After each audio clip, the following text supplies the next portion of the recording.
Black curtains are like a shroud they are. Forgive me, Hastings. The melancholy overcomes me often of late. I thank you for joining me on this night. The blackout, the air raid sirens, it is not a night to be alone, n'est-ce pas? I couldn't agree more, old chap. I have the bonne idée. How we will pass the hours until we know for certain if tonight at last the bombers come. You have asked me to tell you of the murder that occurred most recently at the Smuggler's Rest Hotel on Seadrift Island. I know I have revealed little beyond the fact that Poirot was able to use their little grey cells to bring the affair to a satisfactory conclusion. Yet the newspapers have said nothing. To think that a case of Poirot's does not merit at least a single paragraph is yet one more outrage I lay at the feet of Herr Hitler. He gobbles up space in the newspaper the way he gobbles up so much of Europe, including my own beloved Belgium. But tonight, I propose to take our minds off of the horrors of war. I will not only share with you the events as they happened, but more. You have often complained in your very charming British way, oh so polite, that Poirot withholds important facts and clues from you, so that you have no opportunity to solve yourself the crime. It's true.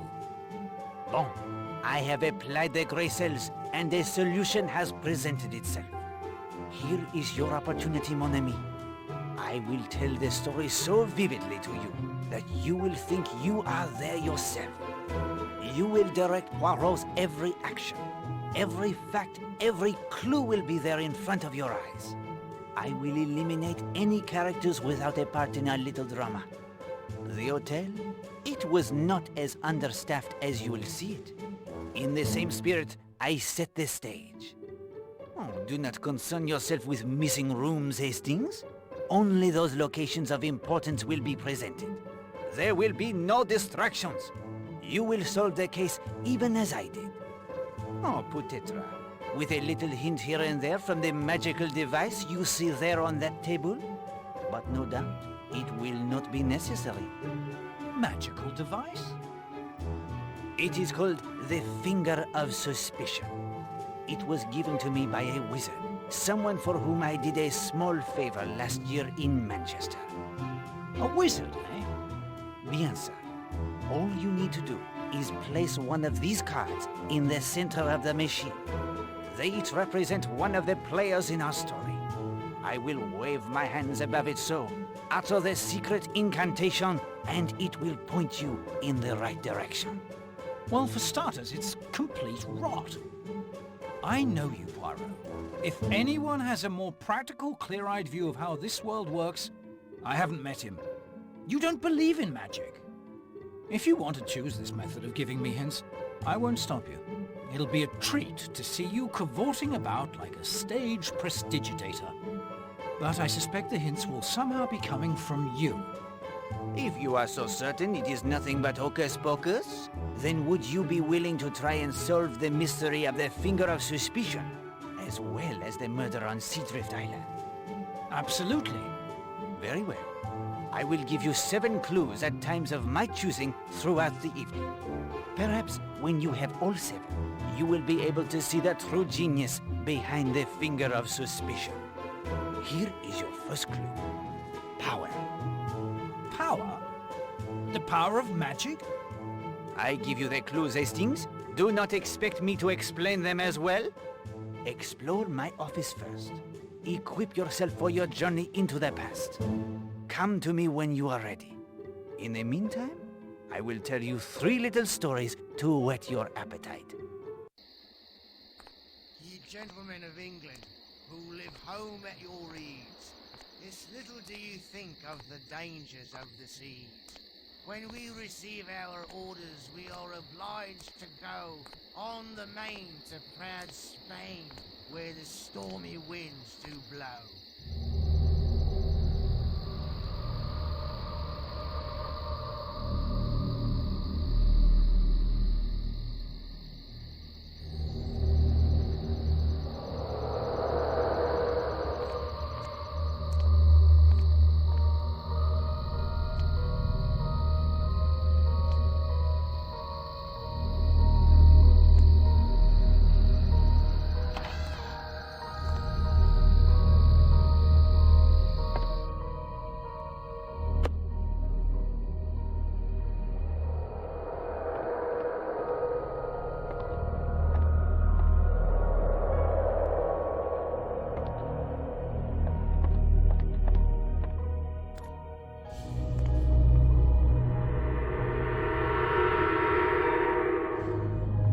Saints preserve me!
Make of these stories what you will, mon ami. They are each related most closely to the events on Seadrift Island that you and I are about to explore. Keep them in mind. Explore my office first. Equip yourself for your journey into the past. When you are ready to begin your investigation, tell me. My story, it will commence, and you will have your chance to solve the mystery.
Things are progressing exactly as I expected.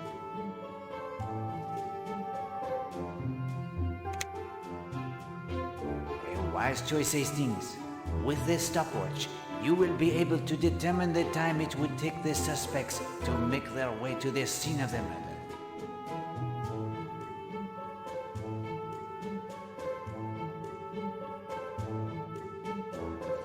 This document bears further study. I will keep it in my notebook. This looks important. I will keep it in my notebook. This may be important. I'll keep it in my notebook. Interesting. I'll put it in my notebook.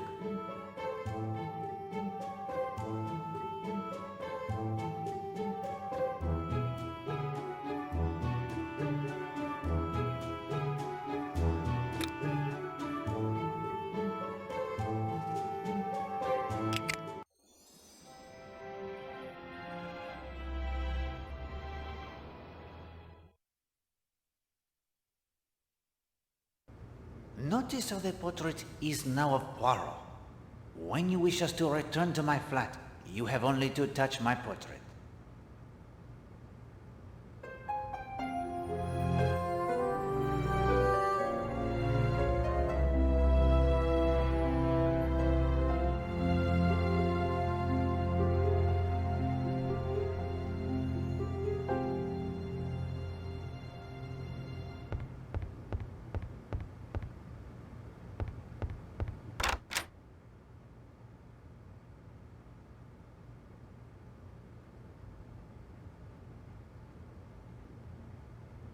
Although I am sure that the sight would amuse you, Hastings, Poirot will not engage in such activities for the duration of this tale.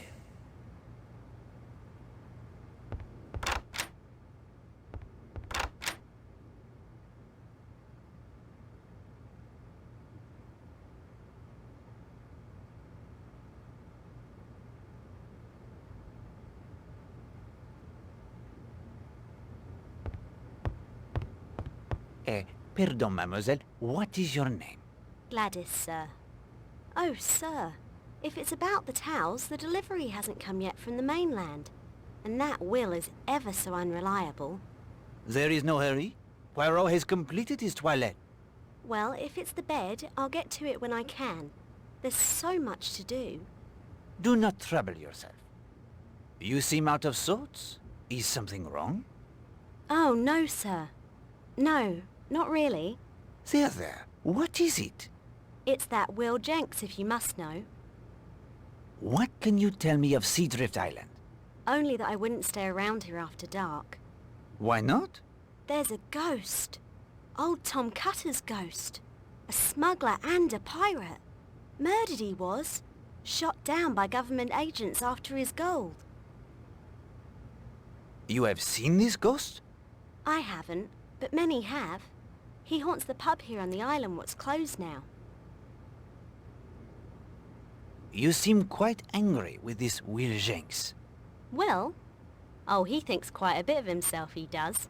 Just because a girl might go with him to the films in Kingsbridge or have a bit to eat at the local, he thinks he's got her wrapped around his little finger. Thinks he can do whatever he likes when she's not around. Is there another girl? He says no, but I've seen her with him at the garage and walking in the high street. And she's still a child too. But I won't mention names. It would cost me my job. I am sure he will see the error of his ways, mademoiselle. Be patient. Huh. That will do for now, madame.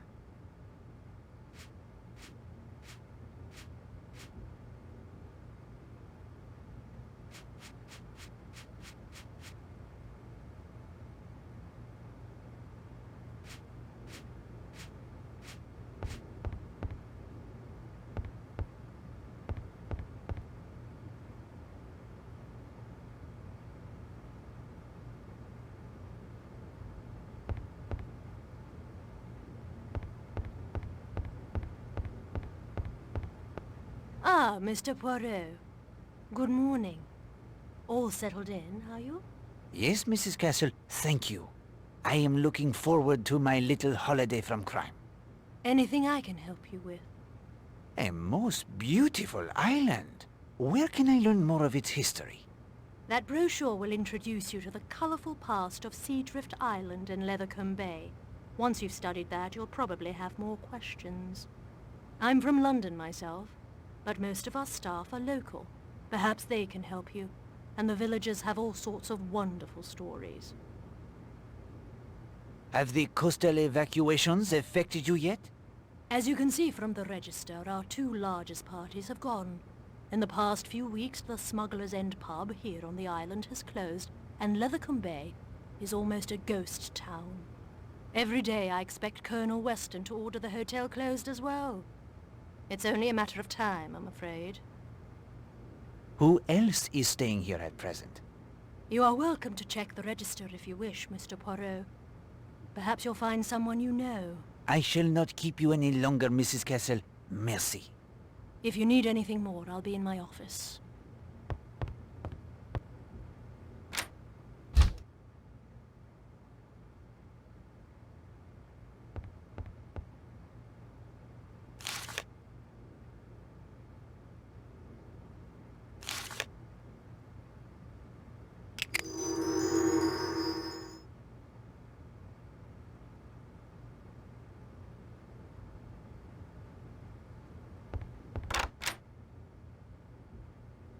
Was there something else, Mr. Poirot? Is the hotel safe at the disposal of guests? Of course. We'll be happy to store any of your valuables. Have you been the manager here long? Only a few months. Not quite the situation I was hoping for, and it won't last much longer thanks to the war. Are there any golf courses nearby on the mainland? Hastings, Poirot does not play the golf. Remember where, who you are. Sorry, old man.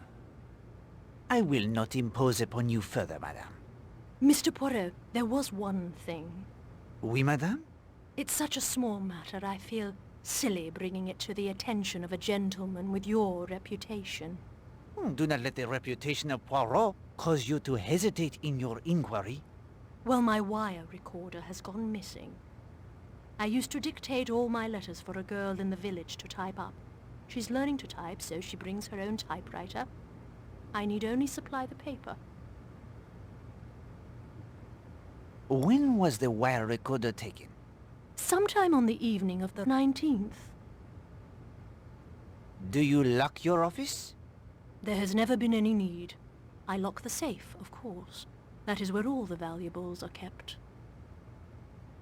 Did anything else out of the ordinary happen on the day the recorder went missing? Let me see. Well, that was the day Arlena Stewart arrived. A celebrity such as she causes quite a stir. I am not sure what I can do, but I will be happy to keep my eyes and ears open, madame. Oh, thank you. Thank you, Mr. Poirot. A wire recorder? Those things are huge. Shouldn't be difficult to track down. Pardon, madame?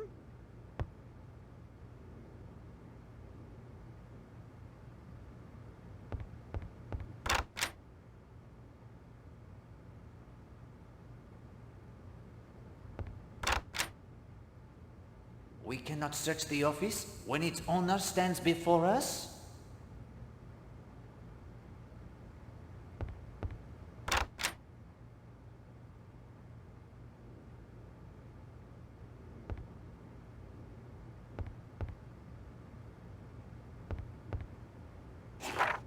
Well, Poirot, this will surely prove useful. I'll copy the valid information into my journal.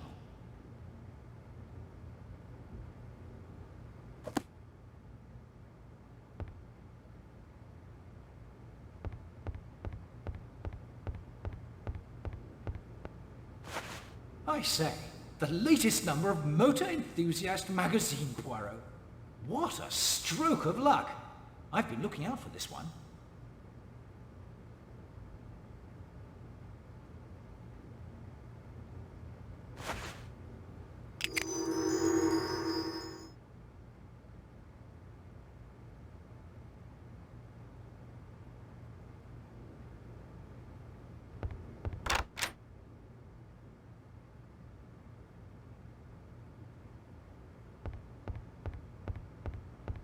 Sorry, sir, the bar won't be open till 11. I am merely making the morning constitutional, young man. What is your name? Henry, sir. What can you tell me of my fellow guests, Henry? Well, I not want to gossip, but Arlena Stewart, the actress, is staying here. And there's a Miss Rosamond Darnley in the dining room. I understand she's a famous dressmaker or something. Are you from Lethercombe Bay? No, sir. I live in Kingsbridge. Lethercombe Bay is a bit quiet for my taste, especially now they've begun the evacuations. How long have you worked at the hotel? 3 years. Don't know what I'll do when they close her down. How do you like working here, Henry? Well, it's very nice, usually. Of course, Mrs. Castle, the manager, is something of a tartar. I expect that's because she's new and wants to establish her authority. Come to think of it, Gladys hasn't been herself lately. The first floor maid. Look, I'm no gossip, but I think she's had a row with her young man, Will Jenks. I expect it's nothing, really. Everyone's a bit tense these days. I will leave you to your work, Henry. Thank you, sir.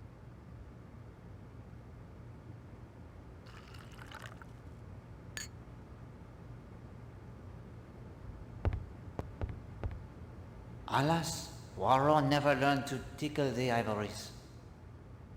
Poirot, you employed that phrase correctly. I hope you are not implying Poirot's English to be anything less than perfect. Well, that is to say, I would never presume.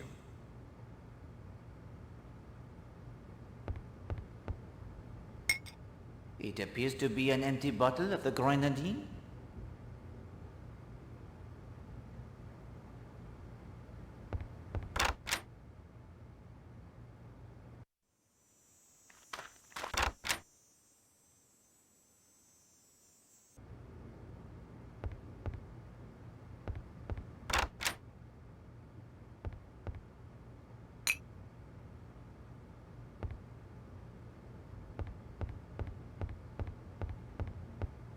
Forgive the intrusion, mademoiselle. Oh, I did not mean to startle you. not at all. I must have been miles away. You're Monsieur Poirot, aren't you? I understood you joined us last evening. I'm Rosamond Darnley. Enchanté.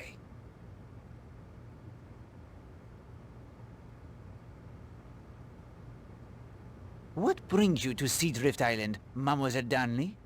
A short rest before the fall season. But of course, you are the proprietress of Rosemont, the fashion house. Your designs are first-rate. Hastings, what does Poirot know of such things? I'm surprised you are interested in women's fashions, Monsieur Poirot. Sometimes I surprise even myself, mademoiselle. It is very quiet here, n'est-ce pas? I don't mind the quiet. There were a number of children here until a few days ago. They were evacuated.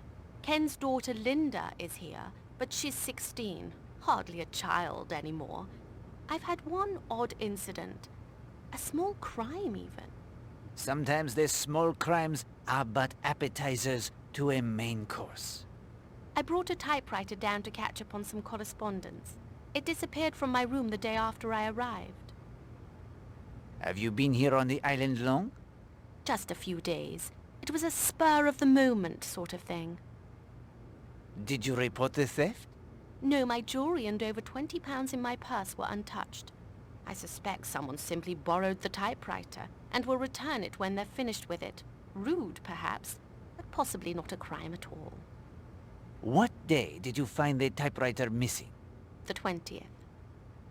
Did anyone take an interest in the typewriter when you arrived? Come to think of it, a man named Major Barry did make some comment, but I rather felt he was simply looking for an excuse to talk to me. Thank you, madame.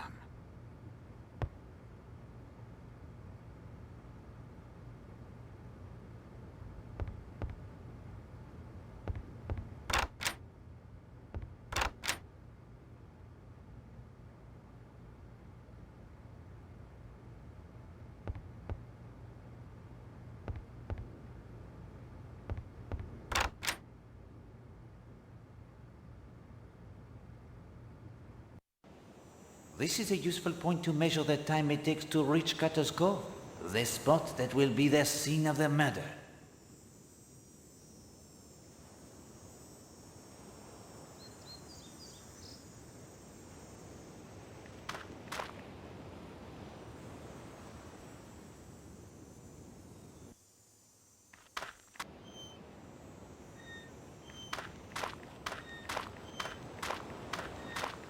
I did not mean to frighten you, my friend. You didn't, and I'm not. The pub, it is open? No. You have the binoculars, I see. What of it? They are for the watching of birds? Yes, I'm very fond of birds. Are you staying at the hotel? Are you? Mais oui. Hercule Poirot, at your service. My name is North. If he's a birdwatcher, I'm a penguin, Poirot. Shall we follow him? It is up to you.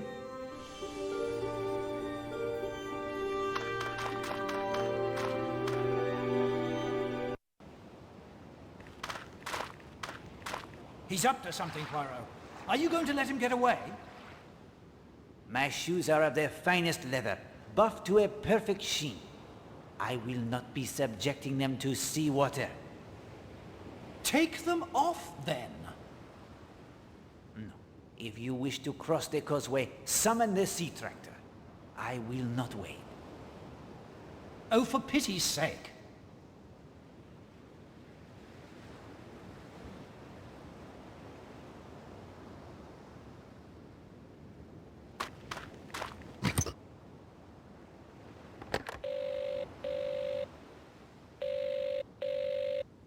Phone isn't much good if no one will answer it.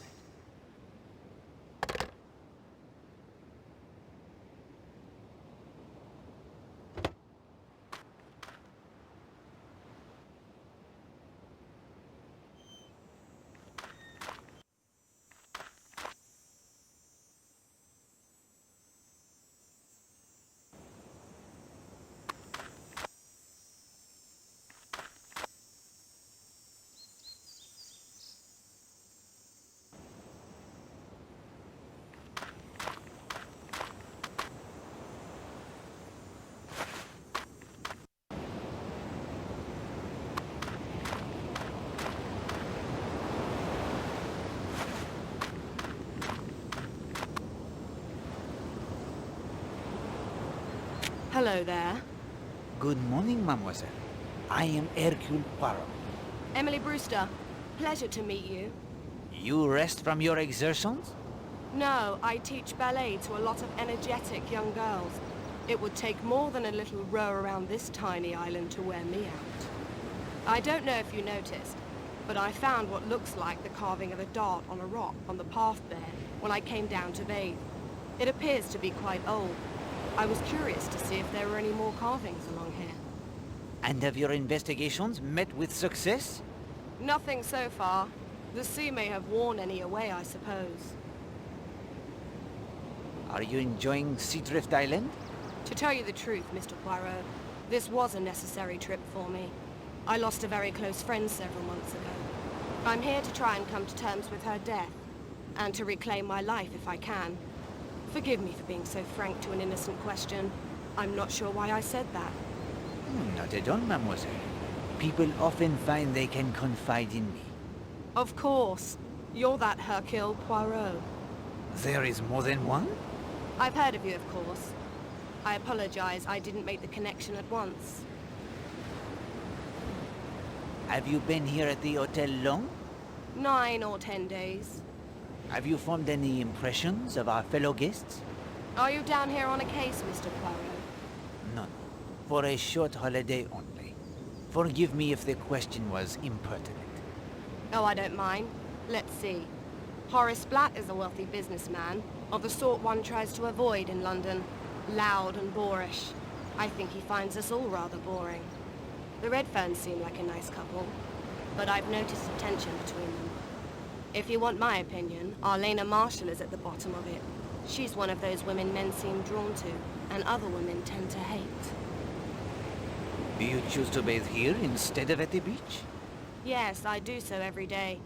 It's just a few steps from the hotel. And there's this one gentleman, Major Barry, who seems to take a rather obvious interest in women in bathing attire. Makes my flesh crawl. So I try to avoid the beach. Good luck in your investigation. Thank you.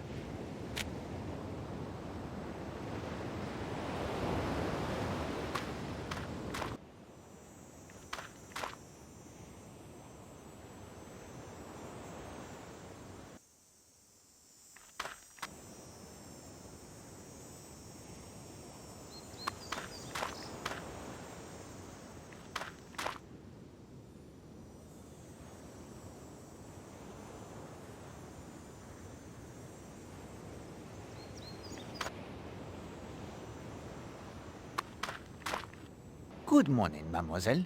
May I join you? I would be delighted. It's Madame Redfern, by the way. Christine.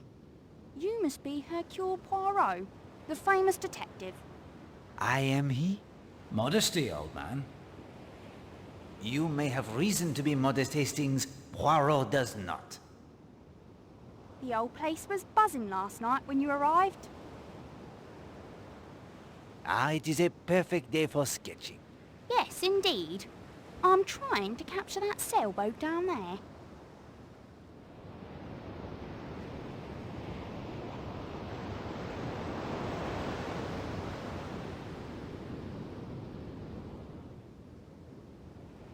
I see it. The man at the tiller seems quite good. That's Horace Black. He's a guest here. He splits his time mainly between the bay and the bar. A red sail is unusual, is it not? Yes, quite. What brings you to the Smuggler's Rest Hotel? I'm here with my husband, Patrick. Damn! Hastings! It was his idea, really. He's the outdoors type. But I burn so easily, I'm afraid. I must take care. Our time here may be cut short. Because of the evacuation, you mean? Many seaside resorts are already closed. Yes, that's mainly why I agreed to come. This could be Patrick's last chance for who knows how long. Where is your husband? That's him down there, swimming. You do not swim, Madame Redfern? No. The man near the equipment shed is George, the bathing beach attendant. That other man in the chair is Major Barry. You'll find him there most days, especially if there are any women swimming.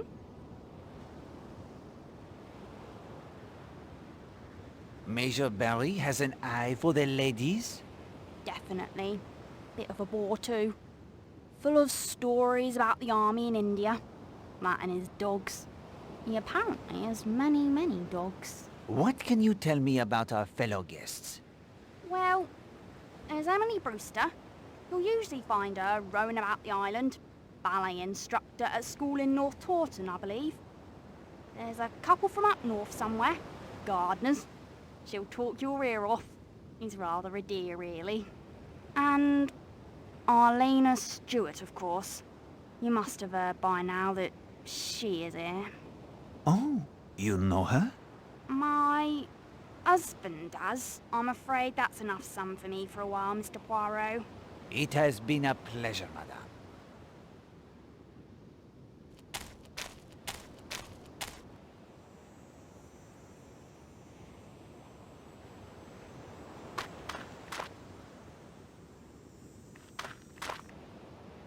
This is a useful point to measure the time it takes to reach Cutter's Cove, the spot that will be the scene of the murder.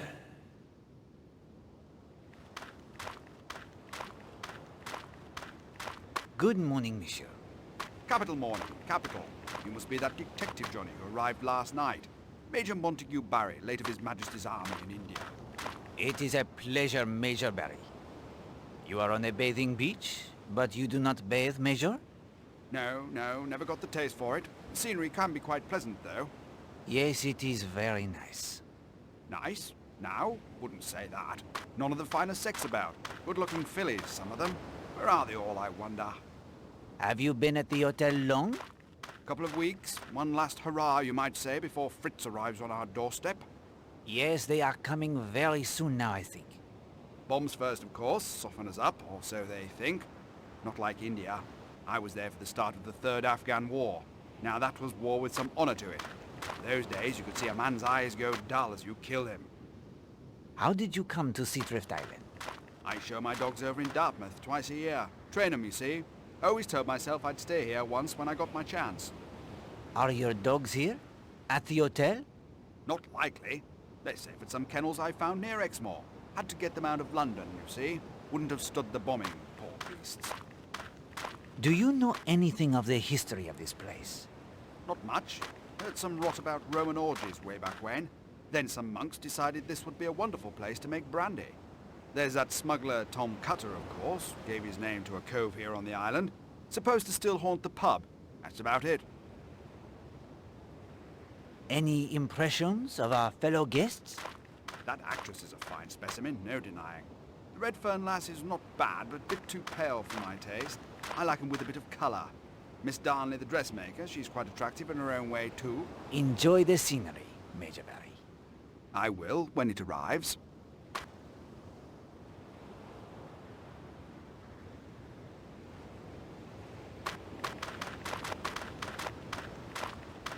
Morning, sir.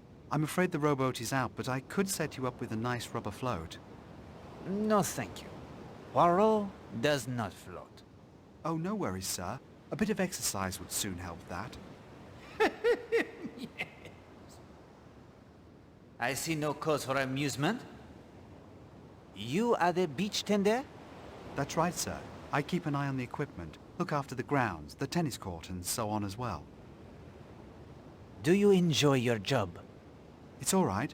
Not much for excitement, and the new manager's ever so strict. Henry the barman, though. He's my mate. Henry makes an excellent cocktail. He makes a superb planter's punch, direct from the Caribbean it is. Are you from this area? Born and raised in Lethercombe Bay. You must know many interesting stories of the area. You mean Tom Cutter, the ghost, the treasure? Mr. Gardner was quizzing me about old Tom just the other day. Some will tell you it's just stories, but I saw him a few weeks back, white and glistening in the moonlight like he'd risen from the sea. He was drowned? Yes, sir. Some rival done him in. You'll hear other accounts, but that's my belief. How do you know the figure you saw was a ghost? Well, he disappeared into thin air, didn't he? Where did you see him? Outside the Smuggler's End pub well after midnight. He passed inside. I'd had my share of liquid courage, so I follows him. Down into the cellar he goes, so down I go. And what do you think? He was helping himself to a tankard of grog? Grog? What is grog, Hastings? Shh! No! Vanished into thin air. Ghosts do that. How long have you worked here? Almost 10 years now, but that's all coming to an end. Why is that?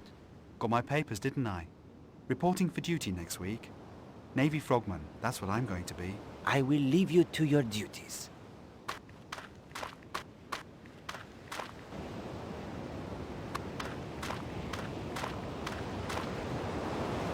A length of sturdy cord.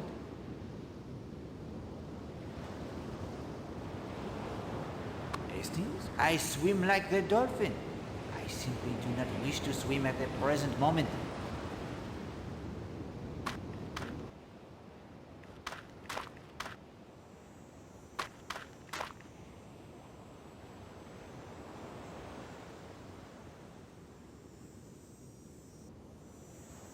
This is a useful point to measure the time it takes. You wish to eavesdrop, Hastings? As you wish. We will listen to their conversation. Sightseeing is all very well, and I like to do a place thoroughly. But a quiet spot by the seaside where I can just sit and do my knitting is so relaxing, isn't it, Oakley? Yes, darling.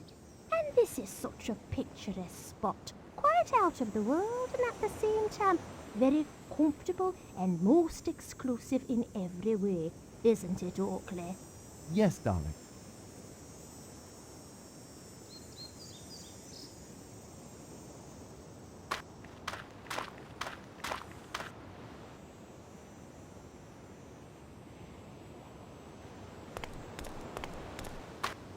Bonjour, madame.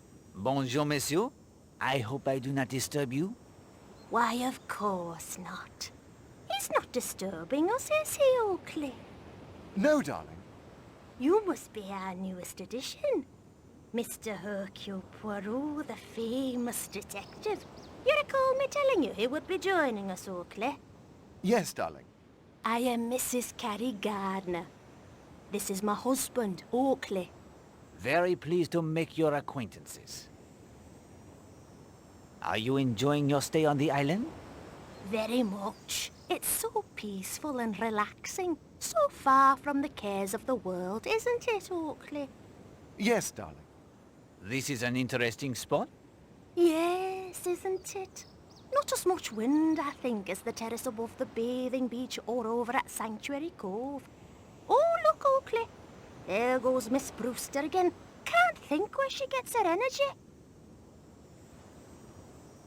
What business are you in, Monsieur Gardner? Oakley is retired, Mr. Poirot. He was manager and owner of the Lake District's best-known theatre company. These days I travel and indulge my passion for collecting rare coins. Enough of that. I'm sure Mr. Poirot isn't interested in old coins. Our fellow guests seem most charming. You think so? Some are, of course. Others, well, I wouldn't like to say, but I was telling Oakley just last evening that that Stewart woman is paying quite too much attention to Mr. Redfern, wasn't I, Oakley? Of course, having run a theatre, I'm well aware that actors aren't like us. They have different standards. Lower standards. Yes, darling. And you should have seen Mr. Marshall and Miss Darnley laughing and joking yesterday. Everyone thought they'd just met, but apparently they are old friends. I will leave you now.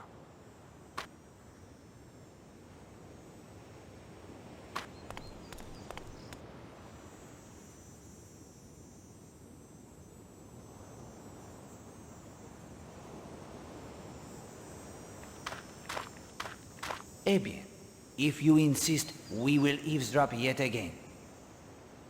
What a funny little Frenchman he is. Frenchman? It's hard to believe he could be the wonderful detective they say he is, isn't it, Oakley? Yes, darling.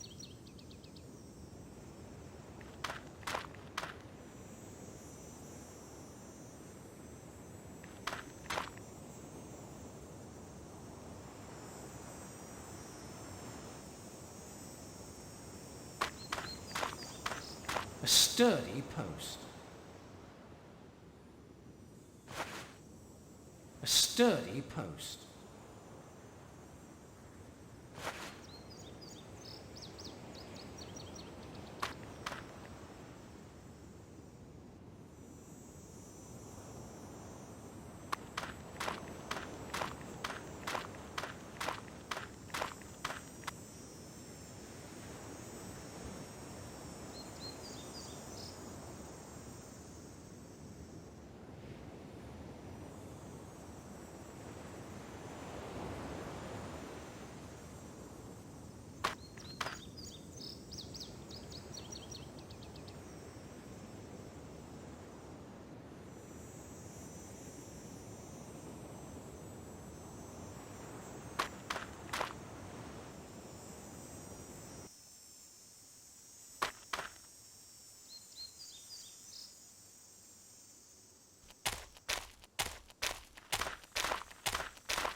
Hello!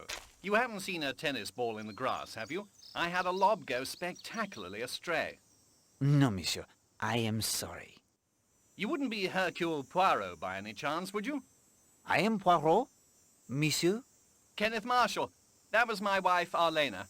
She is very charming, Madame Marshall. Hastings, if you embarrass me, we will cease the investigation at once. My apologies, Poirot. I'll try to remember who I am. Listen, Poirot. This is a bit of luck finding you here. Something rather distressing has happened. Since our arrival here on Monday, Arlena has received two, what I can only describe as threatening notes. Do you have the notes? Well, yes, here they are. Arlena thinks I destroyed them, but I thought I'd better not. Very wise. One moment, please, while I examine them. Our Lena refuses to take them seriously. She says people are often jealous of her due to her success and her beauty, and it's no more than that. I'm not so sure. You are right to be concerned. In my experience, Captain Marshall, the hatred to write such notes is one to take very seriously indeed. Would you have a talk with our Lena and tell her that? I will do as you ask. How did these arrive? The first was simply shoved under her door. The second was found on her dressing table. Mr. Poirot, her door was locked. When did Mrs. Marshall receive these? That first note was found the morning after we arrived. That would have been August 20th. The second appeared yesterday. Knowing you are investigating has eased my mind enormously. Captain Marshall, I will do what I can to assist you. But if I am to be successful, I must enjoy your wife's complete cooperation. I hope you can succeed in convincing her of the gravity of the situation. If you'll excuse me, I have some letters to type. He has some letters to type? He seems unaware of the significance of what he has said. How many typewriters can there be on this island?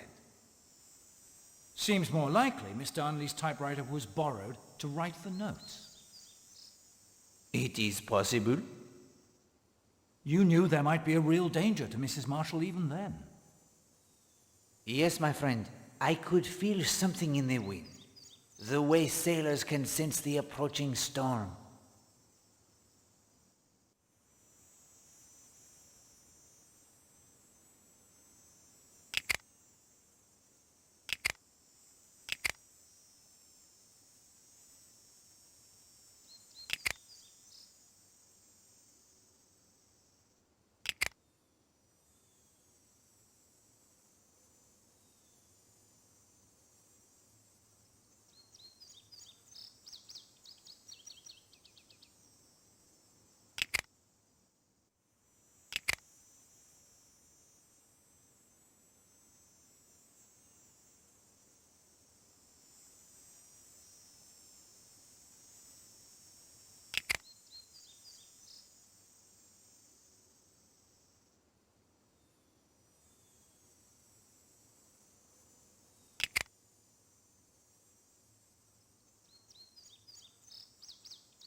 Bit of a low spot in the near at service court.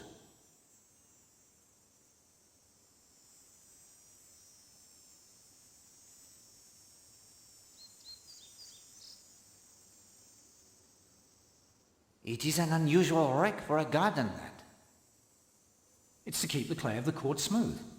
And from the look of that clay, it's about time for a good rake.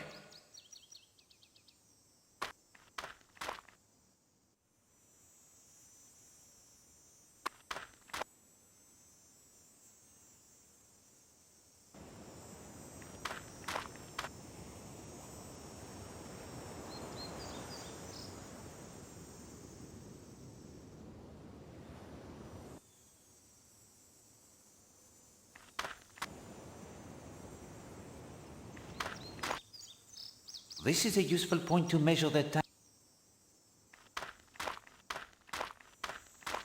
Curious, isn't it? It was an oar, I believe, planted quite securely in the ground now. I can't shift it.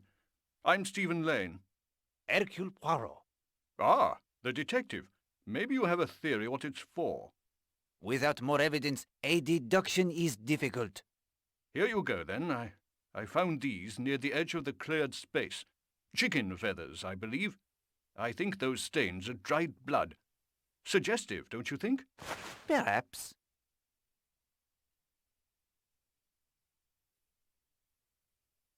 Do you have a theory about this post and the clearing, Monsieur Lane? I felt something the moment I arrived on this island, Mr. Poirot. It is especially strong here. I can only describe it as a feeling of evil. More than a feeling, it's almost a physical presence.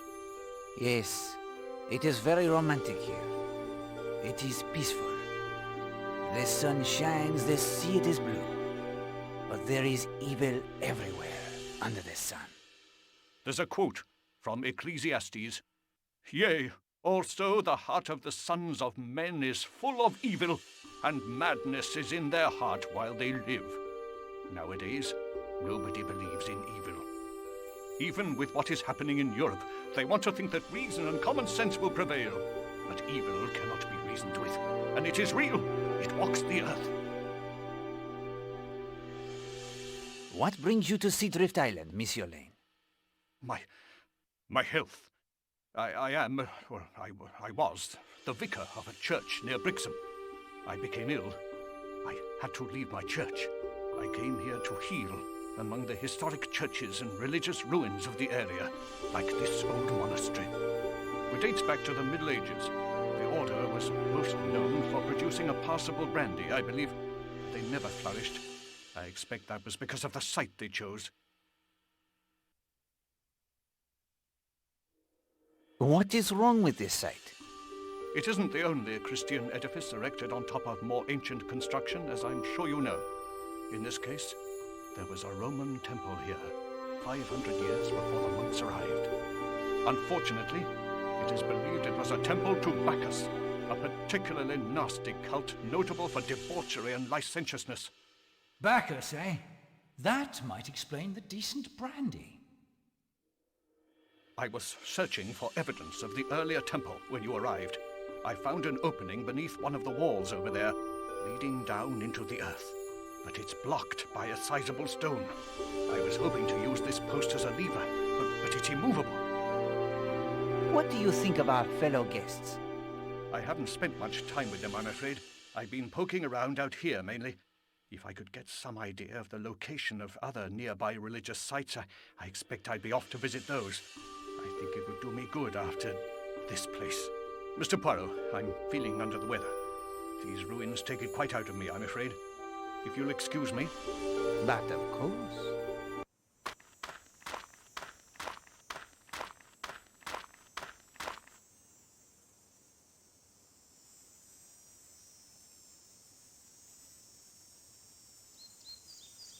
This post looks like it was once an oar. But what is its purpose now?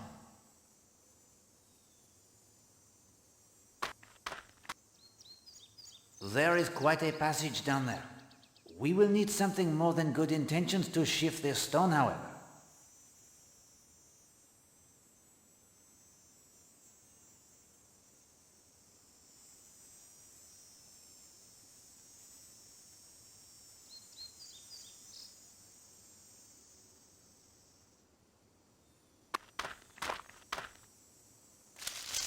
I say, that looks like one of those doors you find in old monasteries.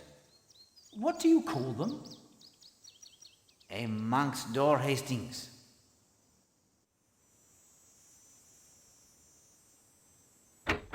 Tightly locked. And the door may be ancient, but that keyhole looks as if it had been recently used.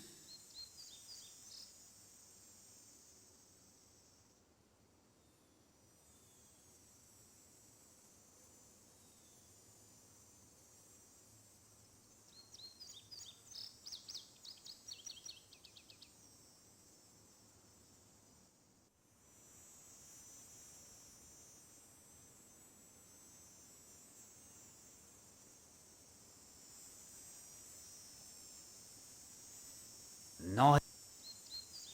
No.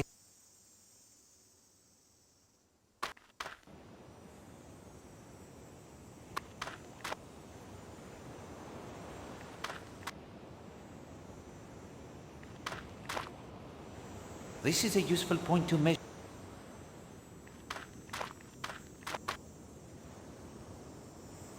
Bonjour, mademoiselle. Hello. I am Hercule Poirot, a fellow guest who has arrived only last night. I'm Linda, Marshall. I'm here with my father and his wife. What about the pile of brush interests you so? It is just a pot of brush, isn't it? You wish it were something else? I was trying to make a blind so the Gilmores would come closer. A hunter's blind? I don't want to hunt them. They're wonderful creatures. I just want to study them. I would offer my assistance, but Poirot knows nothing of blinds, I am afraid. Wait, Poirot. That won't do. Did you make a blind for the girl, or didn't you? That is to say, I might be able to construct one? You just didn't want to admit you'd done any physical labor. You know nothing about them, but you can build one. Yes. Is it not strange how we can feel such contradictory notions sometimes? Oh, those? I have them all the time. I'm a mass of contradictions. Guillemots? The birds? Yes. Do you know about them? I cannot say I do. Hold on, Poirot, I do. Now let the child speak, Hastings. Oh. Oh, rather.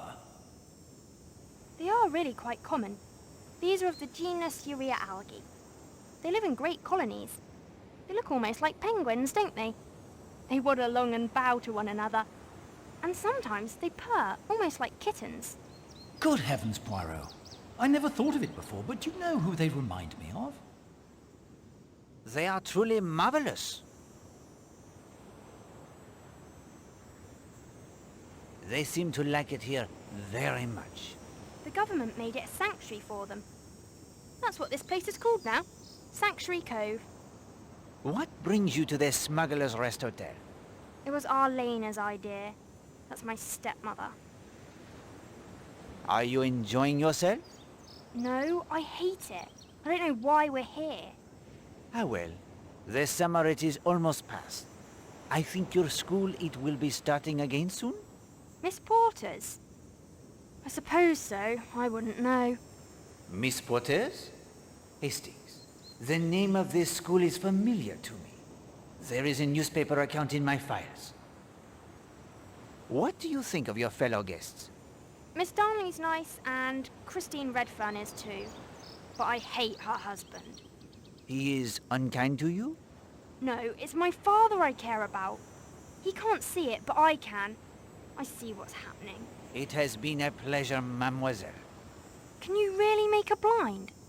I'm no good at it at all. I will try. Thank you.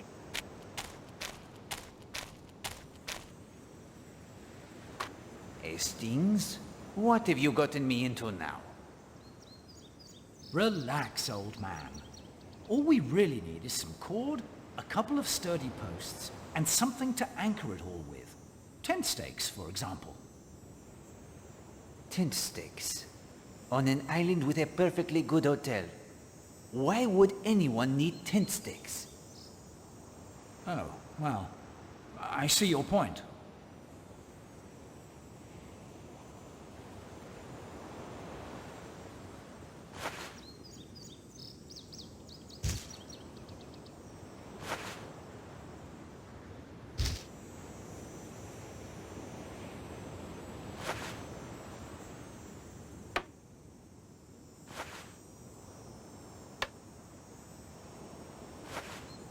That is not... Perfect. Now let me handle this, Poirot. As you wish. Not a bad blind, if I do say so myself.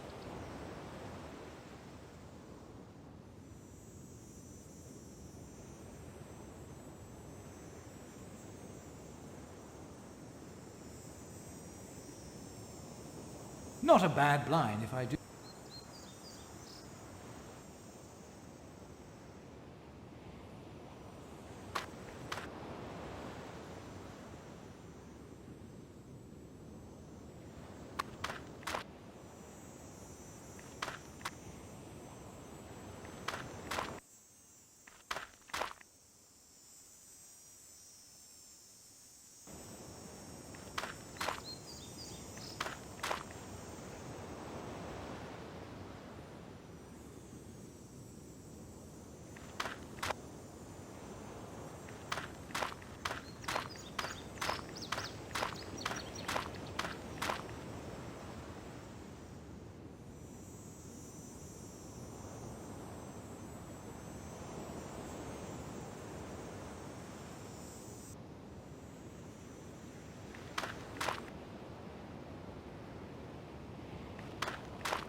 Patrick, darling, you're such a child. Man enough.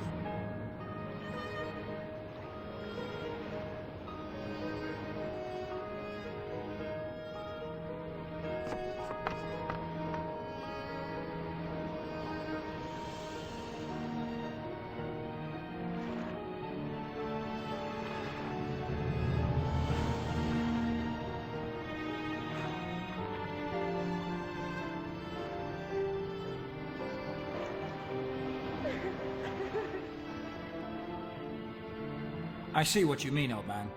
There is indeed a storm coming.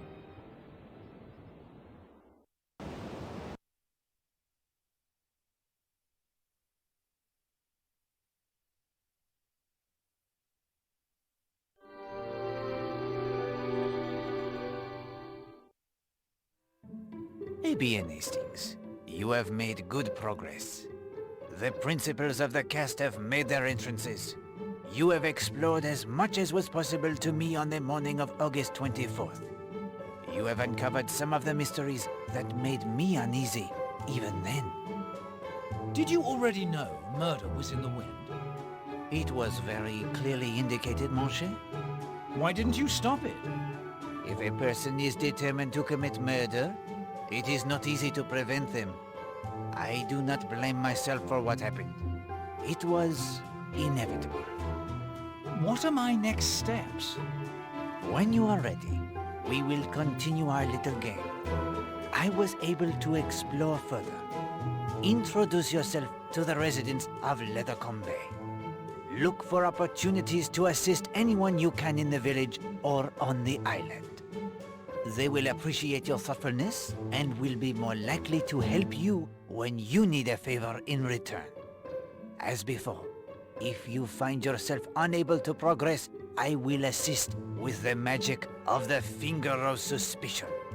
Yes, uncanny, that gadget. I believe you promised me a second clue to unravel its mysteries. Quite right, my friend. The clue is lamp. Power. Lamp. Illuminating.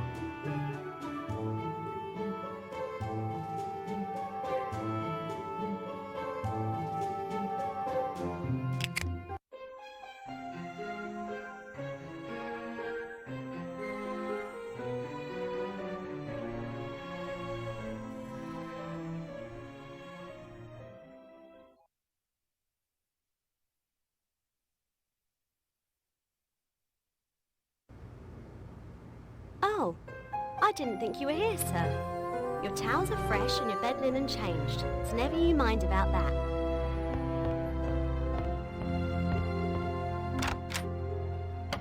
Good grief. That girl certainly got the wind up over something. The boyfriend, Will Jenks, I suspect is the cause.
A Bible, Poirot. Not so unlikely a thing to find in the room of a former clergyman? Revelation 2:20. Thou sufferest that woman, Jezebel, which calleth herself a prophetess, to teach and to seduce my servants to commit fornication and to eat things sacrificed unto idols. Now, why would he have that particular passage open?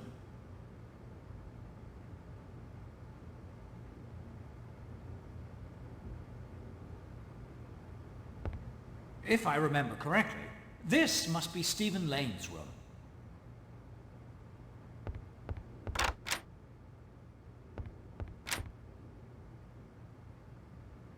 No markings on the bottle at all. I will take only 2. Perhaps we can determine what they are. Mineral oil. Makes a spiffing laxative. We will borrow the mineral oil, Hastings. But Poirot has no need of the laxative.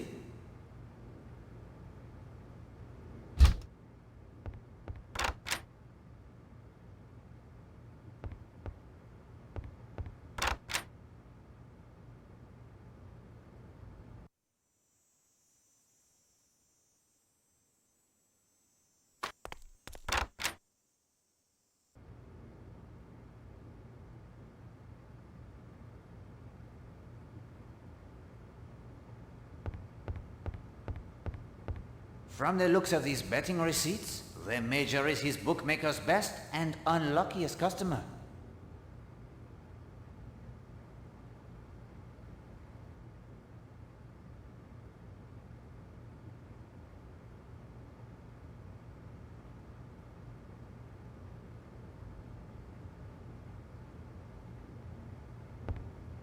I think this room belongs to Major Barry. One of those straps on the suitcase might come in handy. One of those straps. There is nothing beneath the pillow.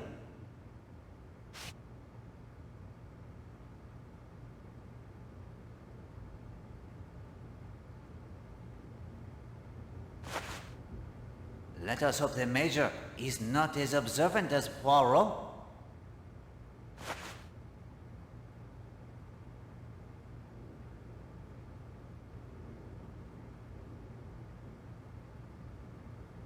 I believe.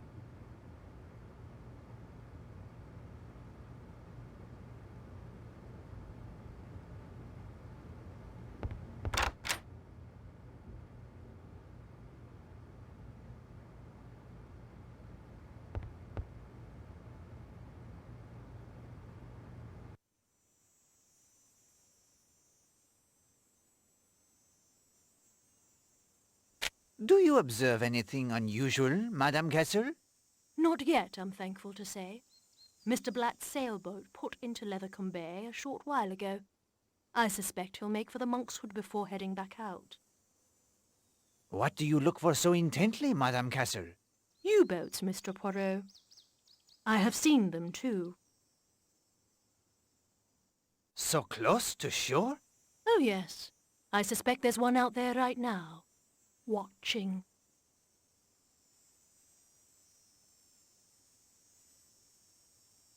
Have you told this to Monsieur Blatt?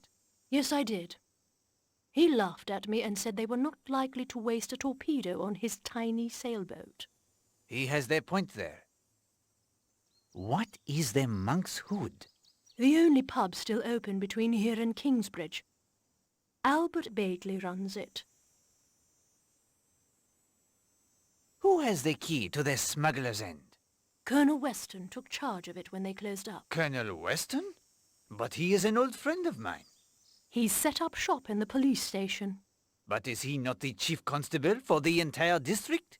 Yes, but he runs the home guard for this area. He's overseeing the coastal evacuations. We used to have a local constable, but after evacuations got underway, he was transferred to Modbury. May I borrow your binoculars? I need them, Mr. Poirot. I promised Colonel Weston I'd keep watch. Surely no attack will come during the afternoon? Why do you want binoculars? To observe the guillemot at the Sanctuary of the Birds? You don't strike me as the bird-watching type, Mr. Poirot. It is odd that you say that, madame. I thought the same of a gentleman I met this morning. What gentleman? He called himself Mr. North.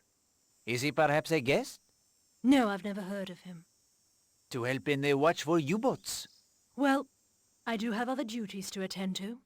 I mark any sightings on the calendar in my office, if you would do the same. I then pass on the information to Colonel Weston. But of course.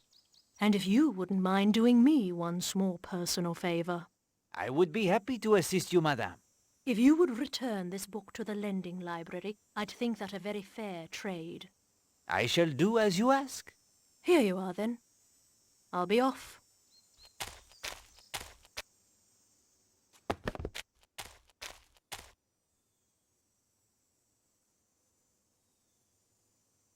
It is quite a view, Hastings, but I fear my eyesight is not up to the task of making out any items of interest.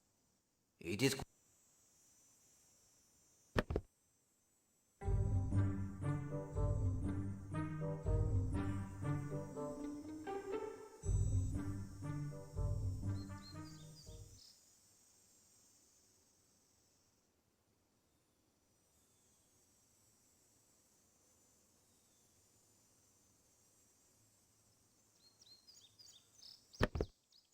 These are the binoculars. These are the... Hastings.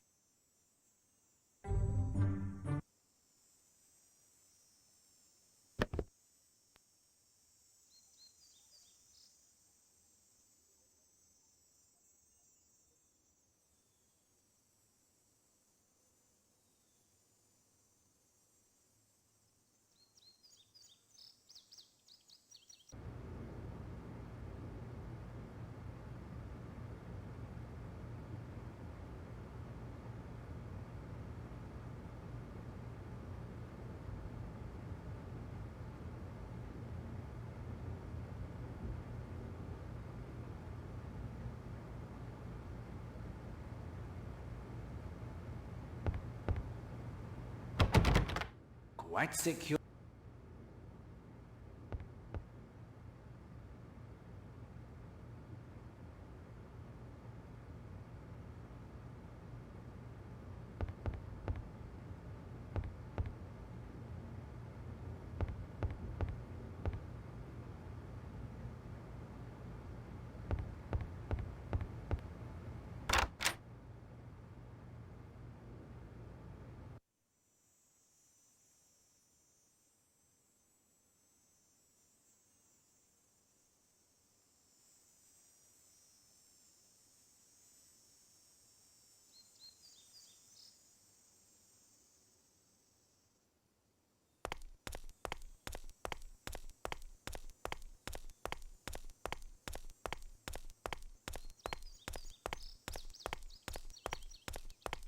The door is locked, but I can hear the voices from within.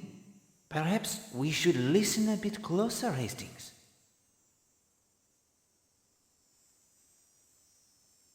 You had no right to tell that silly little man about the notes. If you can't take them seriously, someone must. I rather thought you might have written them. Me? Why on earth? If you thought I'd been misbehaving again. Do you think I can't see why you dragged us down here for a holiday? Somebody told me about this place. I think it was the Rylands. Look here, Arlena. I know what you're like. That boy is fond of his wife, really. Must you upset the whole blinking show? Kenneth, don't let Patrick upset you so. He's a puppy.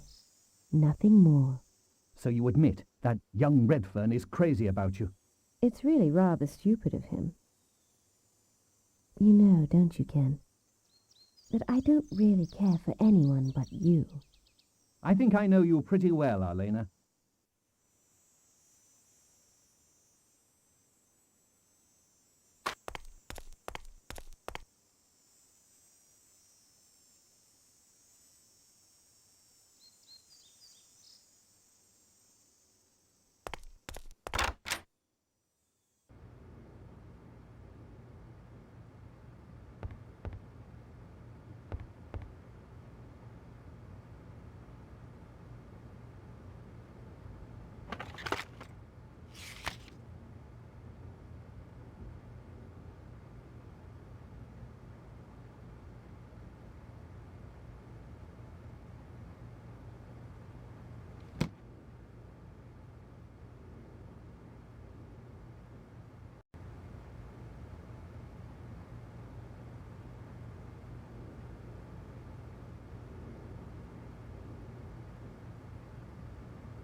The felt on the bottom appears to be loose. Well, would you look at that? A plate with a keyhole in it. Another key. One could hardly call this bust a bust at all. Wouldn't you say, Poirot? Ah, a welcome appearance by the most elusive rarity, the wit of the British. Right. No need for barbs, old man.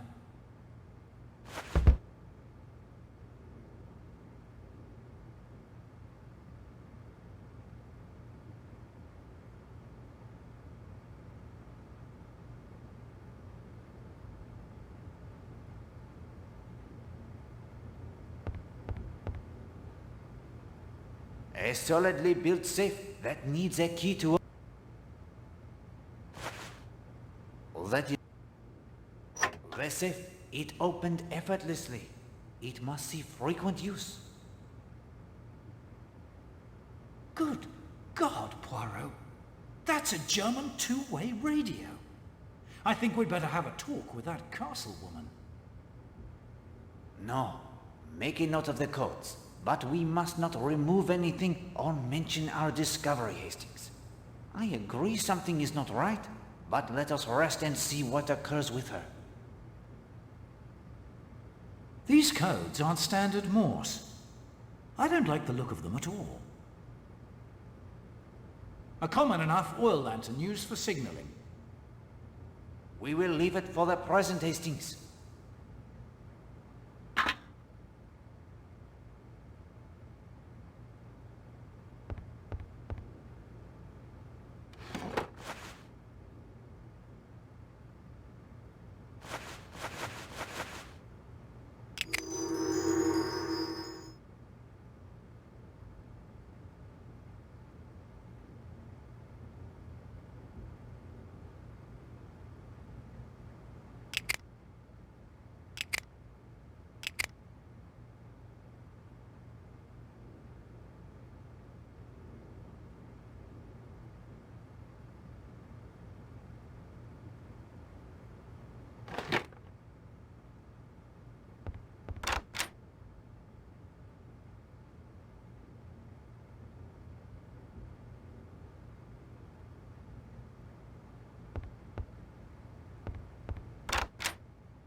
Kenneth, if I say something to you that is probably outrageously impertinent, will you never speak to me again?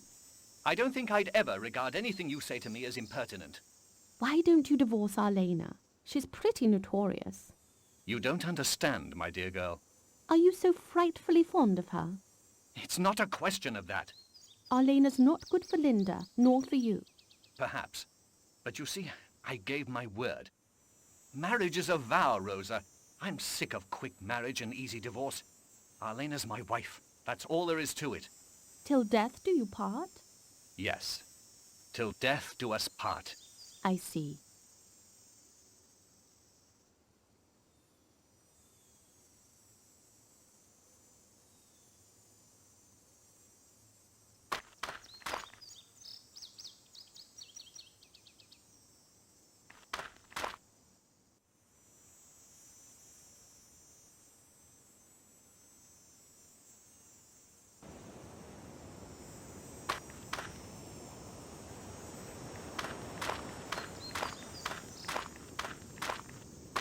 Bonjour, Monsieur Gardner. Have you lost something? What? Oh, hello, Mr. Poirot. Lost something? No. Just looking at the grass. You look at the grass with great intensity. Nothing wrong in that, I hope. My hobby could be gardening, like my name. It could be, that is true. But you have already told me your hobby is collecting rare coins. I did I? Well, it's true. A wonderful view from this spot. Yes, I'm told Tom Cutter spent long hours up here watching the sea for ships that might run aground. What brings you and the charming Mrs. Gardner to Seadrift Island? Whim, I think. I don't quite recollect. No, that's not it. Oh my God. What is it? Why did we come here? We came here... Good God, man. Today is our anniversary. August 24th. 29th anniversary, and I had completely forgotten. What am I going to do? If I try to sneak into time, she'll know. She'll know I forgot.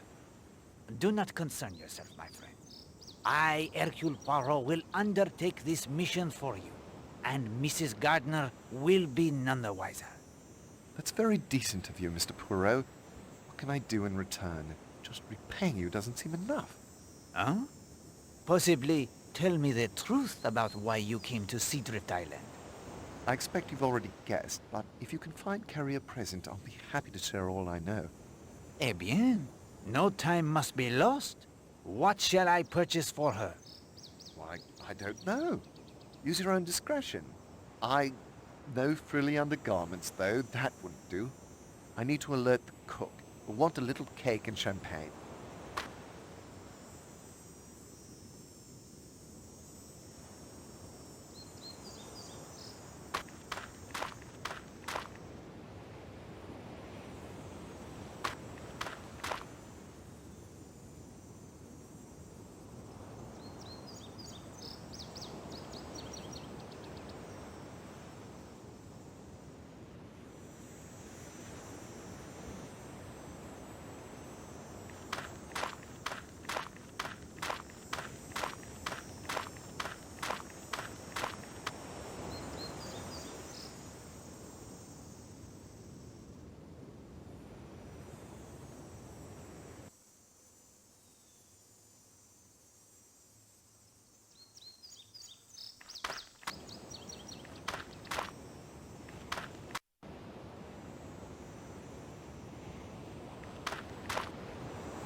Oh, Mr. Poirot, this is a splendid blind.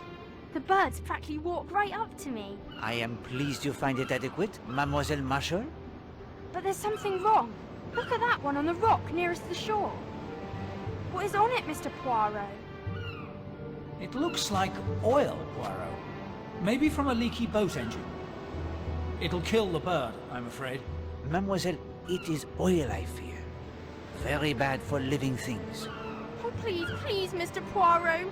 We must try to save it. Hastings? I am out of my depth here. I'm afraid I am too, old man. Maybe there's someone in the village who could help us?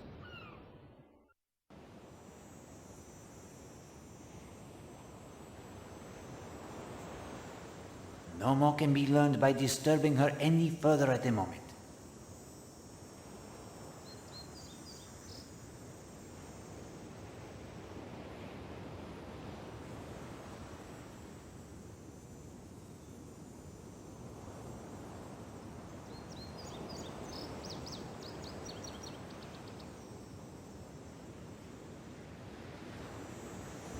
No more can be...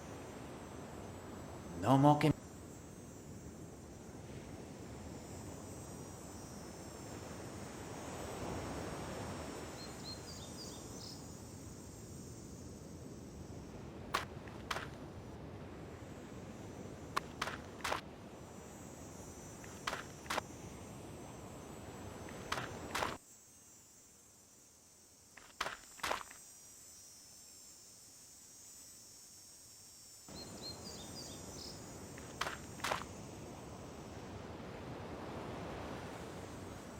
Did you know that woman was going to be here?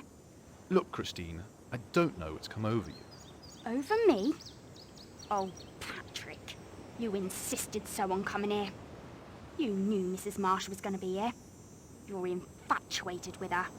For God's sake, Christine, don't make a fool of yourself.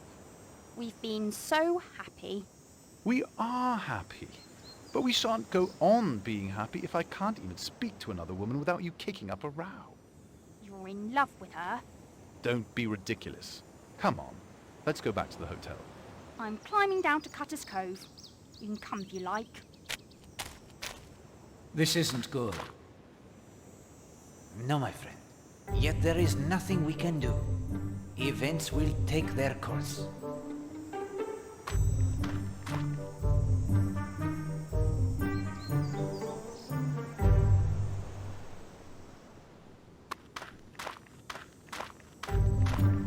What do you think you're playing at? Poirot, he goes for the afternoon constitutional. Nothing more. Poirot, you say? The detective? The very same? I'm Patrick Redfern. My wife, Christie, and I. You down here on the case? No, merely the holiday. Oh, you are on holiday as well? That's right. I'm an estate agent. Always hard on the housing market. So we took a few days off. War is hard on many things. That's true enough. How do you like Seadrift Island? I think it's grand, actually. The weather has been cooperating and the swimming is first rate. I used to spend most of my time as a boy exploring this coast long before there was a hotel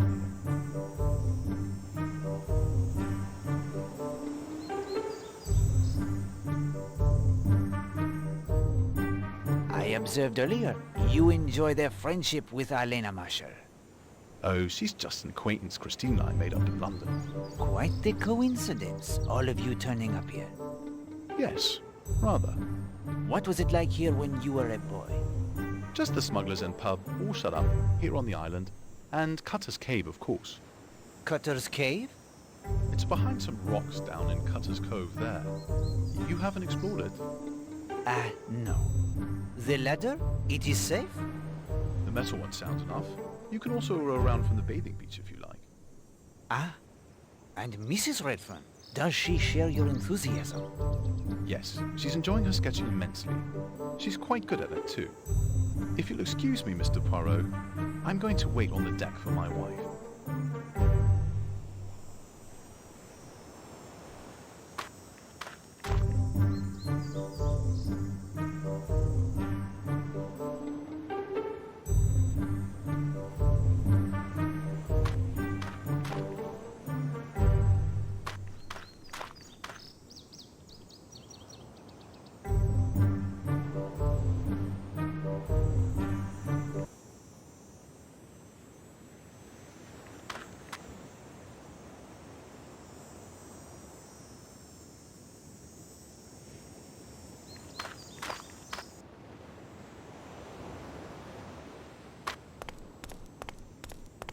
Good afternoon, Madame Gardner.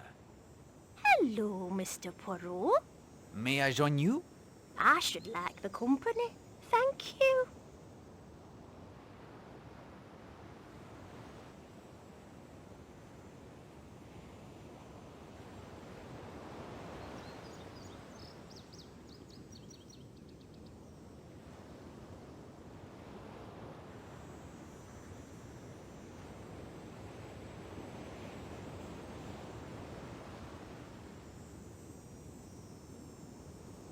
That is a very beautiful shawl. Oh, thank you.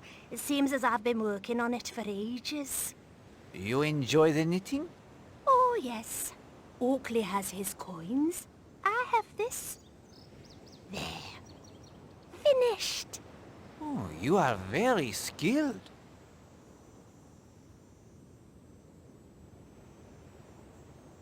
Monsieur Gardner seems young to be already retired. Oh, well, to tell you the truth, Mr. Poirot, retirement chose Oakley. He did not choose it. A financial misfortune. Yes. You recall his mentioning the theatre he used to manage? Bien, sir. He was the owner as well. The theatre had not been doing well.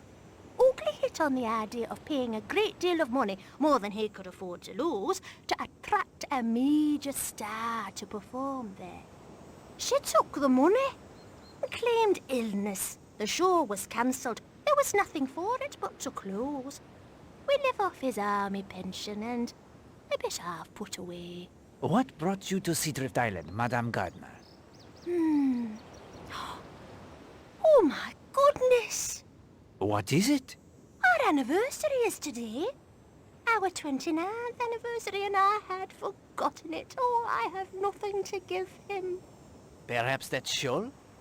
I have often found them of great value, fending off the cold of a winter evening. Oakley wouldn't be caught dead in a shawl. And I have no time to knitting anything else. I see. Oh, Mr. Poirot, I know he'd give me my present at dinner. What shall I do? Allow Poirot to assist you.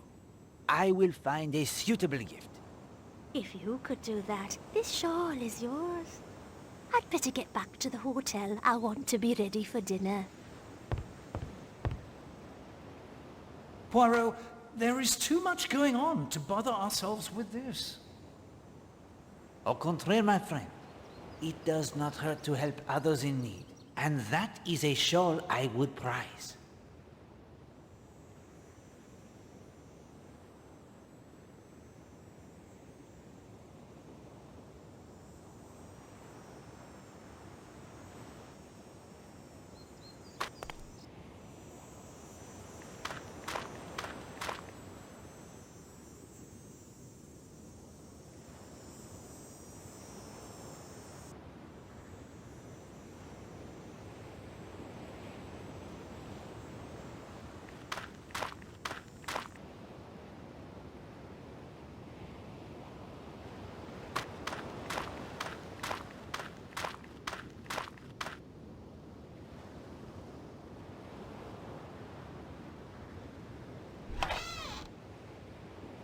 Boat varnish. Poirot, open the lid. If I get any of this boat varnish on my clothes, you will pay the cleaning bills? Alas, it is stuck fast. I cannot open it. I will take the...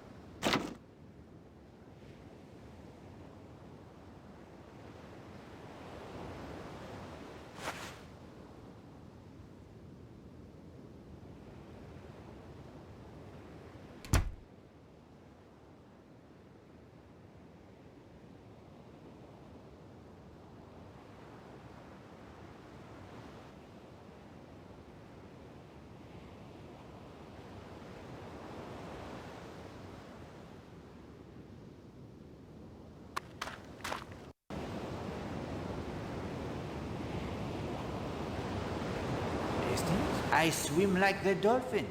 I simply do not wish to swim at the present moment.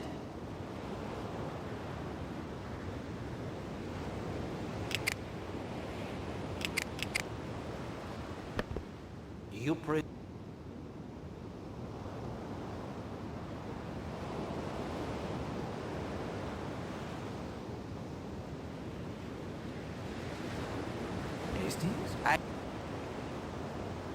It is quite...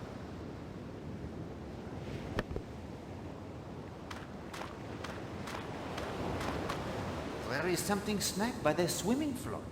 I wonder what it could be. Life-ring buoy by the look of it. I wonder if a ship has come to harm. I know there's no use asking if you'd have a quick swim out there to have a look. I am happy you realize that, my friend.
Monsieur Redfern, Poirot is not a swimmer like you. I noticed something caught on the swimming float. It may cause an injury to someone. Would you retrieve it? I'd be happy to help you. But the strap on my swimming goggles is broken. As much as I like swimming, I can't go into the salt water without my goggles. Perhaps I can repair them for you. There you go. I'll be here most of the afternoon, I expect, if you manage to fix them.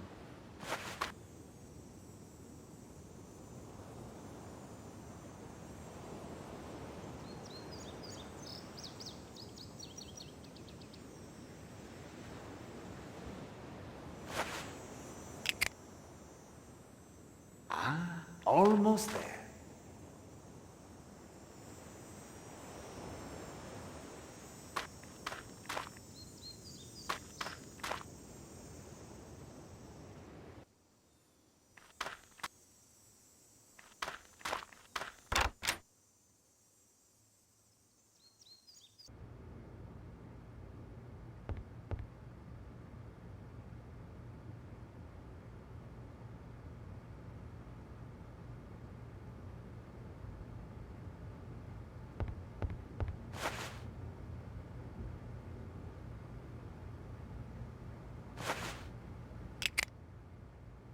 But yes, your ingenuity is remarkable.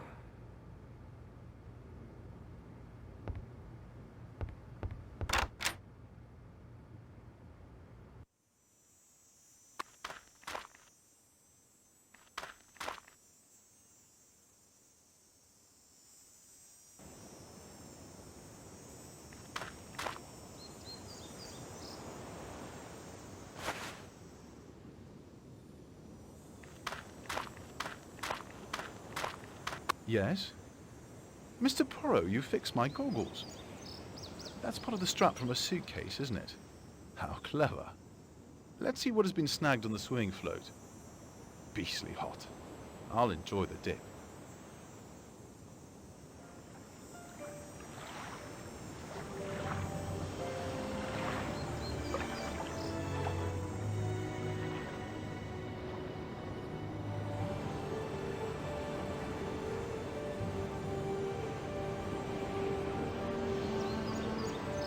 Redfern's fixed his goggles, has he? Yes.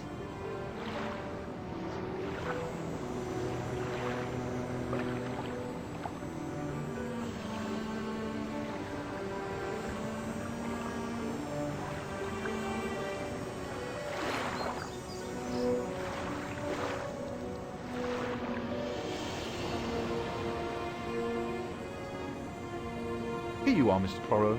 It's a life ring, boy. I can't see it getting torn about that way by simply catching on the swimming board. Torn? Rubbish. Poirot, those look like bullet holes. So, you got your goggles repaired, Redfern? Yes, Major. Mr. Poirot ingeniously cut up a luggage strap to replace the broken one. Luggage strap? Why, so it is. In fact, if I didn't know better... Thank you for the assistance, Monsieur Redfern. Good day, gentlemen.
You continue to impress me, Hastings.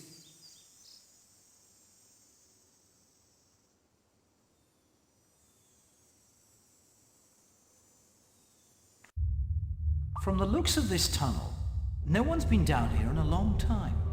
The dust on the floor is undisturbed.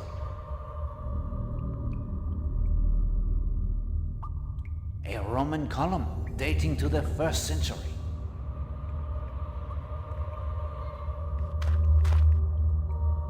Roman to be sure. Just think of the history these stones have seen, Hastings.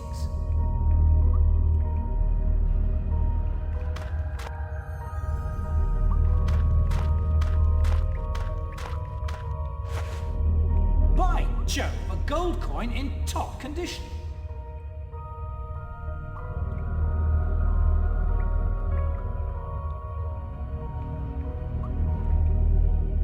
May know my friend Hastings?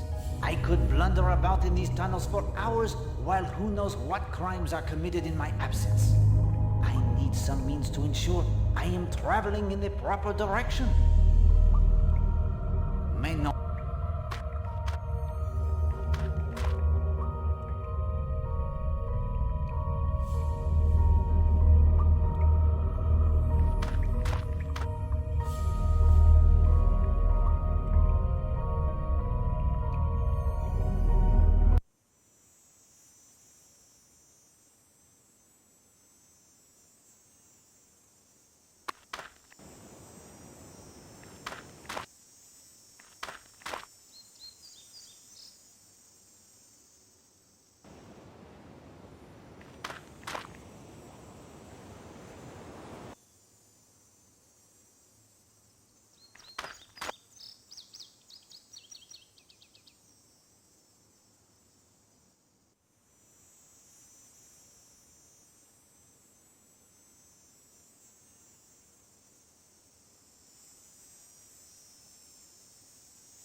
Mr. Poirot, did you find something Oakley would like as an anniversary present? I believe I have, madame. This gold coin should interest him, don't you think?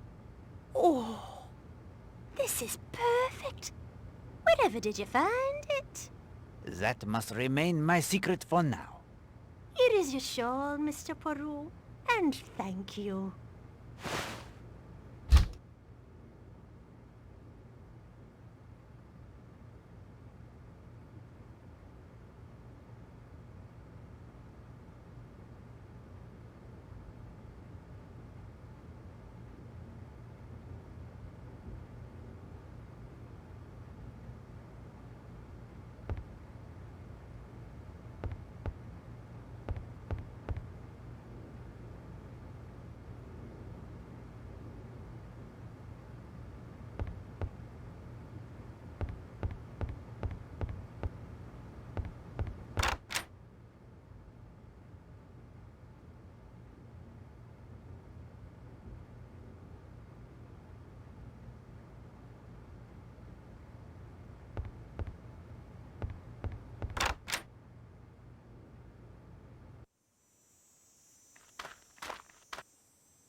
Try again, Poirot.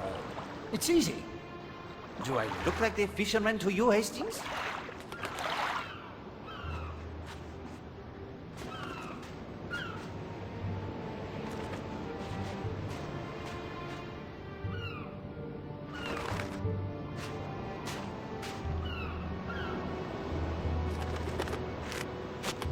You've done it! Only a first step, mademoiselle. Take the bird to my bath and wait for me there. Come along, you poor little thing.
I did not mean to frighten you, Major Barry. What? Frighten me? A man with 20 years of service to Her Majesty on the frontier? Rubbish!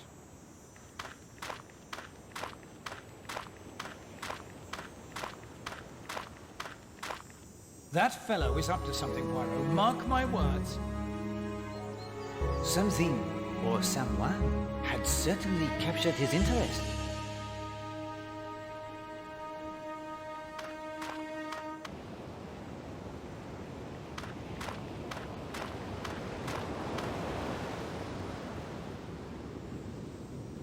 Madame Marshall? This island is too small. There is nowhere to hide. If you wish it, I will withdraw. No, never mind. The famous detective, I believe. I am at your service, madame. Are you indeed? That's uncommonly good of you. I understand Kenneth told you about the notes I've received. I think you should take these notes seriously, madame. You may be right. You have had the change of heart, then? You could say that. In order to help, I must ask of you some questions. Impertinent questions, I should think. Necessary questions. Very well, then. Was it Mr. Marshall who made you decide to speak with me? Kenneth? No, of course not. What was it, then? I've received another threat. Here it is. The day of your punishment is at hand. It sounds rather like things are coming to a head, doesn't it? I would say so, yes. Do you know of anyone who might wish you harm? I'm rich, beautiful, and famous.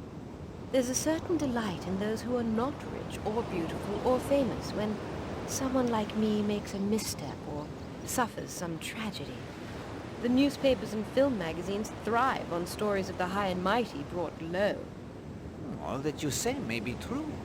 Yet these notes do not sound as if they were written from jealousy. The underlying emotion feels to me different. Hatred? Exact. It's no secret I get on with men, Monsieur Poirot. I like men. Men like me. Not so the women.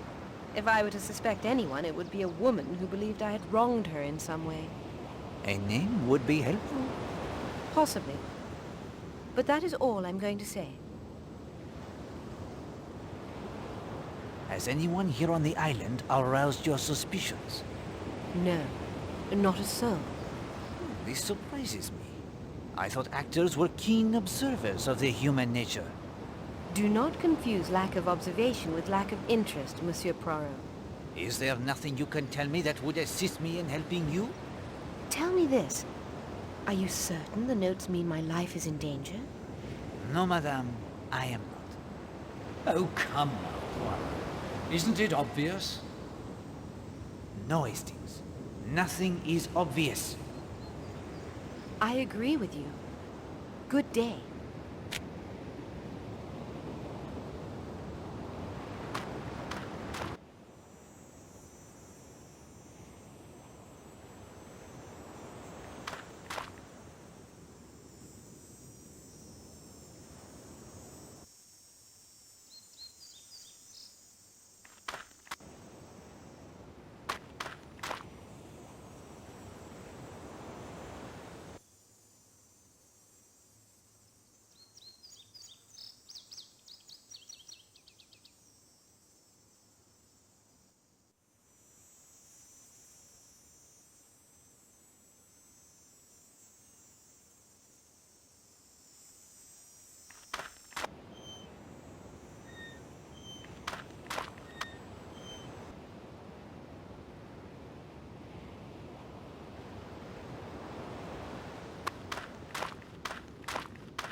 Hello? Need the sea tractor, do you?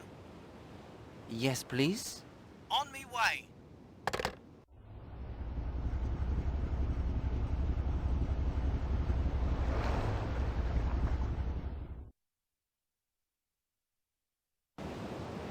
The Home Guard isn't all old gents doddering around in their great war kit. There's quite a few lads like me who are itching to get into it, but weren't allowed to enlist. We train. We know how to fight.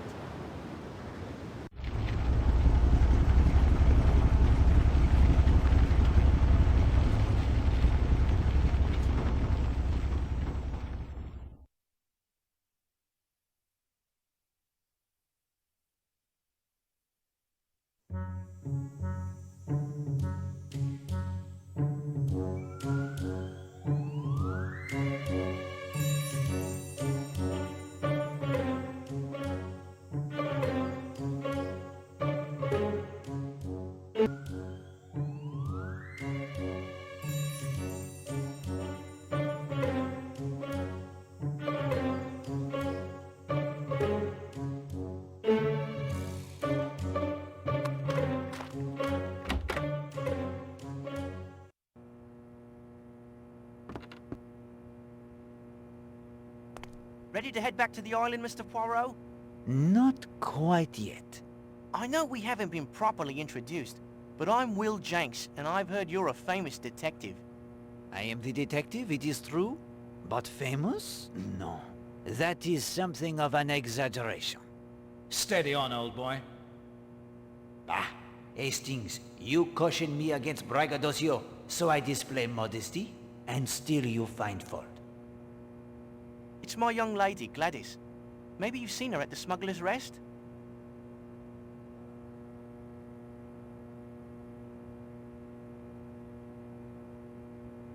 Bien, you are a lucky young man.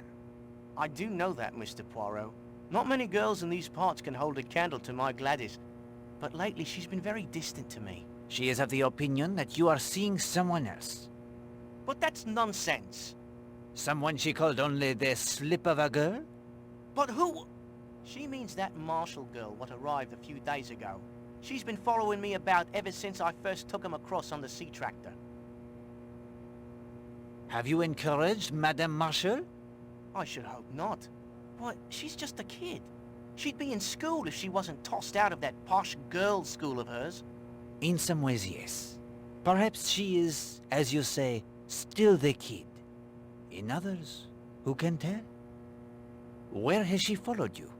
She'll call for the sea tractor. I'll bring her across. Then she'll want to go right back to the island again.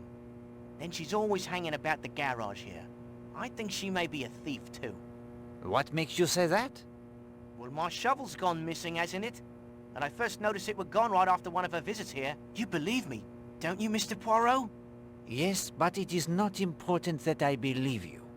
It is Gladys who must believe. I'll wring that Linda Marshall's neck for her. I will have the talk with Mademoiselle Marshall. In the meantime, there will be no wringing of the necks. Promise me. I promise.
Hands off me tools.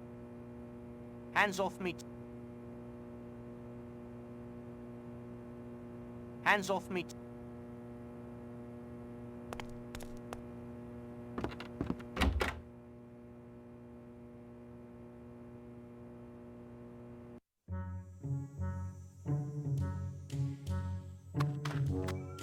The village is practically abandoned.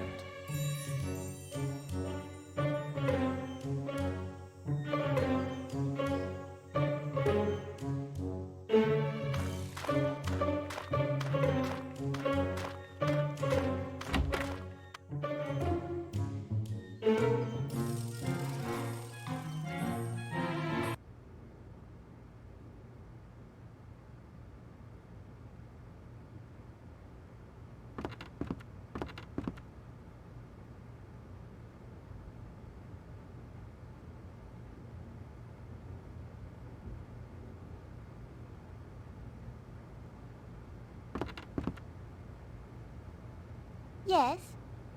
Did I keep you waiting? I'm afraid I'm not myself today. I'm ever so distracted trying to solve this mystery. A mystery? Sounds promising. What is the nature of your mystery, madame? Several letters have gone missing over the past few days. I can't understand it. I'm terribly conscientious with the post, I promise you. Someone must be stealing them. Were the letters valuable? No. They were important to my customers who were expecting them, perhaps, but none contained money or anything like that. Still, my customers are complaining, and I'm at a loss to explain it. May I help you, sir? No, merci. You can borrow that if you like.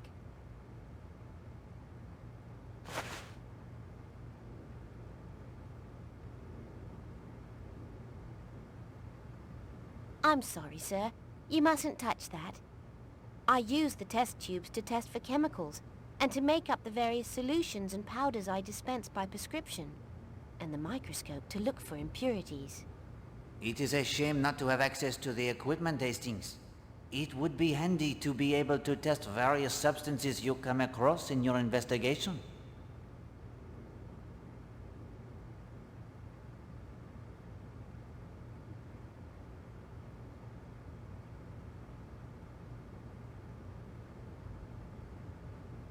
You can just take that. No charge.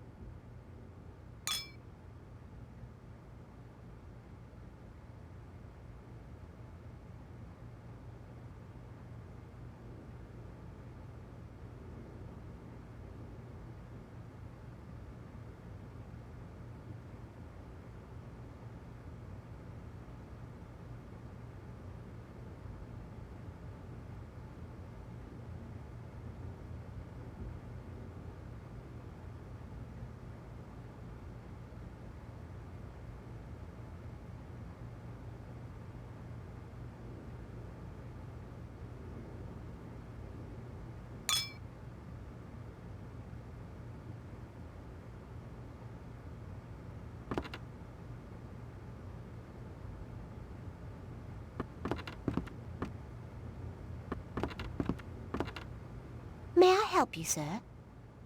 Do you have any books on the caring for the wild birds? I know we have a book on local birds somewhere. Let me see. Oh, here it is. Birding on Devon's Shores by Major Marcus Touchberry. And yes, here's a chapter describing some treatments for various afflictions. Oh dear. What is it? Most of the time the author says to just shoot them. There's another chapter of recipes. How much is the book, please? 50 pence for the week. Thank you for your business, sir. I am returning a book for Mrs. Castle. Oh, Love's Captive by Mrs. Arabella Richardson. I've read that one. It's a classic. How anyone can call that rot a classic is beyond me. I agree, Hastings, but we should not judge. You're right, of course, old man. Not everyone can appreciate true classics like Rough Shooting or By Motor Across Asia.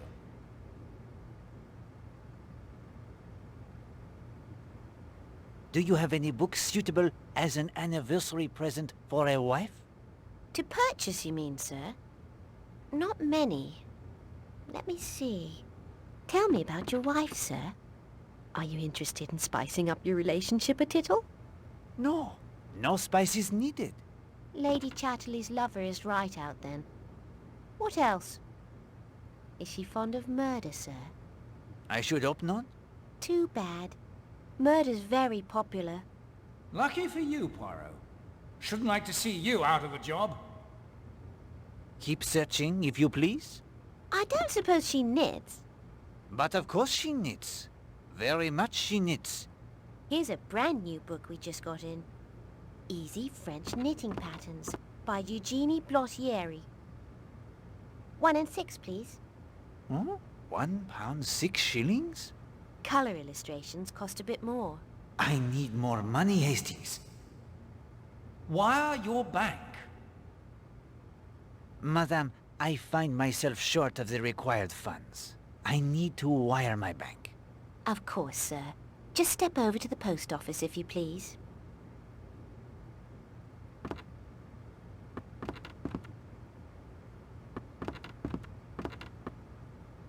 How may I be of service, sir?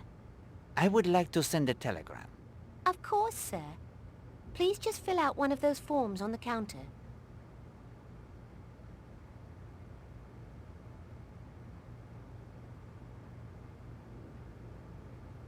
Thank you, sir. I'll send it off directly.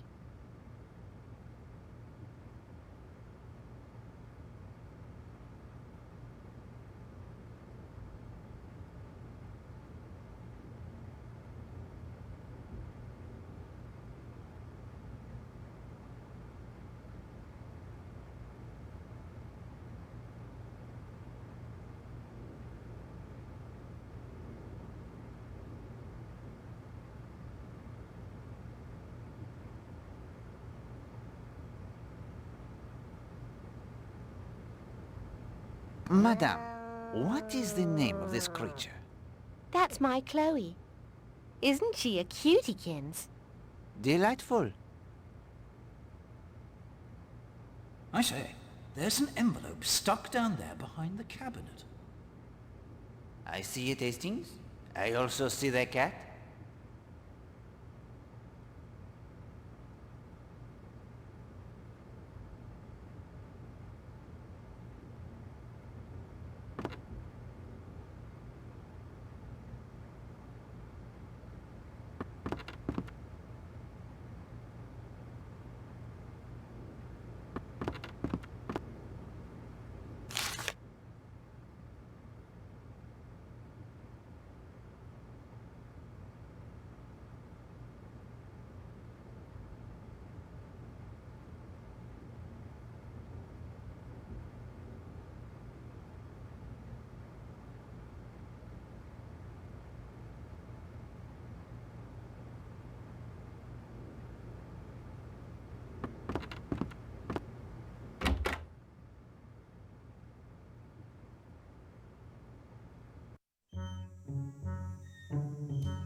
Look at the size of that brute.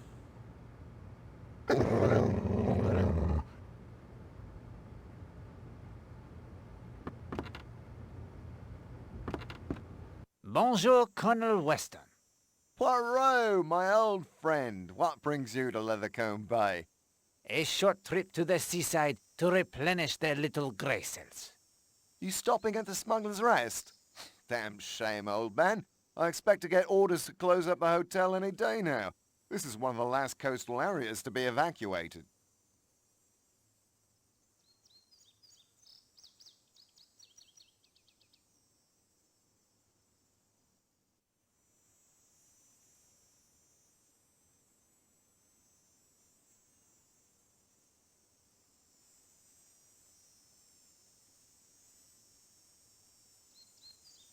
You're in charge of the Home Guard?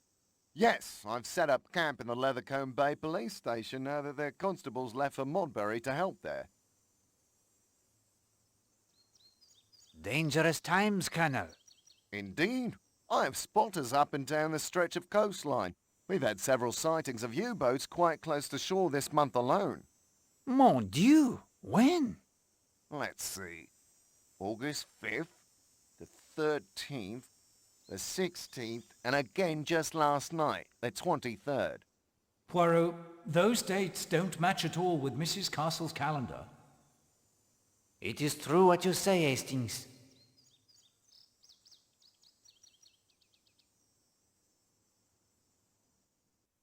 Have you noticed any suspicious characters about?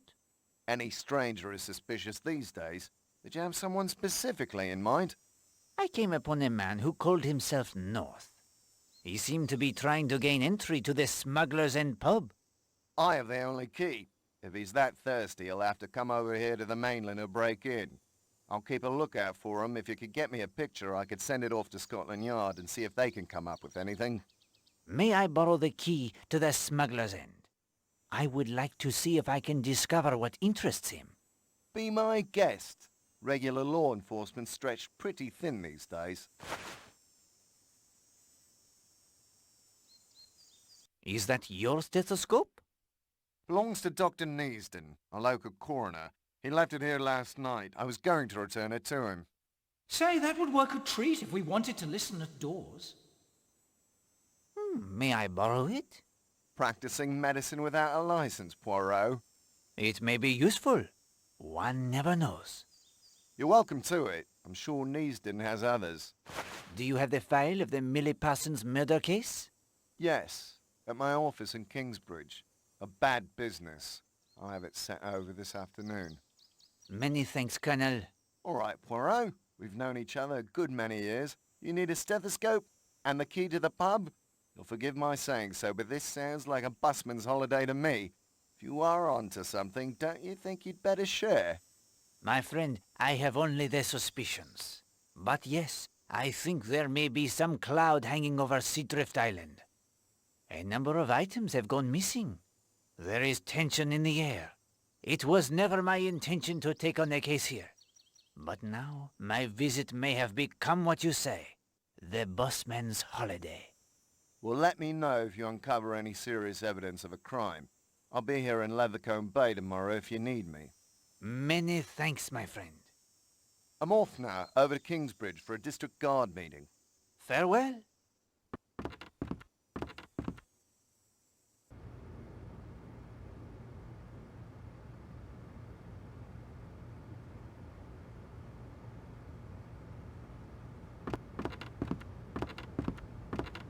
Bonjour, monsieur.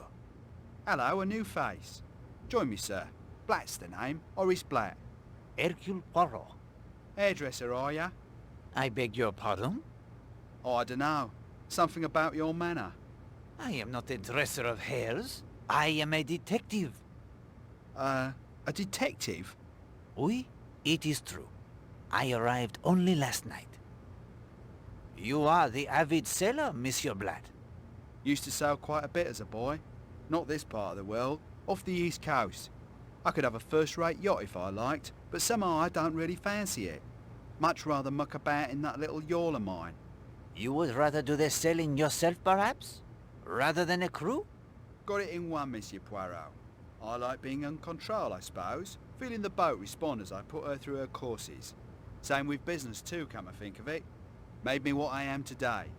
You've heard of Blatt's Hardware, I'm sure. I may have. Biggest concern of its kind in London.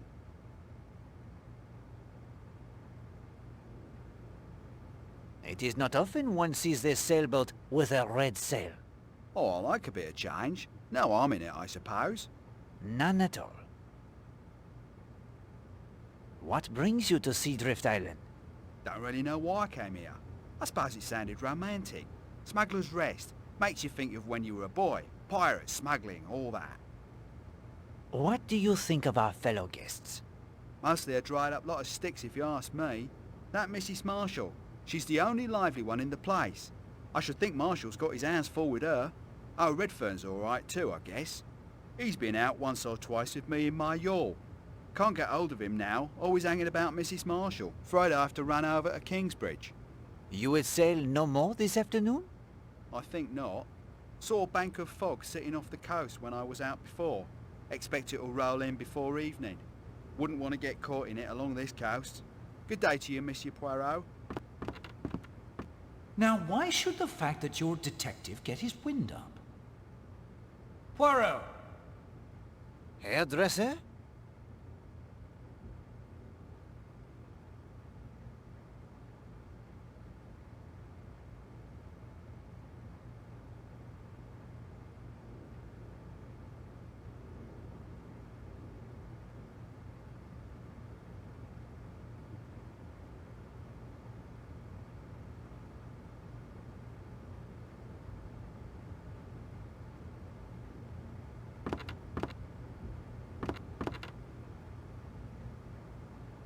Like to try your hand at a game of darts? No merci. Maybe later then. Perhaps.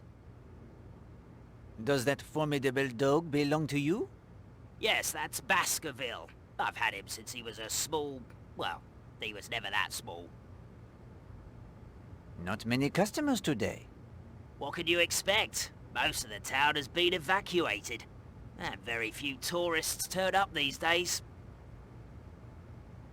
You enjoy the playing of the darts? Darts is my game, right enough. It's been a tradition in these parts for centuries. Did you know the famous smuggler Tom Cutter was an expert dartsman? No, I did not. Struth. He played at the Smuggler's End almost every night when he wasn't out at sea. A masterful player was old Tom. They say he scored more ton 80s than anyone before or since. Ton 80s, Hastings? The highest possible score in a single throw, Poirot. 3 darts, all inside the inner narrow ring of the 20 wedge. I trust Baskerville is the excellent watchdog? Oh, hey. We have never had any trouble in here since Baskerville's come of age. Can't trade him to do anything, of course. But with Baskerville, growling works a treat. Has Baskerville ever bitten anyone? Well, doesn't need to, does he? All he has to do is growl. Have you ever seen Tom Cutter's ghost? No, but I've heard of them that has. If I was lucky enough to meet up with a ghost, I'd challenge him to a game of darts. And how did he die? He was hanged by the excise men from the Smuggler's End sign. It's said he walks again every year on the anniversary of his death. And on what day did he die? August 24th, that's right. Tonight is the anniversary of Tom Cutter's murder. Monsieur Cutter lived at the Smuggler's End? Hey, it was the only lodging on the island until the hotel was built a few years ago. Do you know anything of Tom Cutter's treasure? A lot of folk have looked high and low for the treasure, but no one's found so much as a farthing in all these years. Thank you for the conversation, my friend. Stop in any time. Maybe we can have a darts match.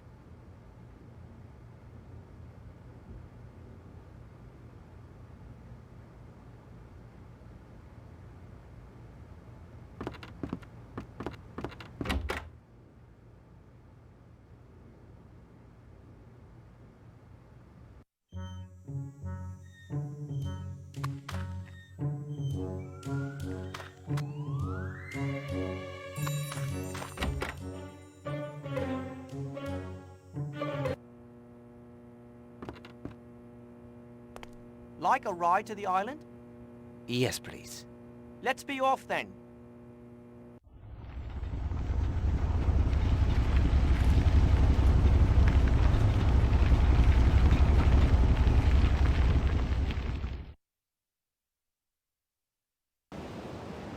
I expect you've heard about our ghost, the smuggler Tom Cutter. He used to bring in his goods to the cove on Seadrift Island they now call Cutter's Cove. And he was regular at the pub on the island. That's where he met his end, they say, hung by agents of the Crown.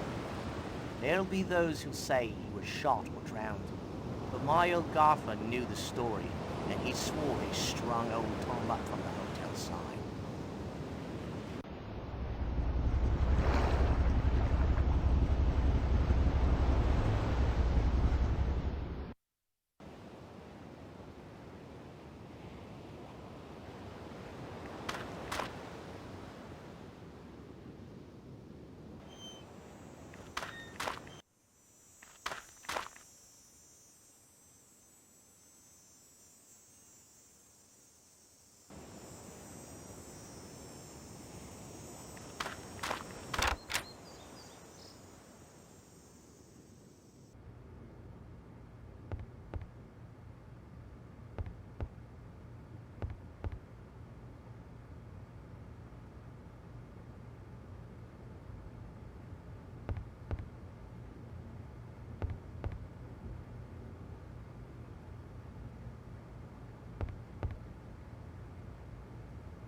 Hastings, we cannot be hasty. We must find instruction on how to proceed.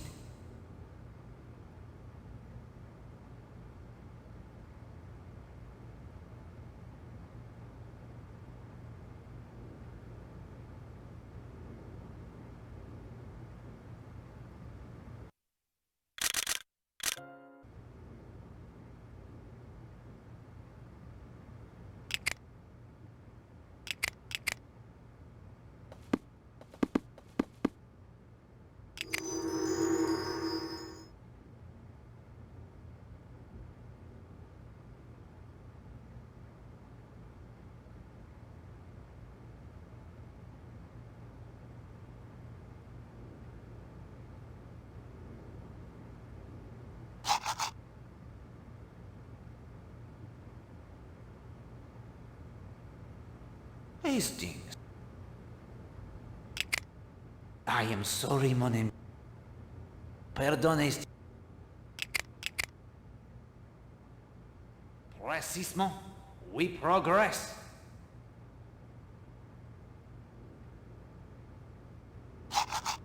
I do not think that is.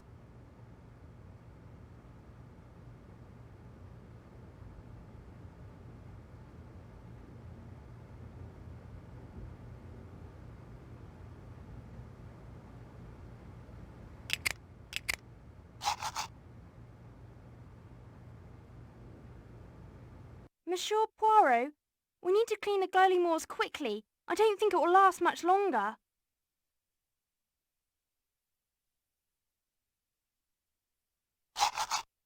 Now rub the mineral oil onto the bird with this brush. This will make the motor oil easier to remove.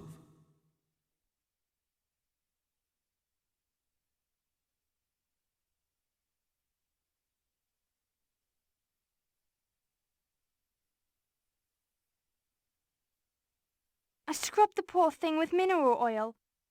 I suppose we're fighting oil with oil.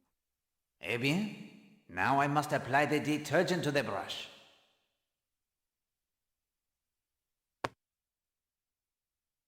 Précisément.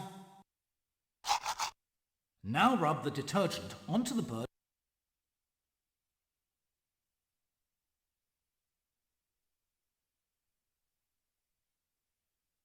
We progress. Now we must rinse the bird. I will turn on the taps.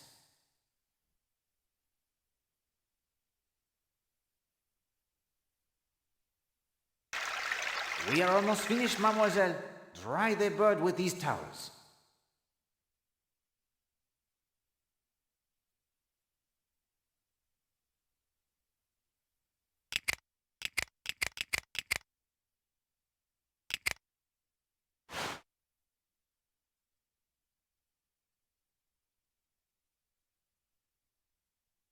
Splendid work, Mademoiselle Musher.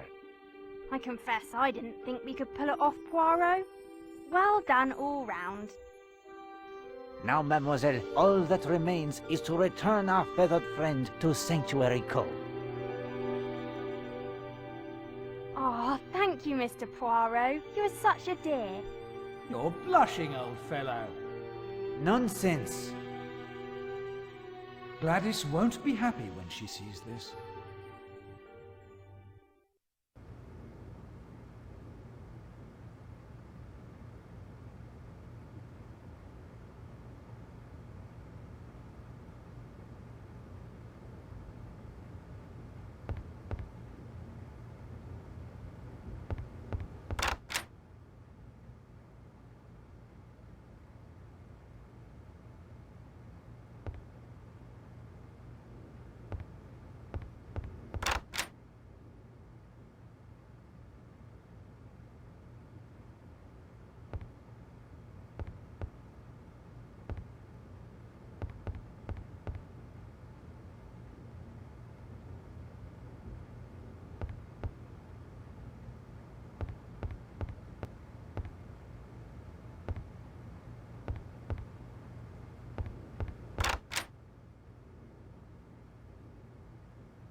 Perfection.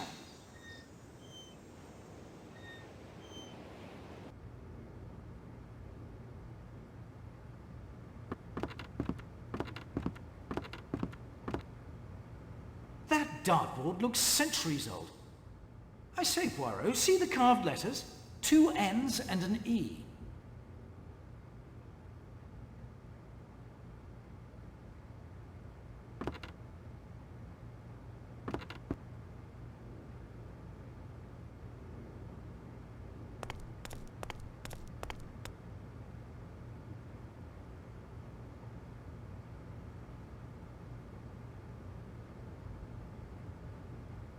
What have we here, Hastings? What have we...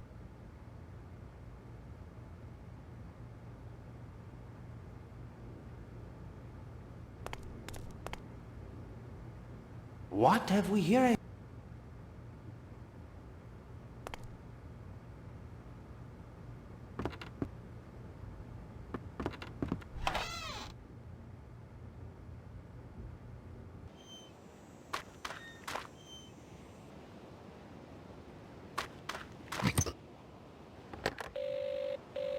Hello?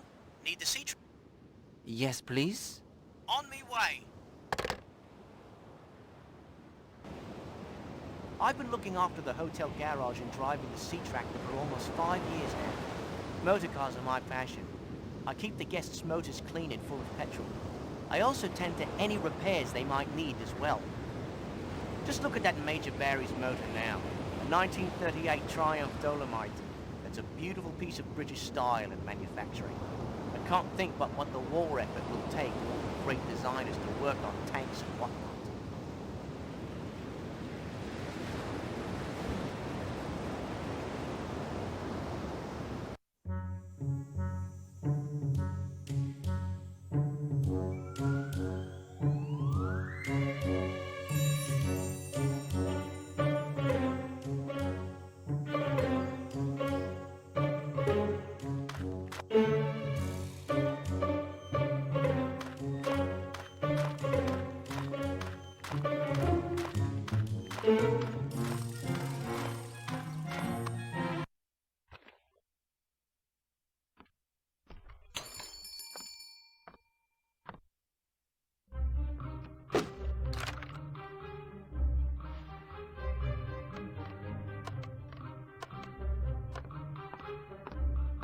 Mr. Poirot!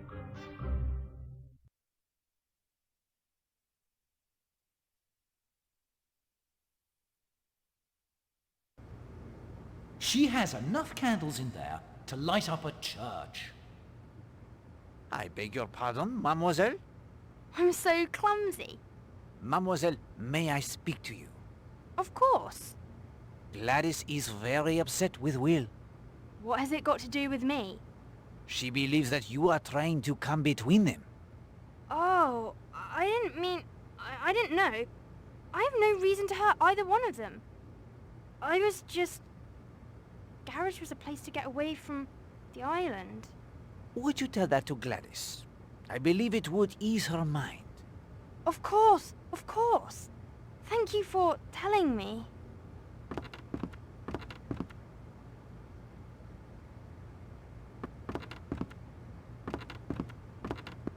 Are there any telegrams for me? I'll just check. Of course, sir.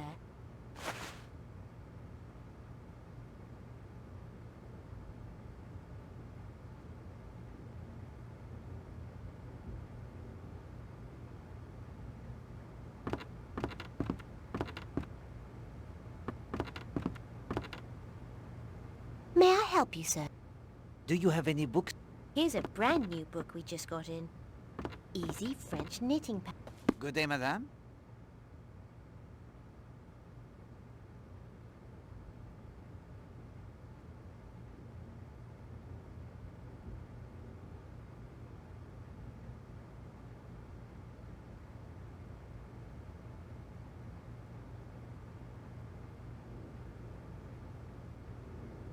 Let's see. That will be 5 pence, if you please, sir. Thank you for your business, sir.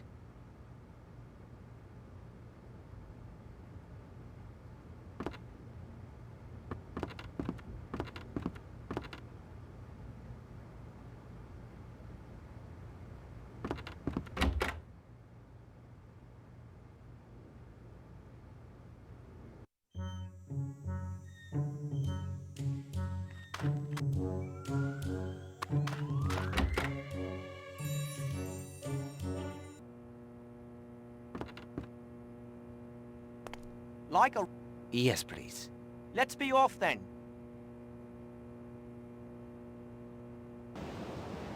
This sea tractor is a rare contraption, isn't it? When the Smuggler's Rest was first built, they used to ferry folks over by boat. But the current across the causeway here can be powerful at times. When they updated the hotel in 1932, I think it was, they had the tractor built. High tide, low tide, strong current or no, the tractor, she just plows along, keeping us high and dry. It's a miracle of modern engineering, I calls it.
Monsieur Gardner, do you think your wife would like this book?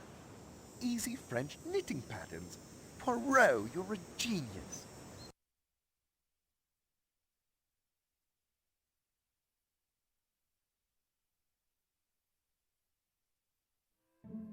And so, Hastings, we come to the third act of my story. You have spread your investigations beyond the island to the town of Leathercombe Bay. This is most excellent. You have met the rest of our cast and seen how a favor performed can earn a favor in return. Even now, I suspect certain suggestions present themselves to you. It's obvious there was more than one mystery on Seadrift Island. In fact, almost everyone seemed to have something to hide. Precisement. Keep that in mind. Few cases are so neat and tidy as to have only one person up to no good. You must first dispose of the red herrings before the fox he can be treed. What next, Poirot? Night has fallen on Seadrift Island, and with it the fog has crept in from the sea. And this is the night the ghost of Tom Cutter is said to walk. Remember the other two vignettes I shared with you as well. A murder of a girl. A ritual. As before, if you find yourself unable to progress, I will assist with the magic of the Finger of Suspicion. Ah, yes. Time now for a third clue to its secret. The third clue? It is desk. Power? Lamp? The lamp on the desk, of course. The Finger of Suspicion must be powered somehow by the desk lamp.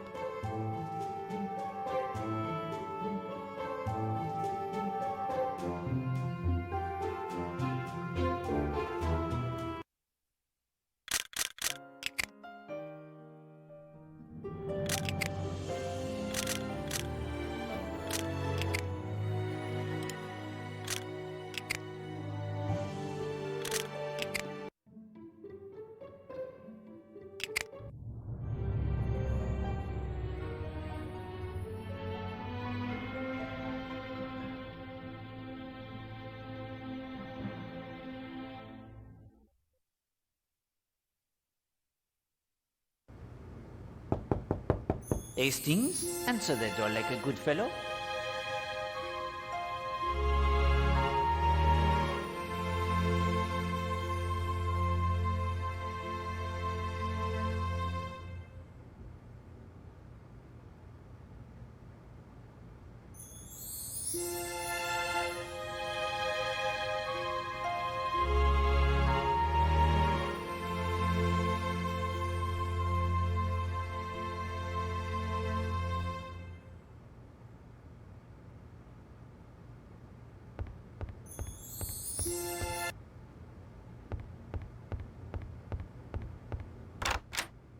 Poirot, what the bloody hell is going on? I have spoken to Madame Marshall. Yes, I understand she gave you the third note. She told me. I will begin a search for the typewriter on which the notes were written. There can't be many typewriters on the island. One that has been stolen from Mademoiselle Darnley. The devil you say. And yours? But see here, something very precious to me has been stolen. Indeed? And what has been stolen? A photograph of Arlena, the only one I carry with me. It was taken sometime this afternoon from my room. The door to your room was unlocked or forced? It was locked. But hang it all, the balcony door was not. Poirot, that photograph means a great deal to me. You must find it. You see how I was plagued at every turn, Hastings? With the investigations I would under ordinary circumstances reject out of hand? Yet on Seadrift Island everything, even the smallest bother, was connected, and therefore could not be ignored. I will see what I can do, Captain Marshall. This holiday is a nightmare. I fear the nightmare it only begins.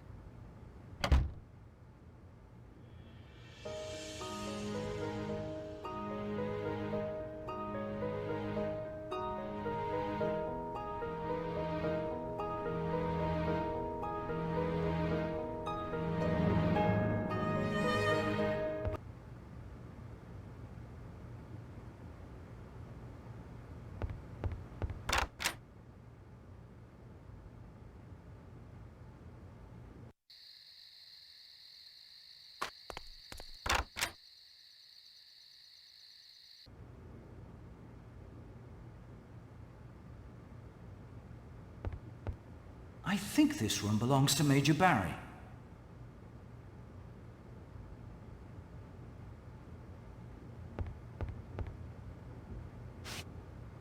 Bravo, Hastings. You have solved one crime at least.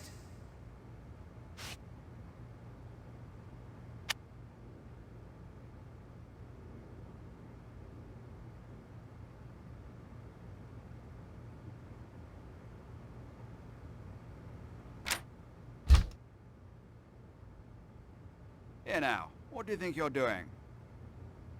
Retrieving some stolen property. What? What do you mean? This afternoon we see you are spying upon Madame Marshall. Her photograph goes missing.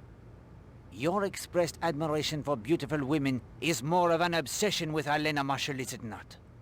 How dare you? Blast her if you will. The proof was beneath your pillow. What do you intend to do now? I will let Captain Marshall decide what is to be done with you. Marshall has a reputation for hard dealing in the city. Monsieur Bagby has their dog, Baskerville? The Great Dane? Yes, I've seen him snoring on the hearth in the monk's hood. Do you think you could train him? Oh, I expect so. To do what? There is a cat in the Leathercombe post office. That will do quite well.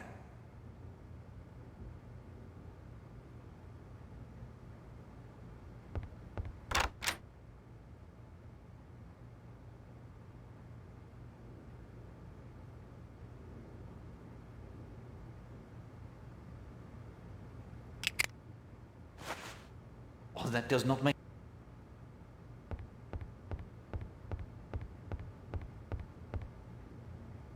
Je vous ai battu. Je vous casse, je vous maudis. Je vous ai battu, je vous casse, je vous maudis. Je vous ai battu, je vous casse, je vous maudis. Sounds like Miss Marshall is doing her French lessons. If that is true, Hastings, they are the most unusual French lessons.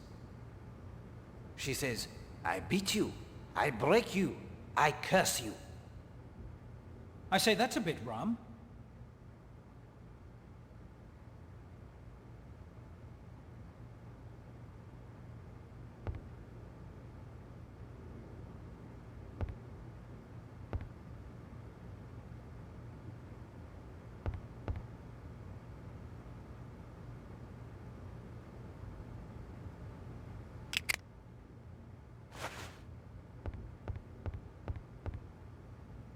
It's why we came here. Our hopes and dreams. Our future. Gone. Why do you keep telling me to leave it? I know you, Oakley, darling. I know your temper. There must be some justice in this world. There is, darling. In the end, justice will win out.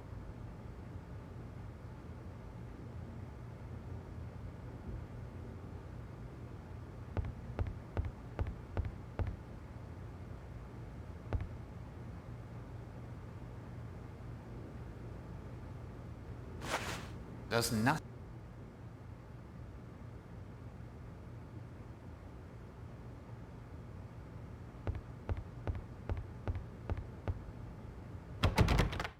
Let's...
I do not think that to be appropriate.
Does nothing...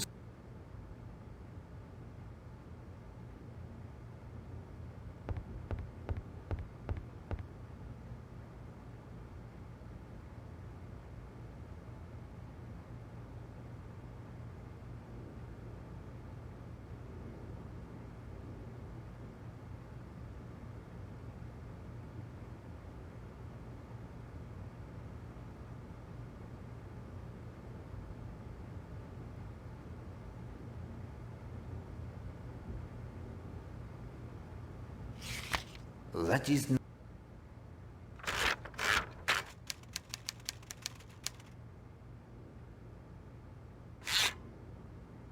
The sample does not match the note.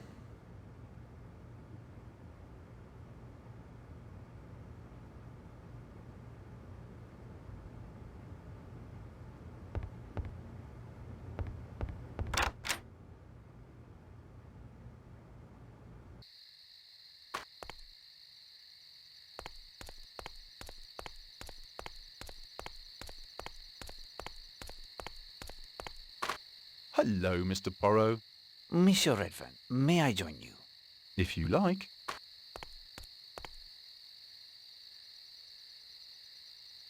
I think that you enjoy life. Indeed I do. And why not? Why not indeed? I make you my felicitation on the fact. Well, thanks. May I offer you the piece of advice? Please. A very wise friend of mine in the police force said to me years ago, Hercule, my friend, if you would know tranquility, avoid women. I'm afraid it's a bit late for that. I'm married, you know. Your wife, she is a very charming woman. Very accomplished. She is, I think, very fond of you also. I'm very fond of her. I am delighted to hear it. Look here, Monsieur Poirot. What are you getting at? Les femmes? I know something of them. Do you? One can be a pleasure. More than that, are capable of complicating life. And the English, oh, they conduct their affairs so... Oh, they baffle Poirot. Monsieur Redfern, I stated to you plainly. If it was necessary for you to come here, why in the name of heaven did you bring your wife? I don't know what you mean. You know perfectly. I am not so foolish as to argue with an infatuated man. I utter only the word of caution. You've been listening to these damned scandalmongers. Nothing to do but make up lies all day. Just because a woman's good-looking, they're down on her like harpies. It's pure jealousy, nothing more. Are you really as young as all that? I see. You were trying to defuse the situation before it explodes. Exact, Hastings. I could see the current circling around Elena Marshall, not knowing from what direction the danger would come, or whom it would be directed toward. It was all I could do.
RD, I say, Poirot. I'll wager this is Miss Darnley's typewriter. Beyond a doubt, you are correct. After we test it against the notes, we will return it to her. This is...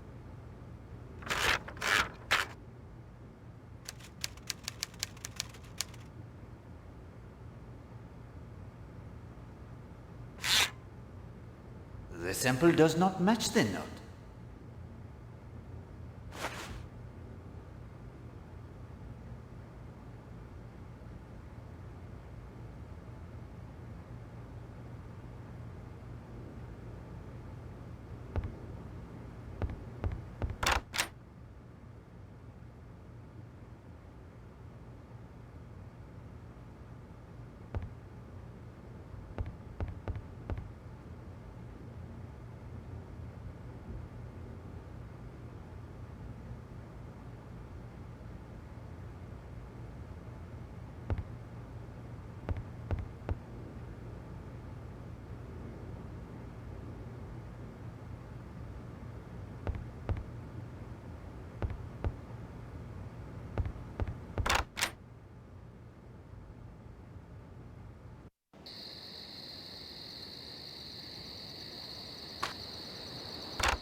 Mr. Poirot, you dear, dear man. We've confessed all to one another. We're both pledged never to forget an anniversary, haven't we, Oakley? Yes, darling. And we'd like to thank you for your efforts on behalf of our anniversary, isn't that right, Oakley? Yes, darling. I love my knitting book. And I'm equally delighted with my coin, more than you can know.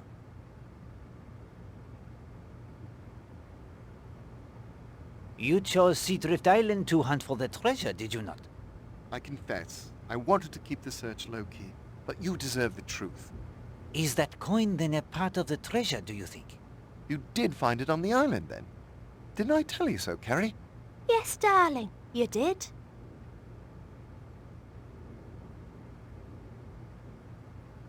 What can you tell me about the coin?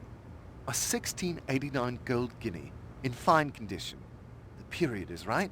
Very well could be part of the treasure. Have you found it? Unfortunately, no. That coin only. But we're going to find it. I'm convinced the island summit is the starting point. Where do you go from there? If Carter left a clue, it's bound to be somewhere in the smuggler's end.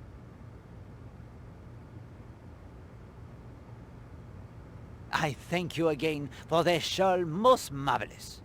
I'm so pleased you like it. May you get good use from it. He already has. I will not interrupt your celebration further. Hastings, allow them to enjoy their anniversary in peace. Of course, old man. Sorry.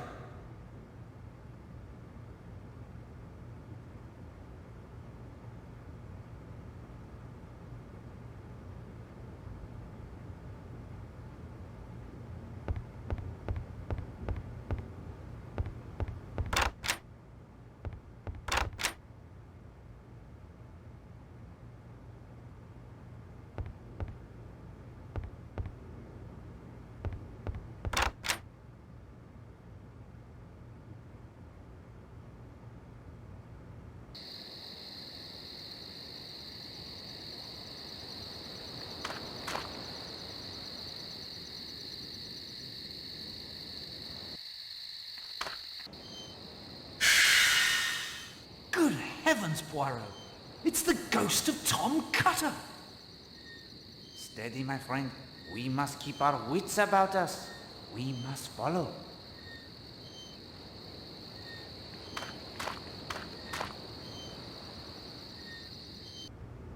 Hastings, downstairs, to the cellar.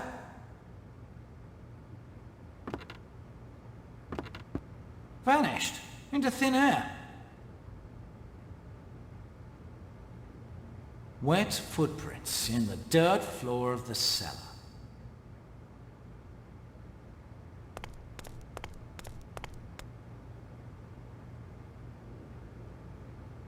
What have we here, Hastings?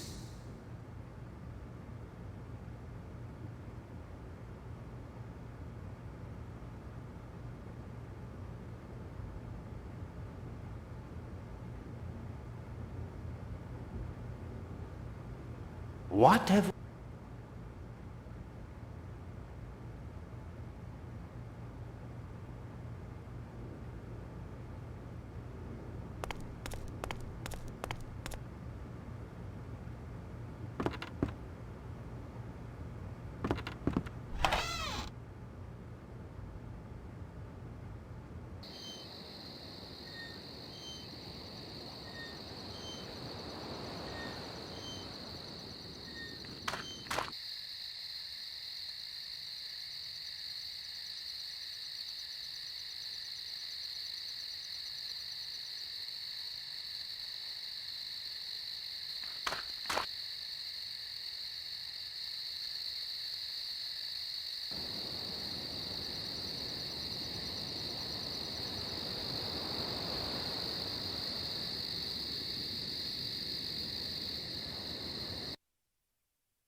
Filthy night, eh, Poirot?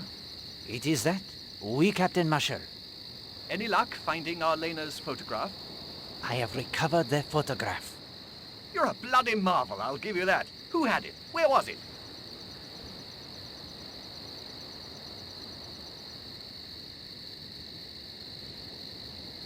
An overzealous admirer of Mrs. Marshall took it.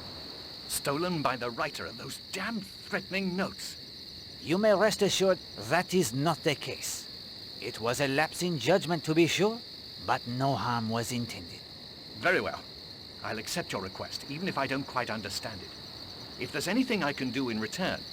It is kind of you to offer, and indeed there may be something. Name it. Here is your chance, Hastings. Use the little grey cells.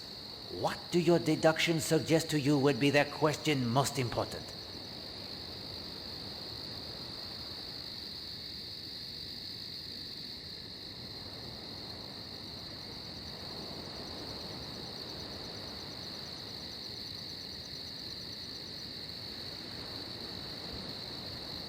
Your daughter had some difficulty at school, I believe? Well, what if she did? What has it got to do with you?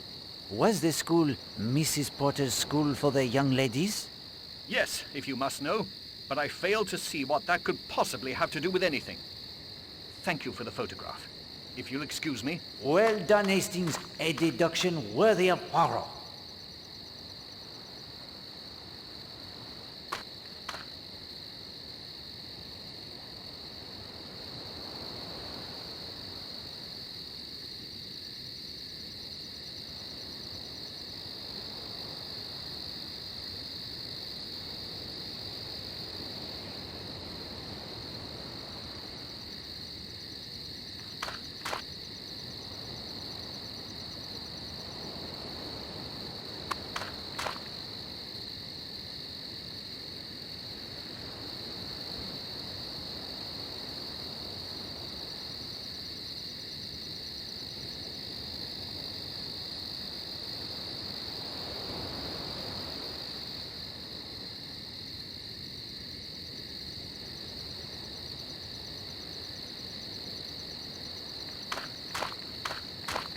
Very well, Hastings.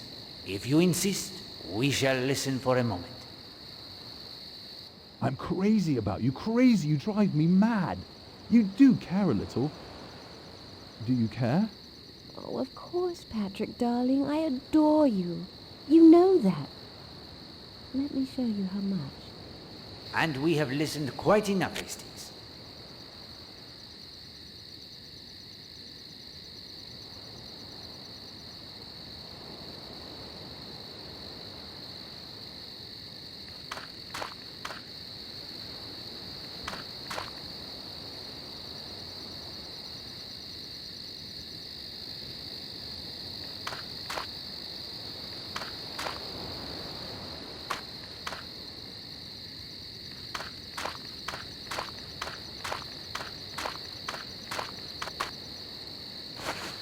Someone's been careless leaving a perfectly good shovel lying about.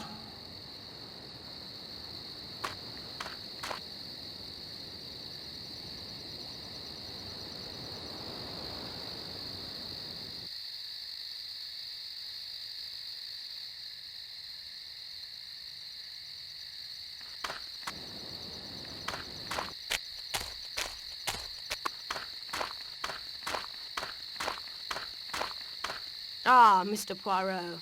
Miss Brewster? An unusual place to find the ballet teacher? Not entirely. My past seems to still be haunting me.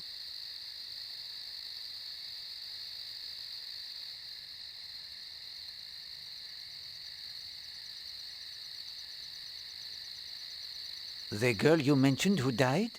Yes, Mr. Poirot, I need your help. If it is in my power. She was a student of mine in Brixham. A number of students from a nearby girls' school would come to us for ballet instruction. Millie Parsons was one of those. Returning to the school from a ballet class, she was attacked and strangled to death. I want you to find her killer. What a coincidence, Poirot. No sooner do we begin to look into the Parsons girl's murder when we are asked to do just that. Coincidence, Hastings? Poirot does not trust such coincidences. Do you know the significance of the pole and the circle? I think perhaps. Do you? I have my suspicions, mademoiselle. You do? The chicken feathers stained with blood, Hastings? You speak of the voodoo, do you not? My God, I hoped I was wrong. How can it be here? Millie Parsons was the girl who died several months ago? Yes, in May. The police investigated. At one point, the rector of the church was suspected, but nothing was ever proved. Do you recall the name of this man? I don't think I ever knew it. I couldn't bring myself to follow the investigation. The details, it was just far too painful. What was the name of the school where Millie Parsons was a student? Miss Porter's School for Young Ladies. It was on the other side of a small wood, less than half a mile away from our ballet academy. Where have you encountered voodoo before? Understand I don't believe in it, but at the girls' school Millie Parsons attended, there was a math instructor named Gideon Fell. He left the school under some sort of cloud a few weeks after Millie died, and with only days left in the term. It had something to do with voodoo. He was a practitioner? I know no more than that, I'm afraid. Do you believe in the power of voodoo, Mademoiselle Brewster? Me? No, of course not. Superstitious nonsense.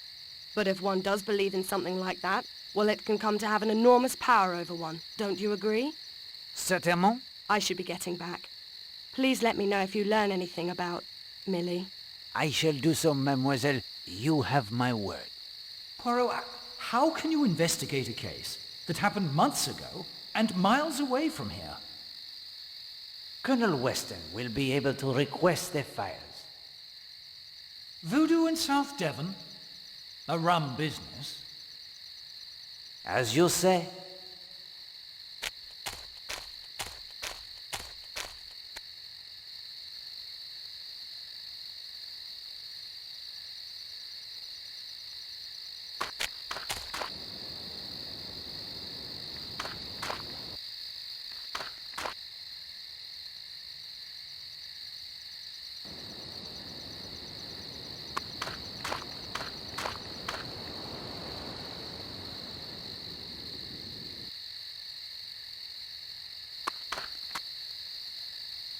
This is a useful point to measure the time it takes to reach Cutter's Cove, the spot that will be the scene of the murder.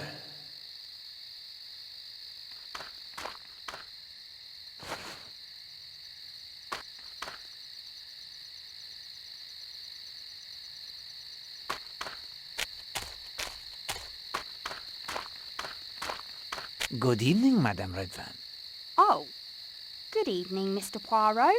Is there anything I can do? No. No, there is not. Do you know what I'm most sick of in this place? Pity. Do you think I can't see? All the time people are saying, poor Mrs. Redfern, that poor little woman. I'm not little. I'm tall. They say little because they're sorry for me, and I can't bear it.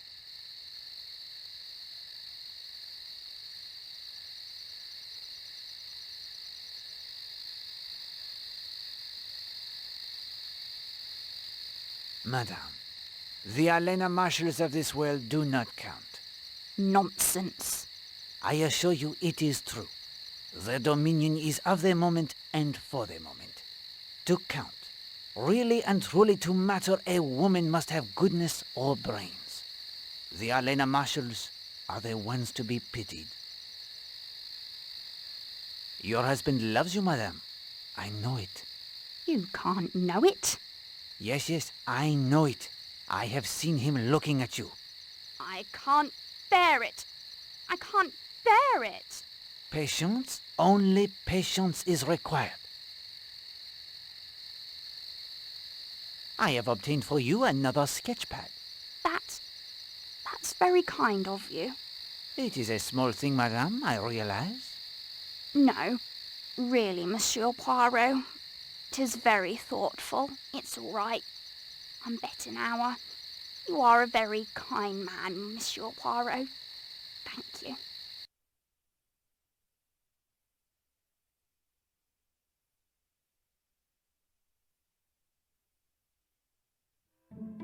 A new day, Hastings, August 25th. The day that murder came to Seadrift Island. What have we learned? Much of the mystery seems to swirl around Mrs. Marshall, or Alena Stewart as her fans call her. You agree? Yes, that seems clear. And two mysteries are solved. The photograph is found beneath Major Barry's pillow. The typewriter of the most charming Mademoiselle Darnley is discovered beneath the bed of the Redferns. Christine Redfern has reason to send such notes, perhaps. Her husband's attentions to Mademoiselle Stewart are obvious to all. At last, there is the murder unsolved of Millie Parsons. Why does Mademoiselle Brewster ask Poirot to take it up? Several of the guests at the Smuggler's Rest Hotel appear to have in common Brixham, the place where she died. Mademoiselle Brewster, Stephen Lane, the former vicar, even Mademoiselle Linda Marshall, who it now appears was a student at Millie's school. Yes, Miss Porter's school for young ladies. What happened there? Voodoo rituals? An anthropology teacher awakens in fear to the pounding of the pagan drums? Voodoo? Nonsense, if you ask me. Perhaps. But as Miss Darnley said, not nonsense to those who believe. And do not forget Tom Cutter's ghost. We saw. I admit that gave me a turn. But ghosts? Voodoo? Poirot, even for you, this case has elements of the sensational. No sensible person could credit. Perhaps. But I will give you the very important clue. Think on the nature of Alena Stewart. Watch as the investigation proceeds, Hastings. Until we can understand fully and completely exactly the kind of person Alena Stewart was, we shall not be able to see clearly the kind of person who took her life. As before, if you find yourself unable to progress, I will assist with the magic of the Finger of Suspicion. Ah, yes. Time now for a fourth clue to its secret. The clue is drawer. Power, lamp, desk, drawer. Do I search the drawer for a switch, perhaps? Or is it something more subtle? I say no more. When you are ready, my friend, we will return to Seadrift Island. It is a morning of sunshine, warm breezes, and a murder most foul.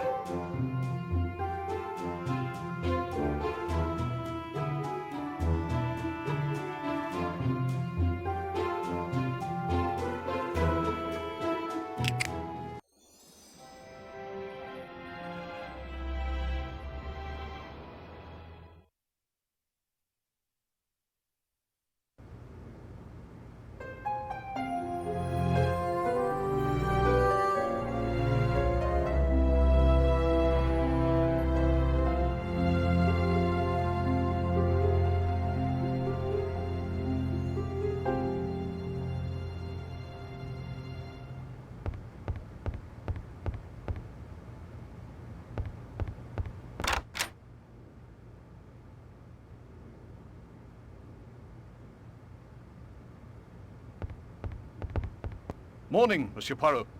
Any more thoughts about what we found in the ruins? Poirot always has the thoughts, Monsieur Lane. Who can tell which will prove to be most significant? What are your plans for this morning? I've heard there's a fine church in these parts, St. Patrick in the Coombe. I'm going to try and track it down.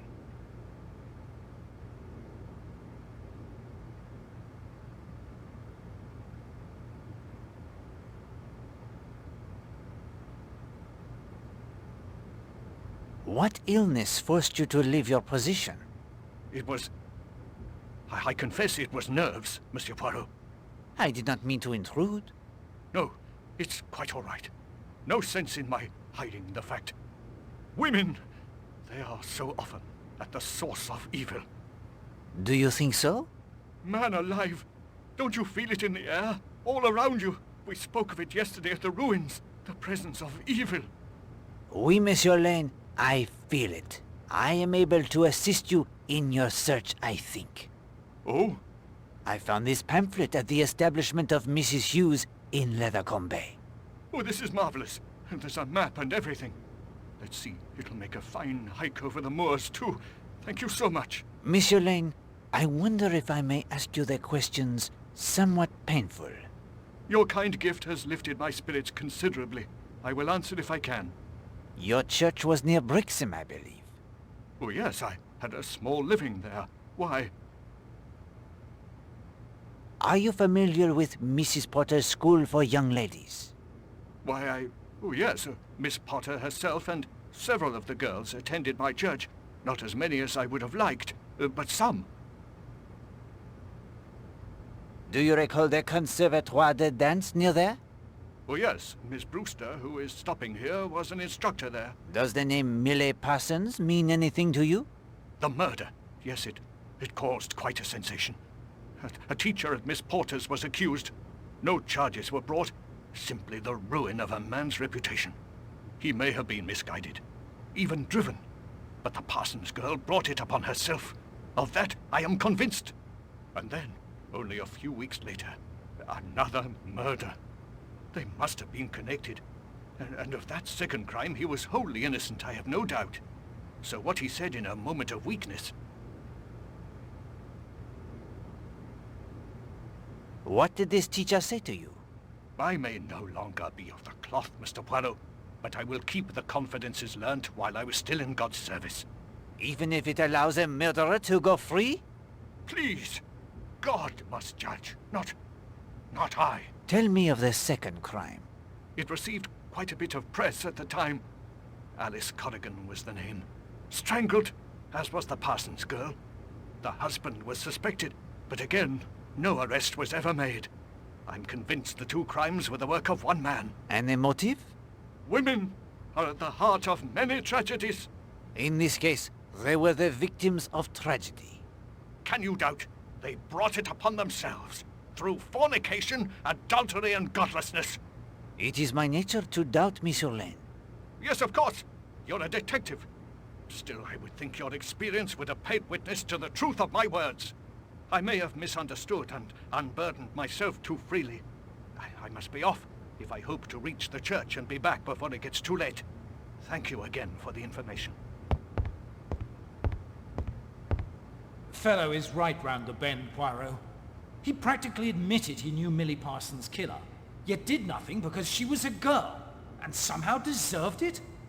That's monstrous. It is true he appears to be quite selective when it comes to forgiveness and compassion. Yet it may very well be that decision to keep silent caused his breakdown. His pain runs deep, and the struggle, it continues. There may be hope for him still.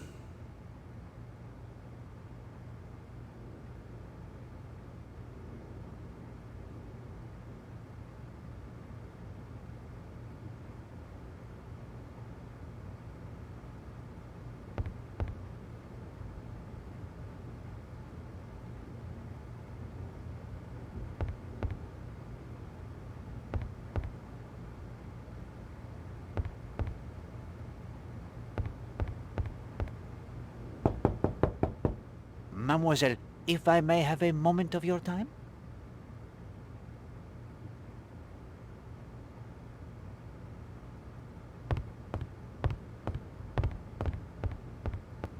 I only have a few minutes, Monsieur Poirot. I'm meeting Mrs. Redfern at Sanctuary Cove at 10:30. I will come straight to the point, mademoiselle. You were a student at Miss Potter's School for Young Ladies in Brixham, were you not? I was. I'm not anymore, though.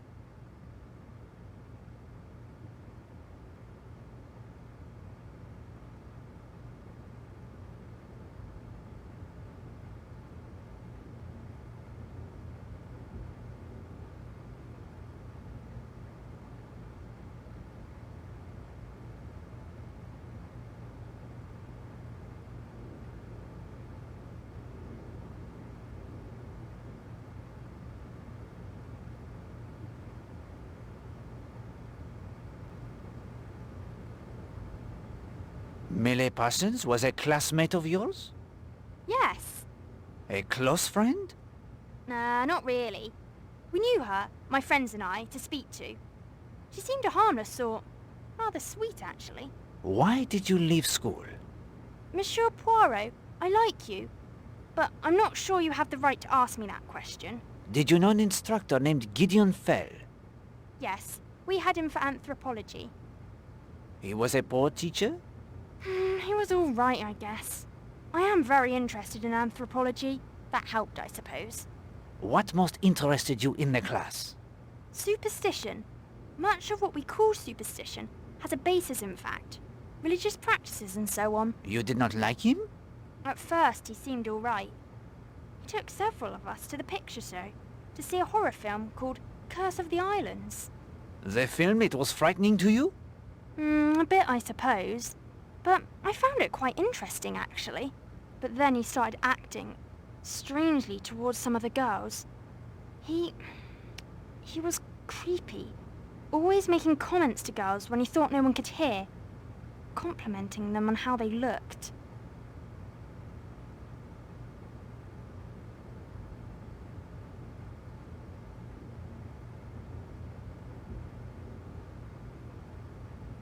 This interest, it was more than politeness?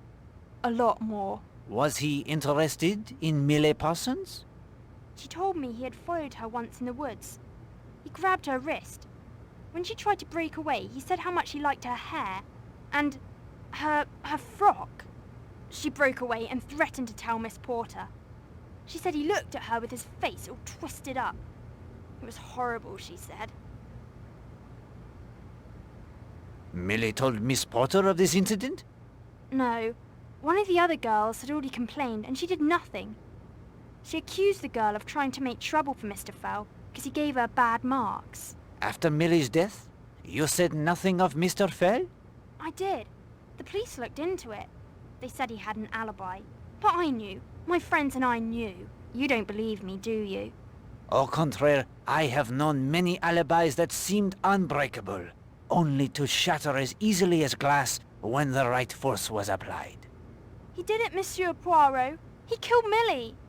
I have to change into my swimming costume now. Will you excuse me? Of course. Thank you for speaking with me.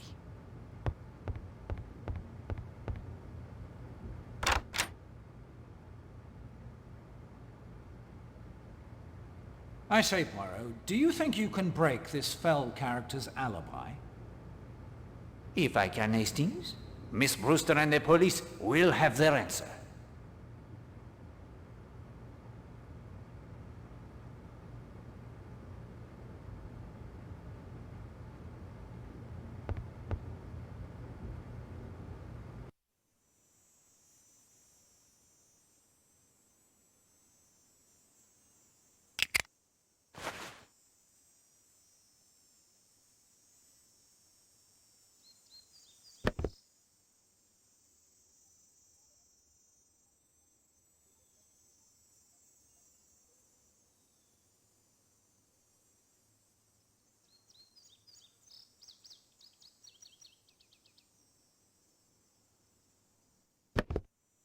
These are the binoculars, most splendid. But I cannot see anything of particular interest here.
Monsieur Poirot? Good morning, Madame Marshall. I regret I have not yet found the writer of those notes. I wouldn't worry myself if I were you. In fact, I'd like you to forget about them. You have learned the identity of the author? Yes. And if there's any further bother, I will deal with it myself. Is that clear? That could be dangerous. An argument will not assist us, Hastings. Better to comply. I will do as you ask. That is a scent most charming that you wear. Thank you. You're very kind. It's an expensive indulgence, especially for the beach. But I like it so. You are going for the swim? No, no. I wanted to use a float. Use this one with my compliments. You won't be using it? No. I am certain of that. Do something for me, will you? Anything. Hastings, do not become smitten with this woman. She is charming, yes, but it will cloud your ability to investigate. Sorry, Poirot. She's just so damned attractive. Don't tell anyone where I am. Everyone will follow me about so. I just want for once to be alone.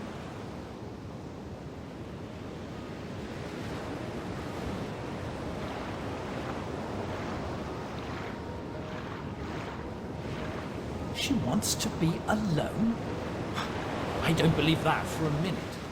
Very good, Hastings. You read her character well. I concur. She has the rendezvous, I think. But with whom?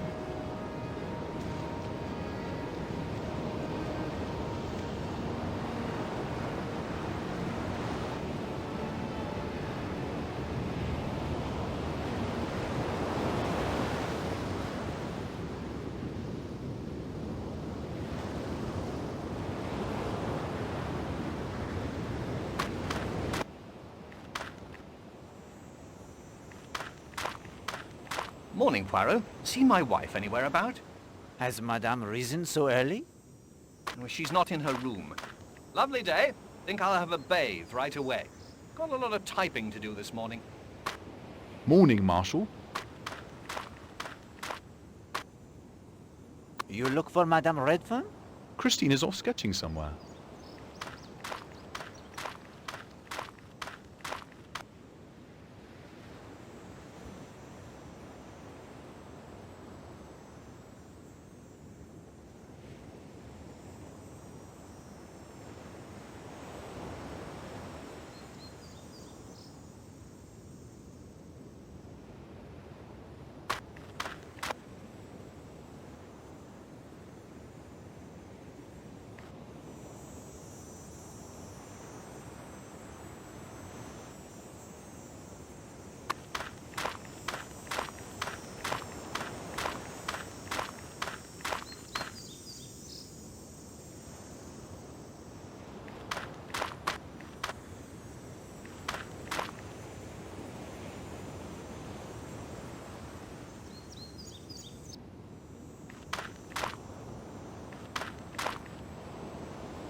I say, it's that North chap again.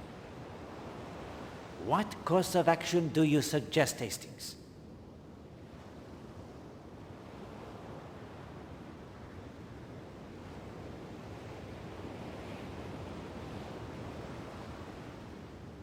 Ask Mrs. Redfern to make a sketch of him. An excellent idea, my friend. Then Colonel Weston can send a picture to Scotland Yard for identification.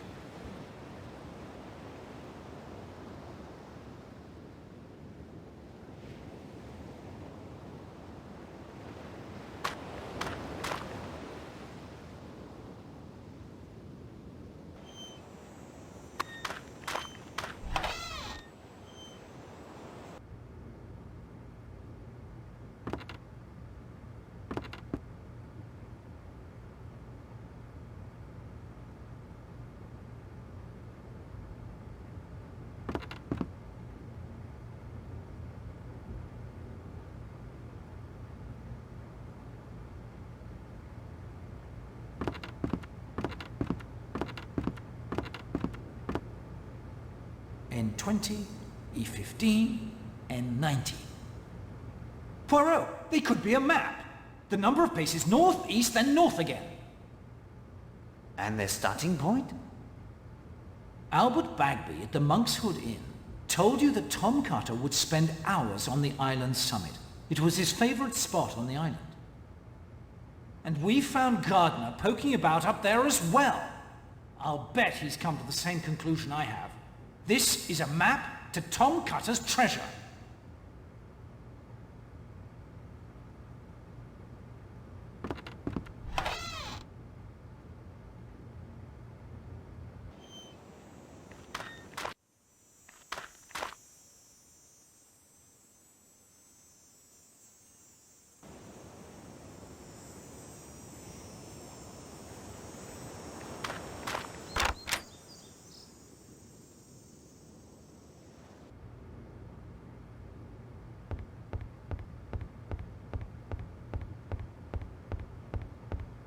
Monsieur Poirot, thank you again for the sketch pad. It is my pleasure, madame. I intend to make good use of it today.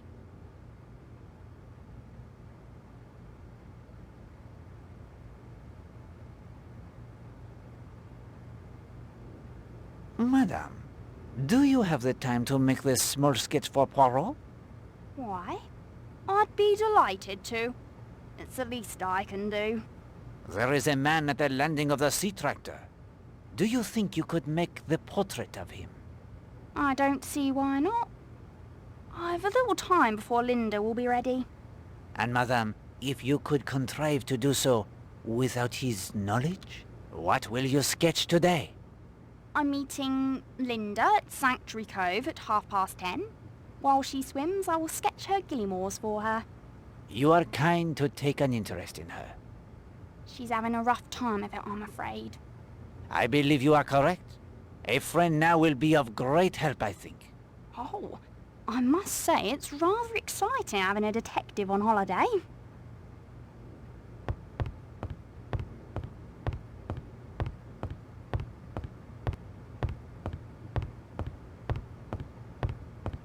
Monsieur Poirot, any luck with finding my typewriter? Oui, mademoiselle. This is it, is it not? Yes, indeed. Wherever did you find it? I would rather not say at present. You are being most mysterious. It is my nature to be mysterious, I am afraid. Well, I'm happy to have it back. Thank you. Please let me know if there is any way I can repay you. I will. Where are you off to, may I ask? The Ledgers to read my book. It's a rather good thriller by Graham Greene. Do you know his work? Bien. He is an excellent writer. Then I've a tennis date with Ken, Mr. Marshall, Mrs. Redfern and Mr. Gardner at 12. I'll just put this typewriter in my room, then I'm off. Enjoy your day, mademoiselle. And you, Monsieur Poirot. And thanks again.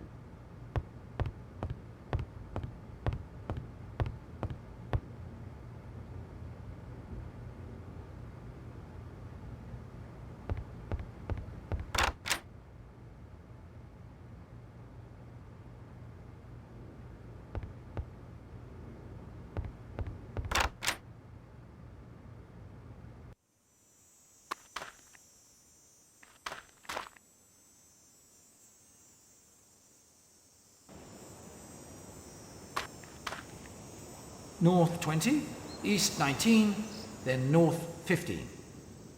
Let's see where we end up, shall we? 1, 2, 3, 4, 10, 11, 12, 13, 18, 19, 20. Eh bien. Now east. 1, 2, 3, 4, 10, 11, 12. Hastings. 3 more steps will put me in the center of the... What did you call it? The ad service court. Poirot, something is buried there. That's why the ground keeps settling. Dig! Dig! Against my better judgment?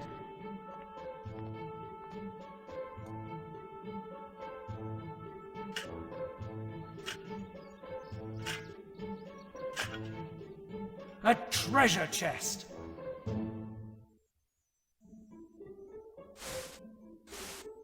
Oh, that's...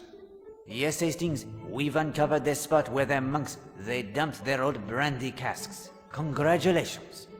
I was so sure. I suggest another visit to Monsieur Bagby, if you insist on pursuing this. Good idea, old fellow. First you'd better finish filling in the hole and raking the tennis court.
From the tennis court to Cutter's Cove, it is 20 minutes.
I imagine... Yes, Hastings.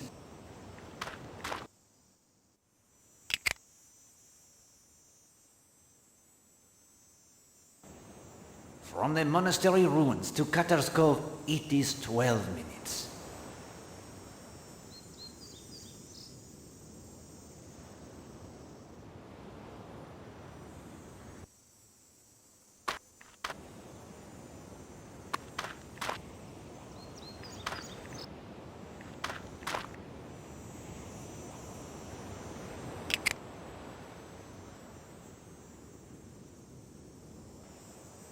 From Sanctuary Cove to Cutter's Cove, it is 15 minutes.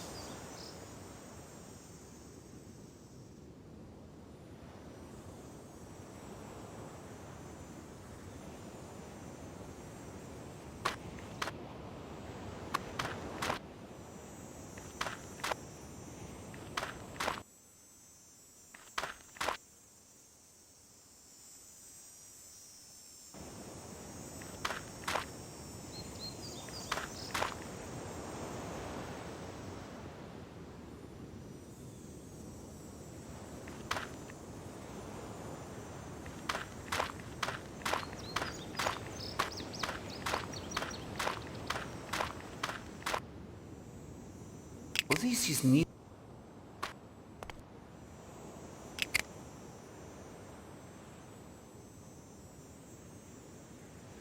From the ledges to Cutter's Cove, it is 6 minutes.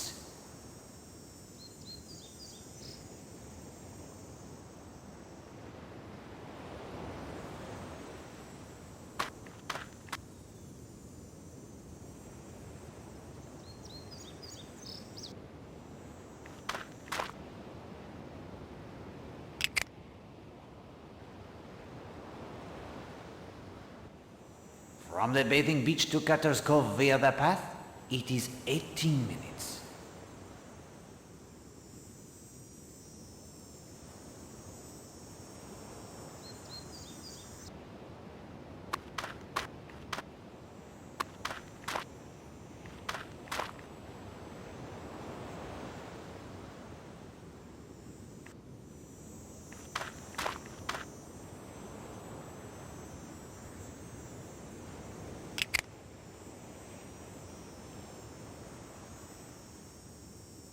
From the hotel to Cutter's Cove, it is 25 minutes.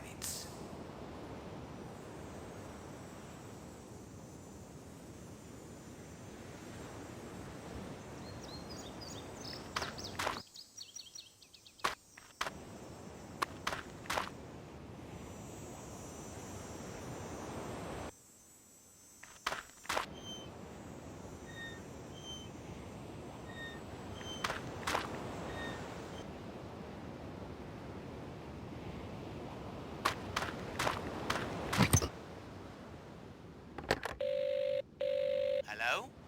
Yes, On me way. Mr. Poirot, I wanted to thank you for helping to clear up the misunderstanding between Gladys and me. How she could think I'd ever be interested in that schoolgirl is beyond me. I can't help it if some foolish child decides on her own to start hanging about the garage. I know it sounds silly, but I think she was only doing it because she wanted to pinch my shovel.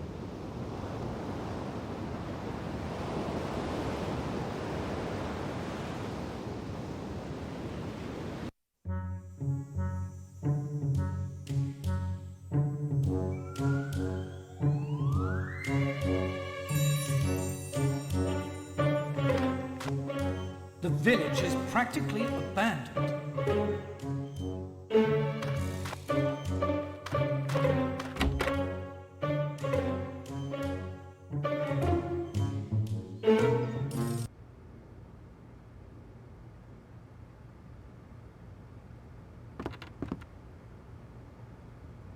Hello, Mr. Poirot. Not like you to look so out of sorts.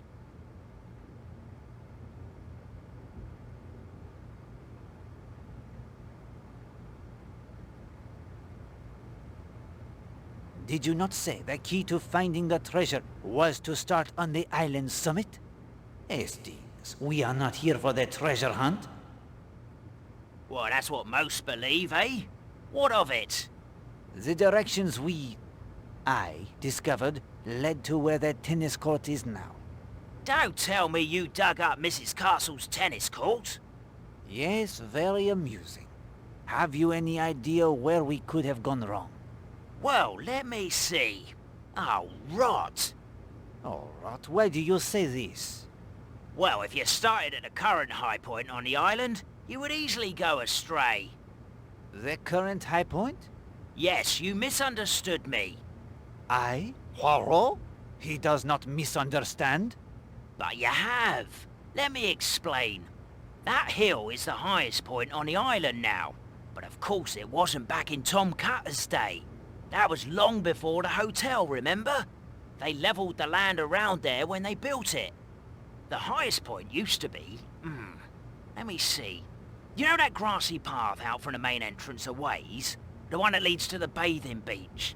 Well, that used to be much higher. That's where old Tom used to sit and watch. You really did dig up the tennis court? Good day to you, Monsieur Bagby. Yeah, if you'd like a game of darts, just ask.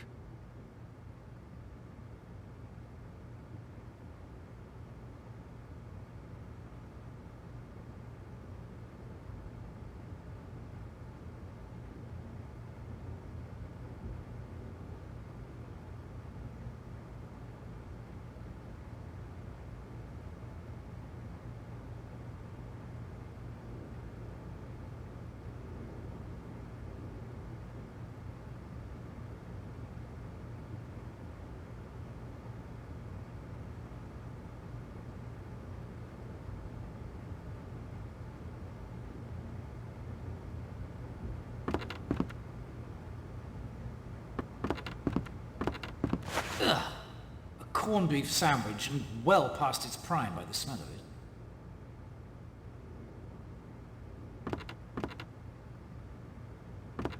Morning, Poirot. Major, you are here already? I've already worked with the dog. He'll do as I say. Are you ready?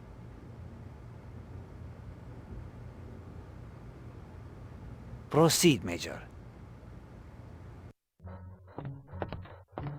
Stand at attention, Baskerville. Heel. It's a miracle, that is.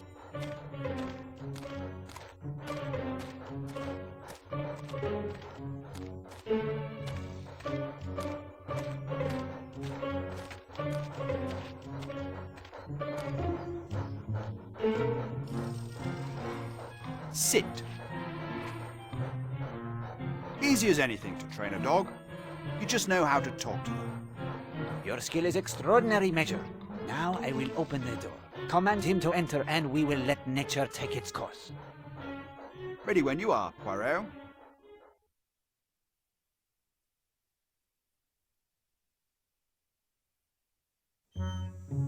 Enter Baskerville. Baskerville, enter the shop. He won't budge, Poirot. Can't say what the trouble is. Have you any way to lure him inside? Hastings, do you have anything that might attract Baskerville?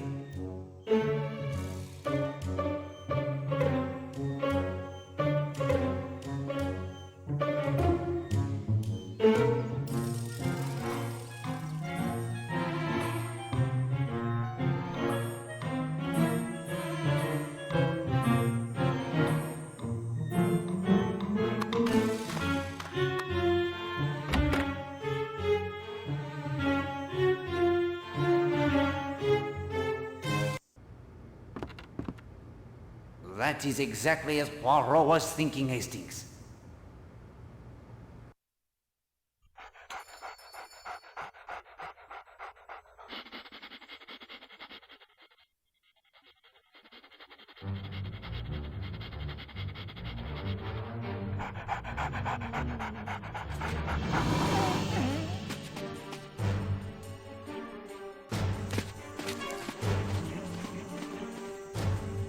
Was that poor Baskerville again? You'd think he'd learn not to come round here anymore.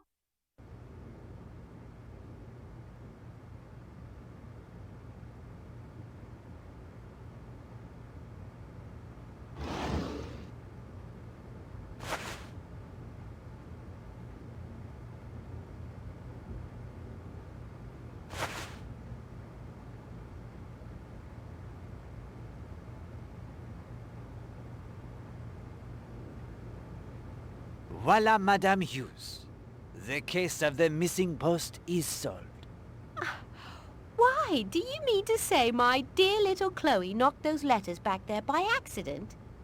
That your cat pushed them there to have the room for the catnap is fact. Whether it was an accident, it is not for Poirot to say. Oh, Mr. Poirot, how can I ever thank you? It is my pleasure to assist you, madame. However, there is a kindness you can do Poirot in return. What is it? Choose wisely, Hastings.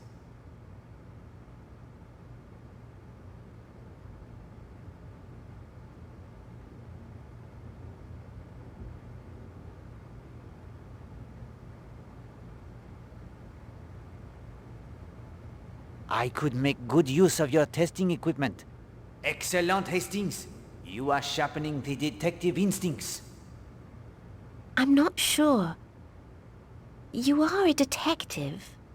Colonel Weston will vouch for me. Ah, well then. Of course you can. I'm happy to be of service, I'm sure. Merci, madame. You do that great service for Poirot.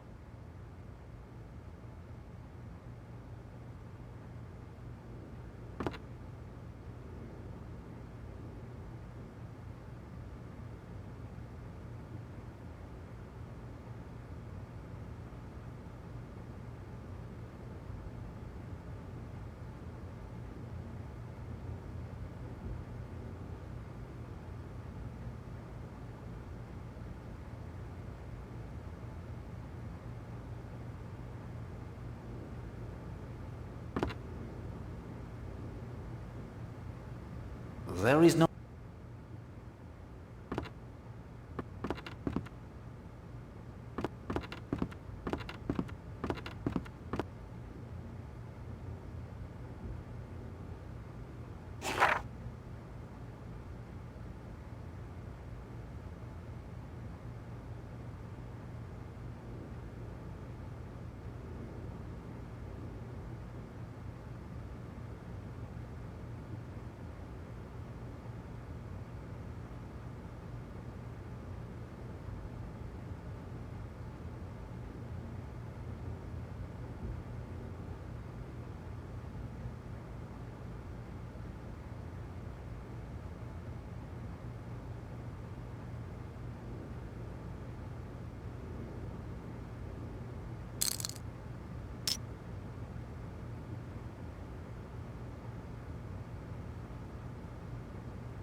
The tablets of Monsieur Lane are most certainly trianal.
Hello, Poirot. Enjoying your holidays? I will let you be the judge of that, my friend. I have several things to discuss with you. Carry on. Mrs. Marshall has been receiving threatening messages. The devil, you say? From whom? That is yet unclear. I would like to compare them to the type on your machine. You think I've been sending them? I must try every possibility, my friend, however remote. Be my guest.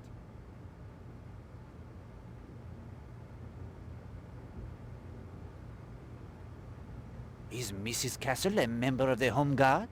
Yes, she volunteered, although she hasn't been of much use. Why do you say that? The sightings of U-boats don't match what my other watchers are reporting. I'm not sure she's truly watching at all. I am afraid it is worse than that. She has a German radio, a code book, and a signal lantern in her safe. Good God, a fifth columnist here in Leathercombe Bay. I'll have her arrested immediately. Please do not as yet. If you watch her, she may lead you to her associates. Ah, you're right. I'll have her followed if she leaves the island. Excellent! What can you tell me of Alice Corrigan's murder case? Nasty bit of work. Her husband had a motive, but an unbreakable alibi as well. Not my district, but I have some notes at my office. Could you obtain for me the summary of the report? I'll have it sent over from Kingsbridge this afternoon.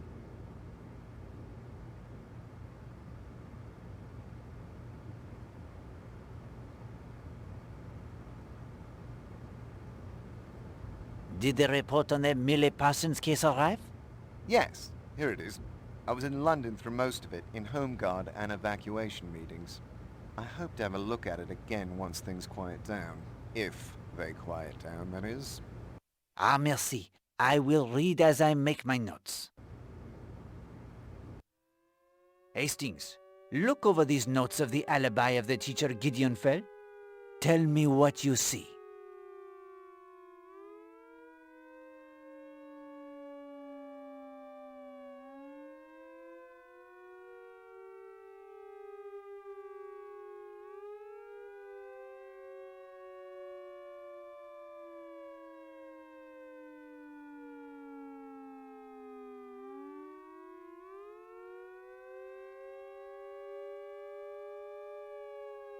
Something about the film? Fell was alone there for 2 hours. What is the most important fact concerning that film and Fell's alibi?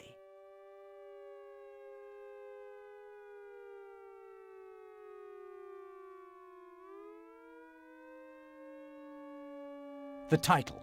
Curse of the Islands? And why is it significant? Linda Marshall told us Fell took her and some friends to see it. And this tells you? He knew the story already. And the theater ticket he had in his possession for the 12th of April? He bought the ticket, but he never went in. You have it, my friend. Well done. Colonel? Yes? The Millie Parsons affair. This alibi of the teacher, Gideon Fell. It does not hold the liquid. Water, Poirot. It does not hold its water. Oh? There are witnesses. Girls at their school that will tell you that Monsieur Fell took them to see Curse of the Islands before that night. You don't say. Fell, he leaves the restaurant at 7:40. He buys the ticket at the theater nearby, a matter of a few moments only. Then he walks to the corpse. He is there shortly before 15 minutes to 9, the time Millie Parsons' ballet class it is finished. He waits. The girl arrives. The murder, it is done. He walks back to the movie theater in time to see the end upon the screen. By Joe, Poirot, you're astounding. I had the information you lacked, my friend. That is all. I need to write up a report on this at once.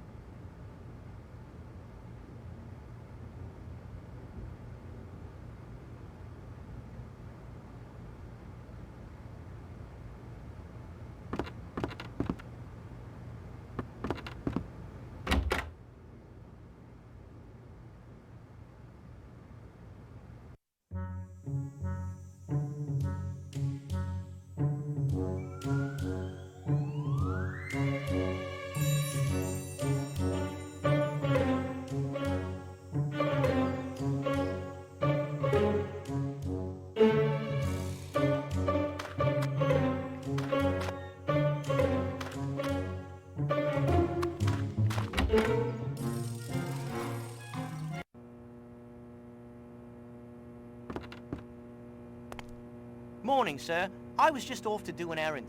Say, you don't happen to know anything about motor cars, do you? Yes, I do. Hastings, what is this you make me say? I know nothing of motor cars. I do, Poirot. Let's see what he's on about. What would you like to know? Major Barry's car needs its points cleaned. He wants it as soon as possible, but I have to test the motor on the sea tractor. It's been a bit dodgy lately. I wouldn't want to strand anyone on the island. I'd be in your debt if you could help me out. The young scoundrel asks such a thing of the world's greatest detective? Hang on, Poirot. It wouldn't hurt to have a bright lad like Jenks on our side. I see no points on the car of Major Barry. And the motor cars, they are filthy. Nonsense. You'd think you'd never heard of soap. I've never cleaned points myself, but all we need are some instructions. The current issue of Motor Enthusiast magazine has an exceptionally clear article on the subject.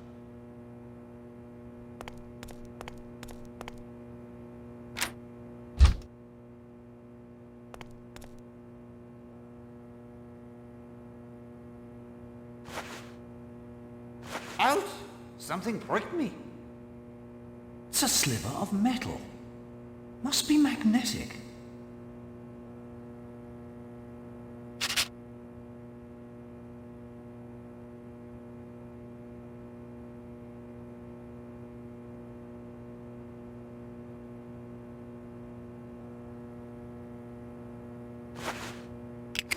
Can't say I see much point in hanging on to a magnetic sliver of metal, but you never know.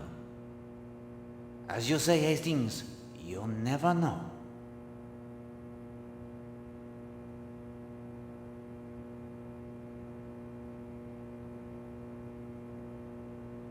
Motor cars hold no interest for Poirot.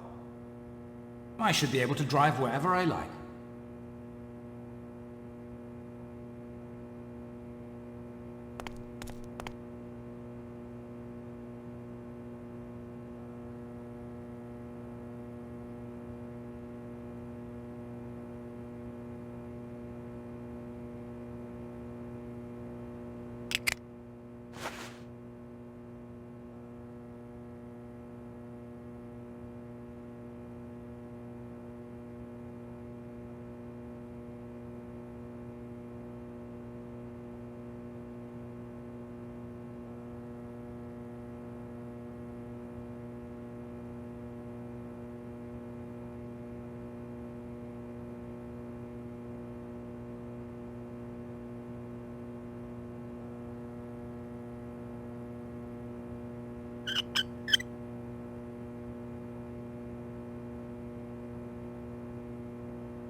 I do not think...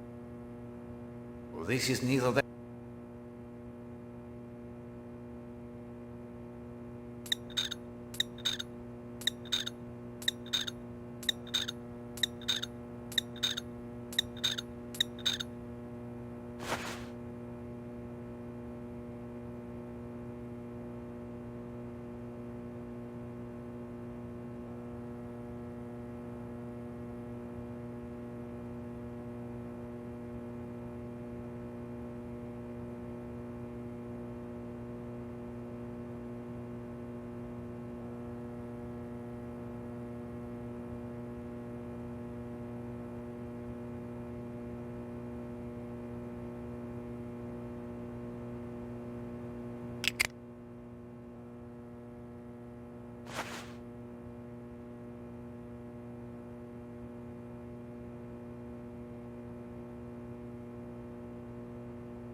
It appears to be stuck.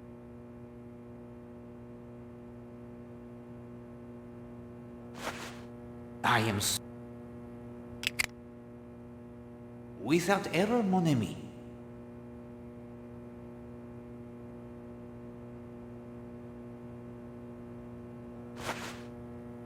I confess that your logic... I cannot...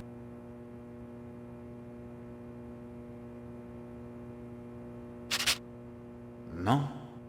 It appears...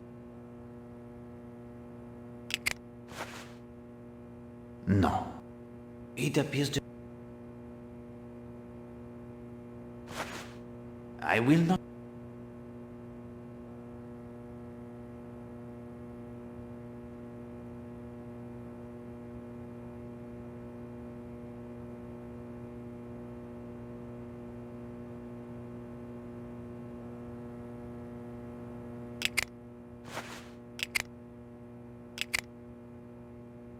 Your instincts are well honed, mon ami.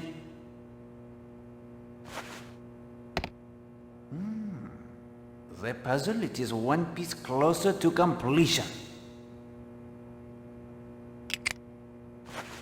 I do not think... That is not... Well done, old man. There is not enough soap in all of Devon to restore my hands.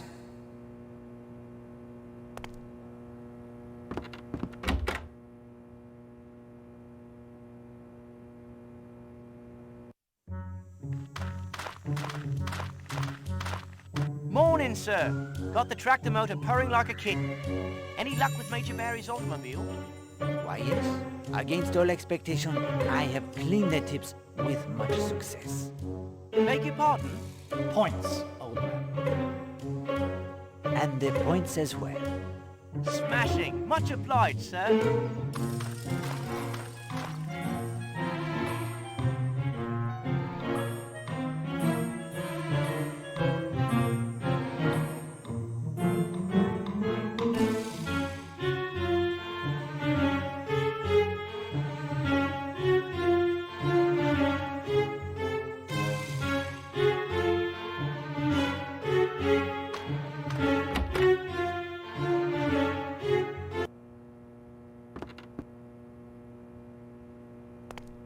Like a ride to the island?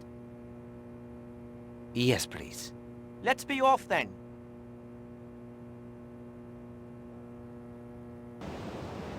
There's lots of talk of Tom Cutter's treasure. It's said to still be buried on the island somewhere.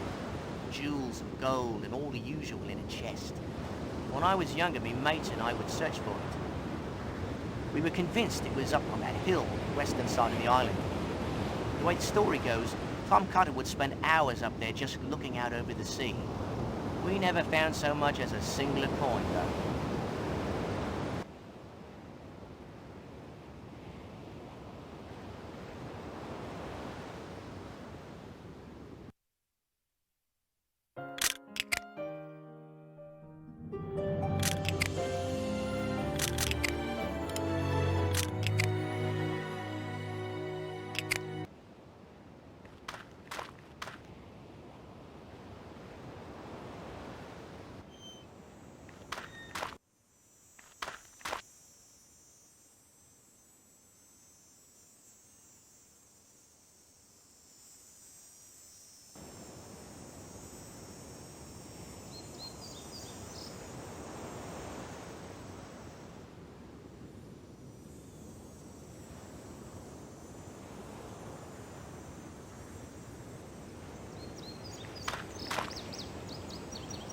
North 20, east 19, then north 15.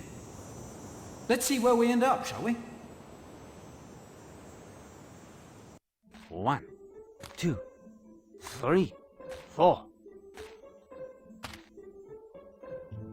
10, 11, 12, 13, 14, 15.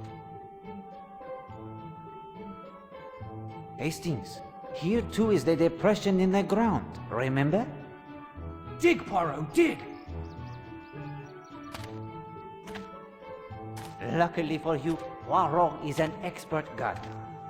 You have seen my vegetable marrows.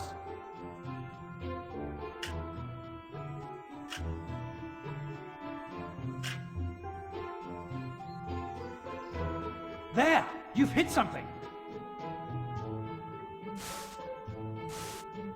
Tom Cutter's treasure is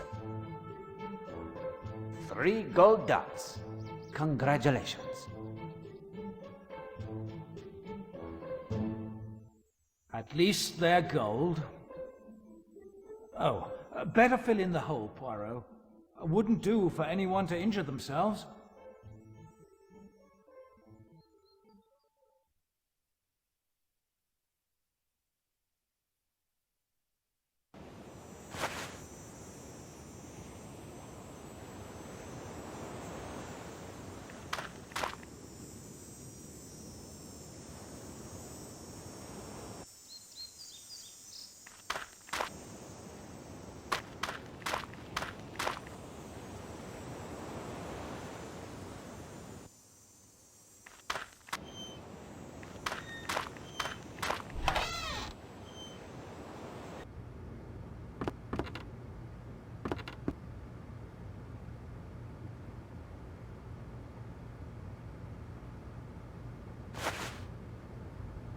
I confess.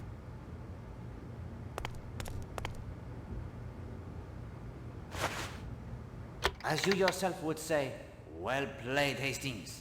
You have correctly deduced that Tom Cutter's Ton 80 was the key to unlocking their secret door. Thanks, old man.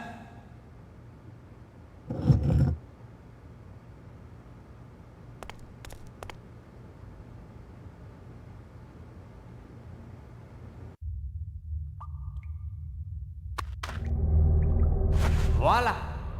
There goes...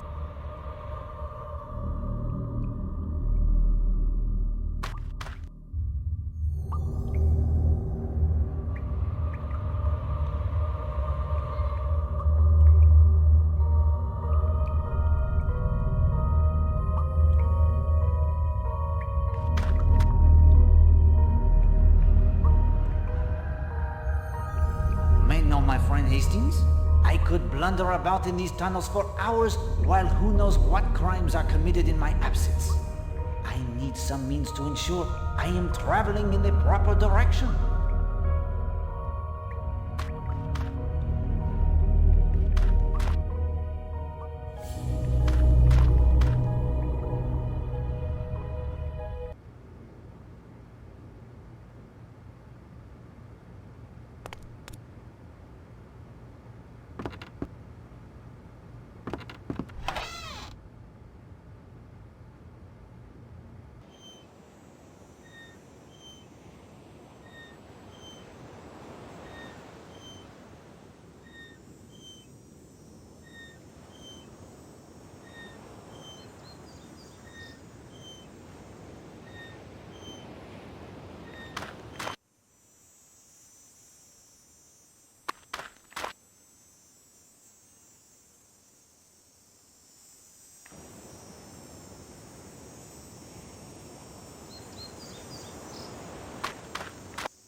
Mademoiselle Brewster, you have had a pleasant morning?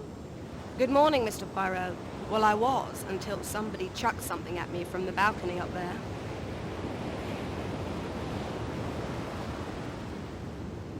Mademoiselle, I have looked into Millie's murder. And?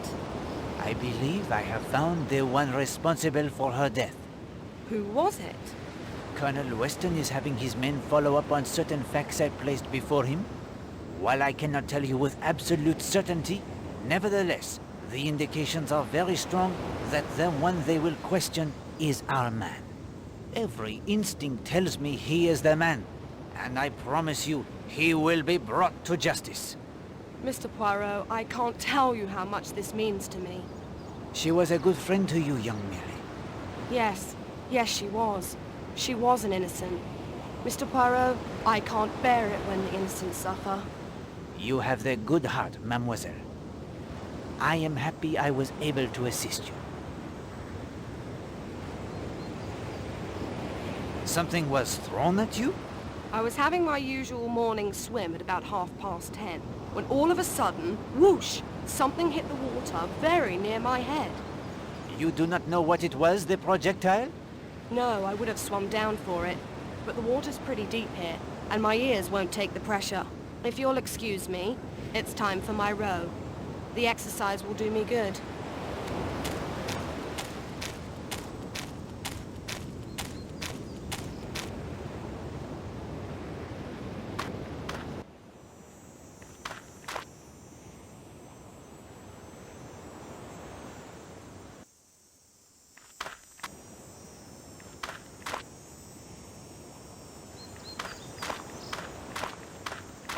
Beach is certainly empty this morning. I believe Captain Marshall will be swimming shortly. Everyone else off on excursions, I expect. Major Barry wanted to go into Knightsbridge if his car was fixed.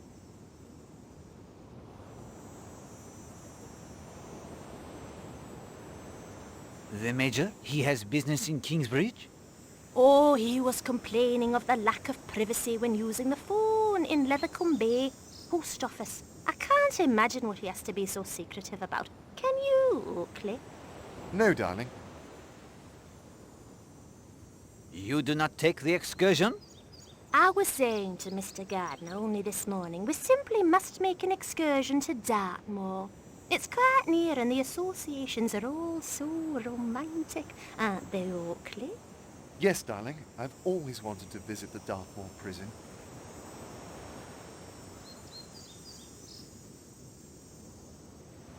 You do not knit at the ledges this morning?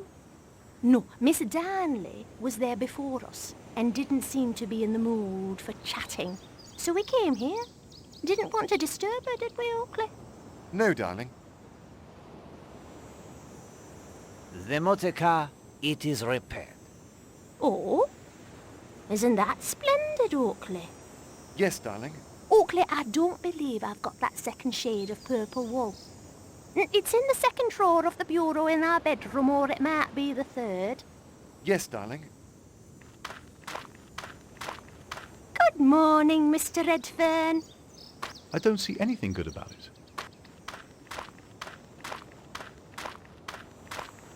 Goodness, he's in a mood.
Sorry, no word from Scotland Yard on that sketch you gave me.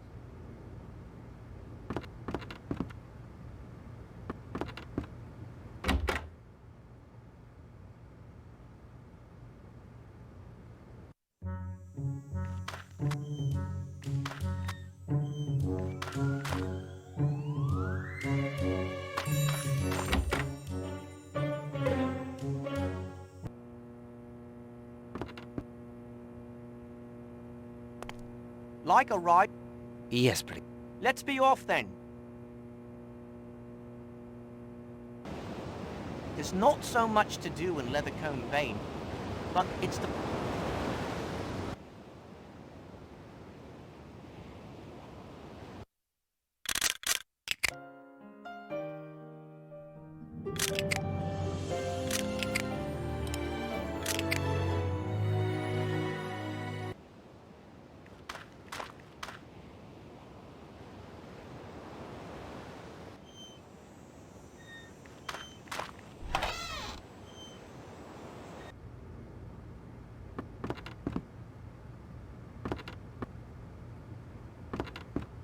N20, E15, N19. Poirot, they could be a map.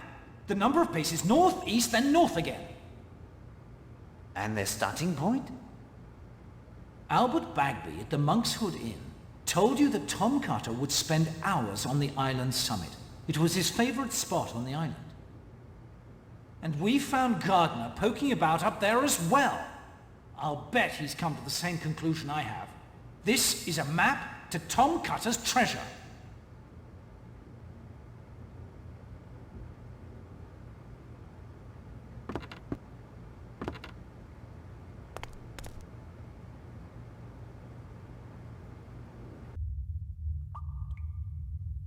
Footprints everywhere.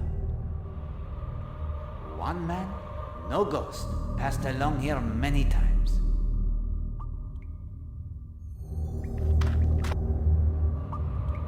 The footprints of a man passing to and fro many times?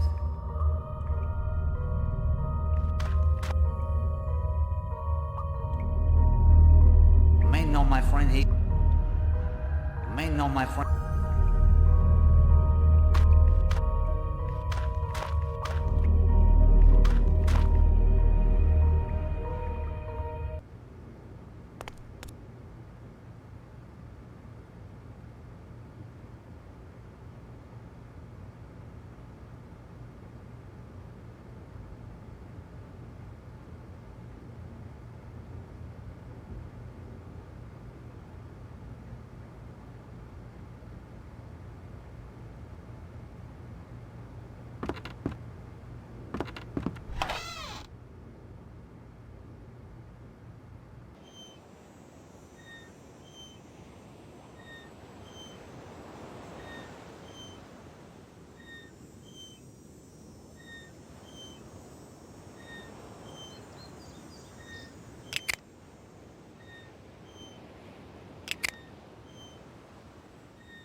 The door, it is locked tight.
Yes, please.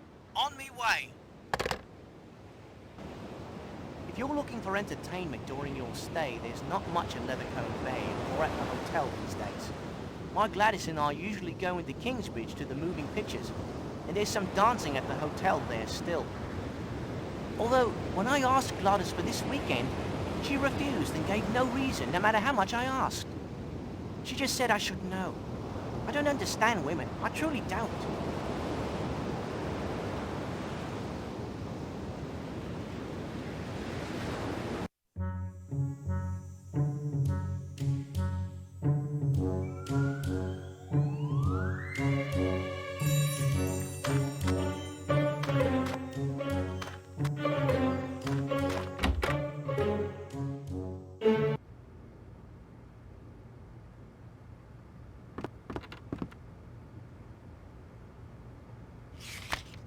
You pray.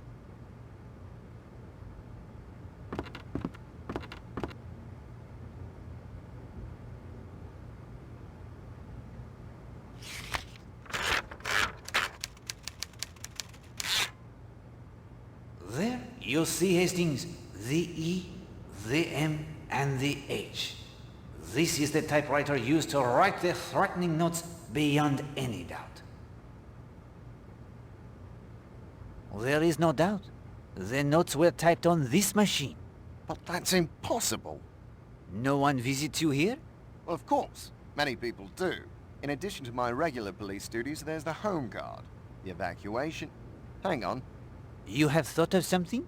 I'd hate for it to be true. That girl at the hotel, she popped in with all sorts of questions about the evacuation. I think she wanted to be told the hotel was being closed. I expect the order any day now, by the way.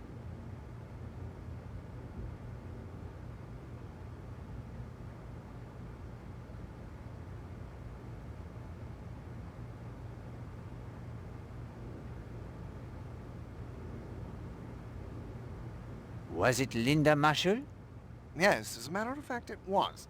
Bit nasty, that. Writing threatening messages to her own stepmother. Very nasty indeed. Especially since she apparently also stole Mademoiselle Darnley's typewriter and hid it in Christine Redfern's room to incriminate her. Well done, Hastings. I see the little grey cells are hard at work.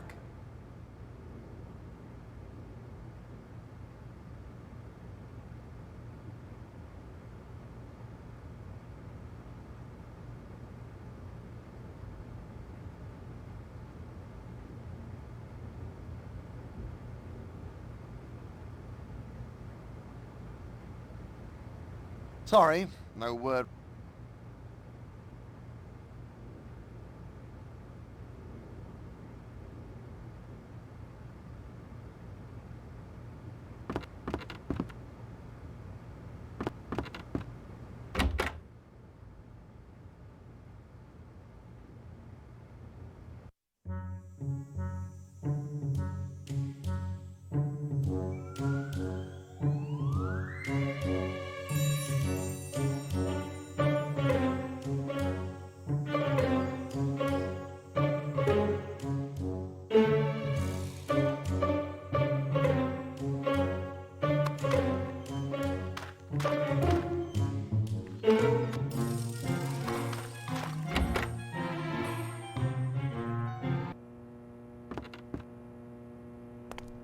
Like a...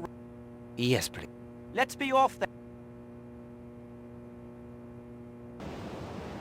I've been looking after the hotel garage and driving the sea tractor for almost 5 years now. Motor cars are my passion. I keep the guests' motors clean and full of petrol. I also tend to any repairs they might need as well. Just look at that Major Barry's motor now. A 1938 Triumph Dolomite. It's a beautiful piece of British style and manufacturing. I can't think but what the war effort will take all the great designers to work on tanks and whatnot.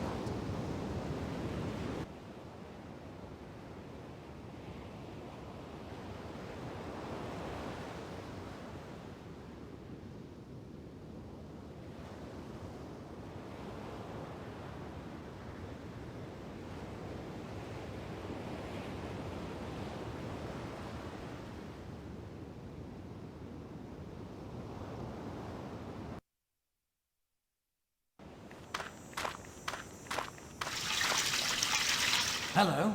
Somebody's having a bath. Leaving it rather late in the morning, weren't they?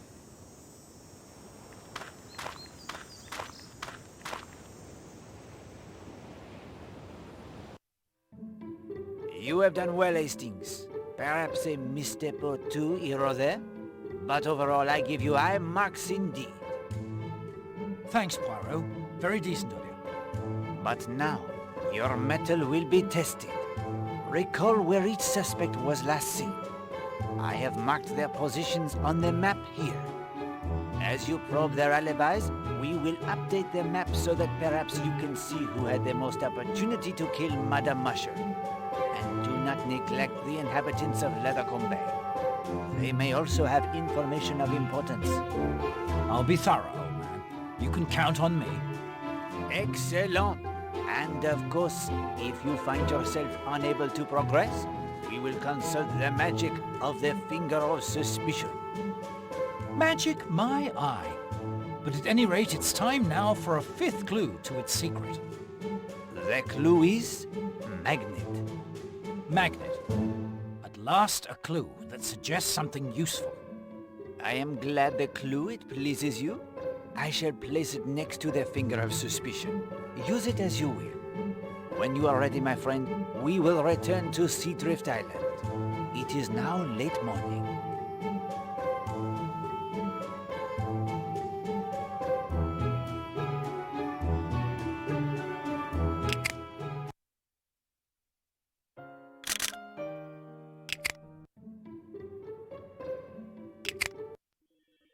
The time it is precisely 11:40 when the rowboat with Patrick Redfern at the oars and Emily Brewster in the bow rounds the headland into Cutter's Cove.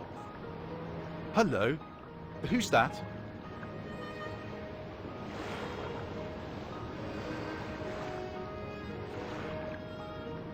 It looks like Mrs. Marshall.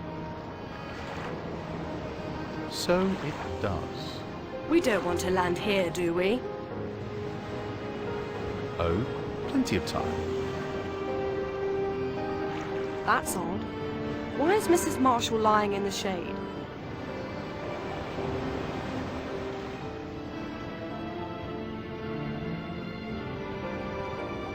Hello, Elena?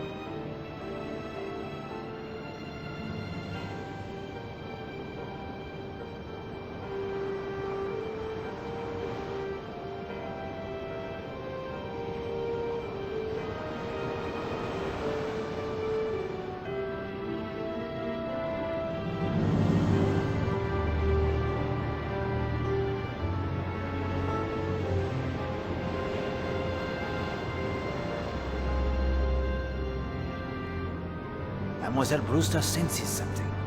The body, the way it lies. There is something unnatural in the angle of the outspread arms. Elena? Monsieur Redfern too, he hesitates, and then...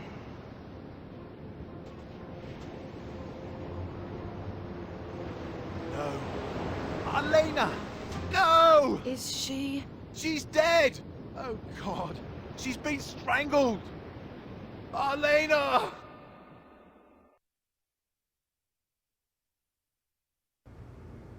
I was in my room, as yet unaware of the tragedy.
Monsieur Poirot, I'm sorry, my nerves.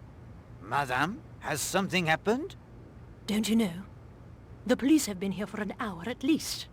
The police? In Cutter's Cove. It's Mrs. Marshall. She's been murdered. Please, please excuse me.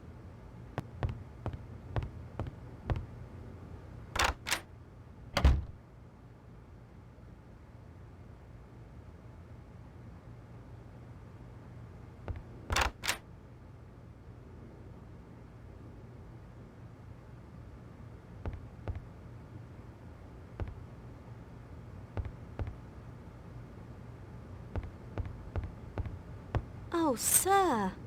Sir, it's terrible.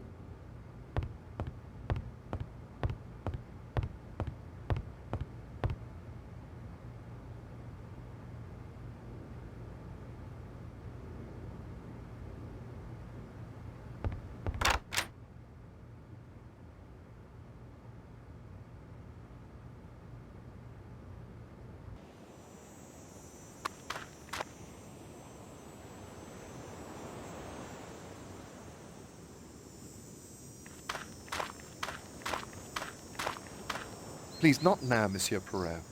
My wife is too distraught to speak.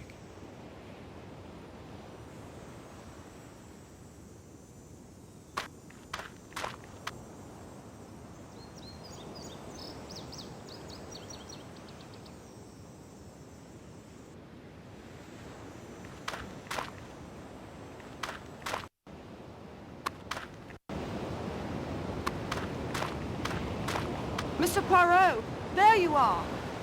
Mademoiselle, what has occurred? It's Mrs. Marshall. Mr. Redfern and I found her in Cutter's Cove. She's been strangled. Mademoiselle, may I ask you a question? Certainly. Can you row me to Cutter's Cove?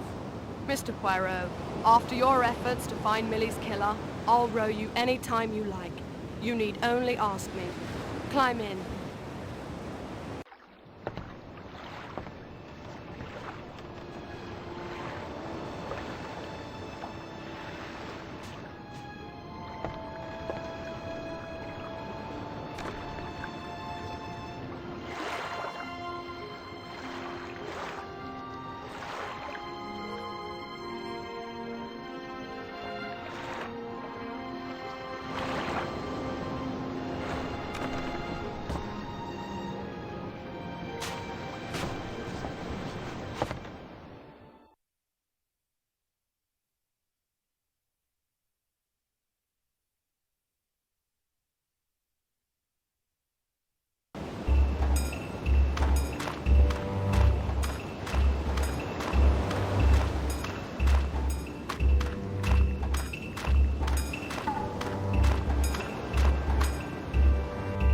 Poirot, at last.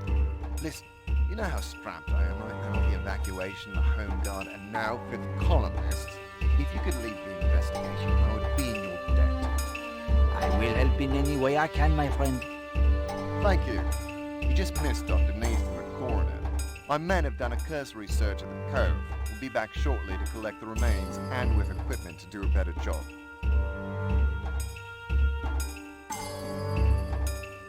Who called you? George Strum, bathing beach attendant, showed up on my doorstep. Miss Brewster sent him. As luck would have it, Neaston was with me, so he came right over. What could Dr. Neaston tell you about the time of death? He put the time of the murder somewhere between 11:15 and 12:20, just before Redfern and Miss Brewster showed up. The cause of death was strangulation? Oh yes, no doubt about that. Very clear on the neck. Neaston may be able to tell us more after the autopsy, but it's pretty clear a very strong pair of hands did that to her. That's all I have for now. Moreau, I hate to drop this thing in your lap like this. Do not concern yourself, my friend. Look around all you like. Make sure everyone knows you speak with my authority. Do a background check on everyone on the island. I should have a report for you at the police station later this afternoon. Thank you, Colonel.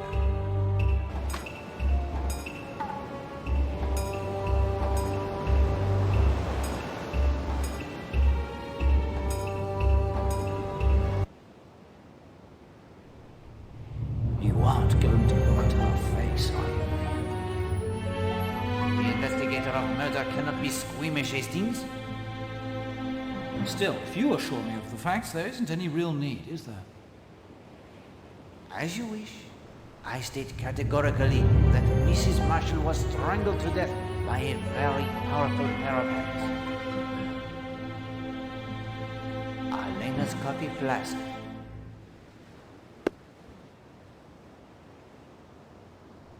Hello, something was dumped here.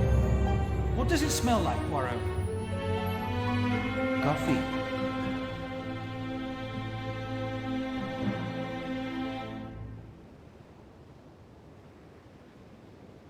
This is certainly significant.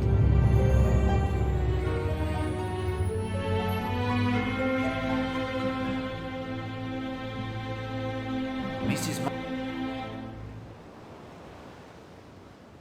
Hello, Coffee.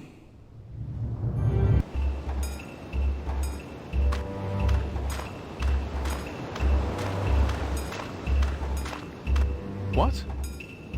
Oh, Poirot. May I put to you some questions, Monsieur Redfern?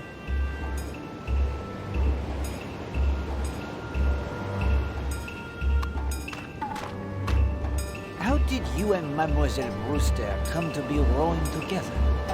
I asked Miss Brewster if I could join her. Why did you do that? Monsieur Redfern, there is no longer the luxury of playing the little games. Now is the time for truth. Elena and I were accustomed to swimming together each morning. When I didn't see her on the beach, I went looking for her. She wasn't up at the hotel. I saw Miss Brewster getting the rowboat ready. That's when I got the idea that if we rowed around the island, I might find her, Elena. I offered to row first. We set off. What time did you arrive here? Sometime before 12. I don't know exactly. Tell me what you thought when you saw Mrs. Marshall. Well, I was put out if you must know. I couldn't understand why she had left. I couldn't understand it at all. I rowed for the beach. I wanted to find out what she was doing. What happened after their boat beached? I called out to her, but she didn't answer. She just lay there. I went over to her. There was something strange. She was so still. I knelt beside her, touched her hand, then her arm. She didn't react at all. Then I lifted her hand. My God, her face. It was dark, mottled. There was marks, handprints on her neck. Steady. I'm sorry. She was so beautiful. How could anyone spoil that? Who went for help? Miss Brewster. I had this idea. I wanted to protect Elena. It's stupid, I know. She was beyond anyone's protection. I sat near her. I couldn't take that. Came over here and waited until the police came. Is there anything you saw or thought that might help us? I'm sorry. Let me think. Take your time. There was one thing. I heard a noise while I was still over near Elena. What was it? A clatter on the rocks near the ladder. Something falling. Not a rock, though. Something light. I may have more questions for you later.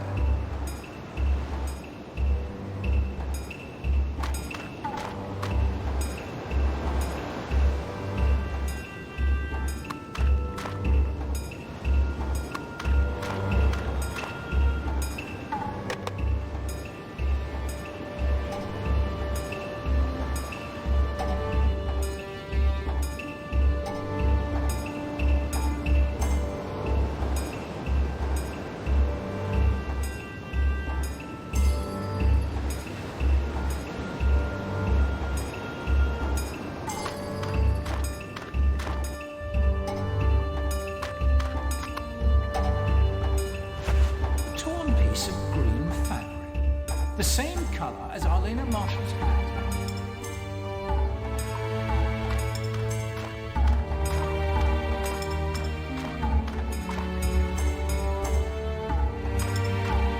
That mud looks like it was placed there deliberately. And there's something shiny under it.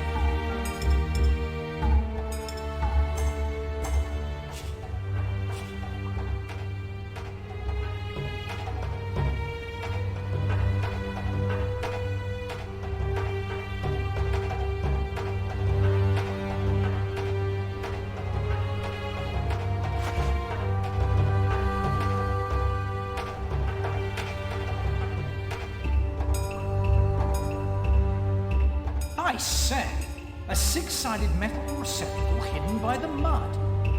The mud must have been applied fairly recently, and the metal looks shiny, almost new. And that shape, it reminds me of something. It's like the receptacle for a winch handle you find on the masts of some sailboats to winch the sail up and down.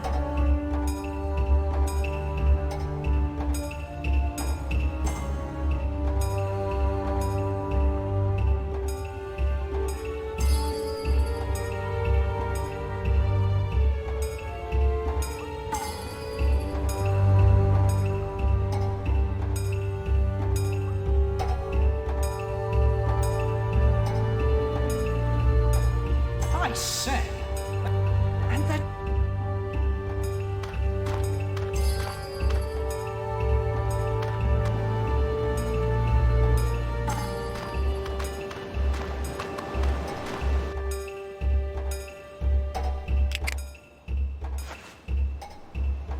I'll just snip a piece of the fabric from the hat.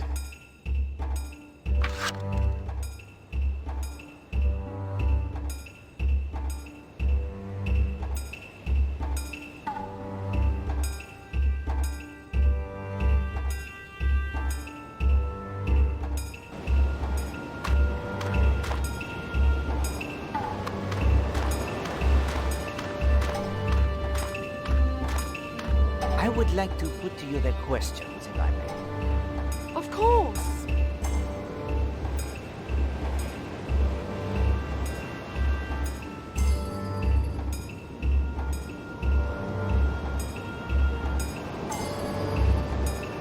How did you and Monsieur Redfern come to be rowing together? After you saw me at Rocky Bar, I changed and was about to set out on my morning row when Mr. Redfern asked if he could join me. What time did you arrive here? We arrived on the beach at 11:45. We must have come inside of the cove 5 minutes before that. Tell me what you thought when you saw Mrs. Marshall. Nothing at first. I assumed she was sunning herself. And then?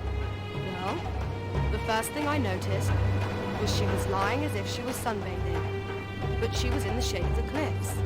Then, when Mr. Redfern called out and she didn't answer, that felt odd too. Once we were out of the boat, I could tell there was something unnatural in the way she was lying. Her arms. What time was this?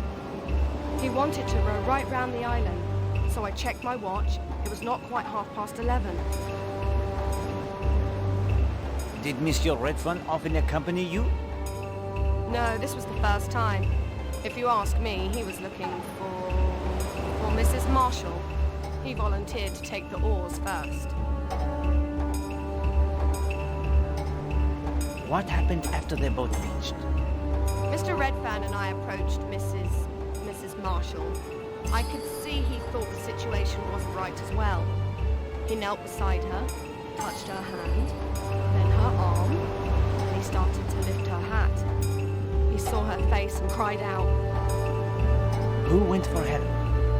I did. We both knew someone had to. I'm not the kind of woman who'd ever admit to feeling fear, but I was secretly thankful when Mr. Redfern offered to stay with the body. I understand perfectly, mademoiselle. You must have reproached yourself. Is there anything you saw or thought that might help us? No, I don't believe so. Yes, there is something. She was strangled, just like Millie and the other woman, Alice Corrigan. 3 women strangled in South Devon within a few months of one another. Can that be just coincidence? Anything is possible, mademoiselle. But I will agree the coincidence in this case seems highly unlikely. I may have more questions for you later. Of course.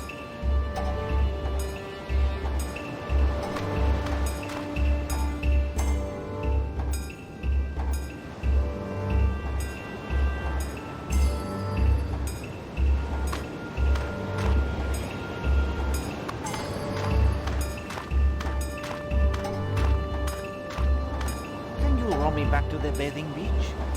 Of course. Would you like to leave now? Yes, thank you.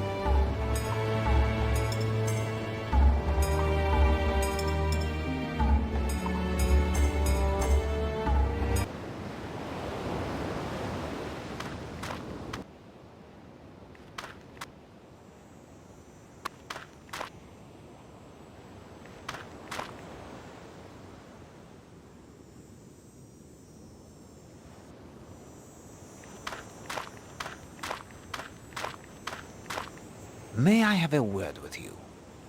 Colonel Weston told us to cooperate with you, Mr. Poirot, and of course we will, in any way we can. But this has been a very bad shock to me, and Mr. Gardner is always very, very careful of my health. Isn't that so, Oakley? Yes, darling. Mrs. Gardner is very sensitive. I appreciate you speaking with me.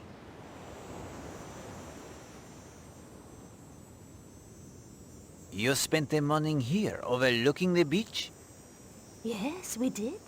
And not the slightest idea in our minds of what was happening just around the corner in that little cove. And you were here the entire time? Yes, both of us. From nearly 10:25, until Oakley went to play tennis at 12. Isn't that right, Oakley? Well, not exactly. I did run off to fetch your purple wool, if you'll remember. That was around 11 by the hotel clock. It took quite a few minutes to find it, I'm afraid. 15 minutes, possibly 20. No more than 10 minutes, surely. I barely missed you. Methinks she protests too much, Poirot. What is she frightened of? It is a question we must learn the answer to, my friend. Did you see Madame Marshall at all today? We? But that is to say, no. I said to Oakley, why, wherever can she have got to this morning? First her husband comes looking for her, and then that good-looking young man, Mr. Redfern. I always wondered, why must he go running after that woman when he has that nice, pretty wife, all of his own, didn't I, Oakley? Yes, darling. She can babble all she likes, but I heard that hesitation, Poirot.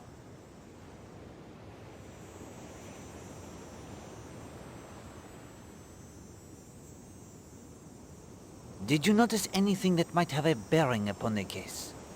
Why, no. I don't think so. Just that she was always around with young Redfern. Anyone can tell you that. Did her husband mind, do you think? Captain Marshall is a very reserved man. That is all the questions I have for the moment. We're devastated. We know nothing that could help. Aren't we, Oakley? Yes, darling.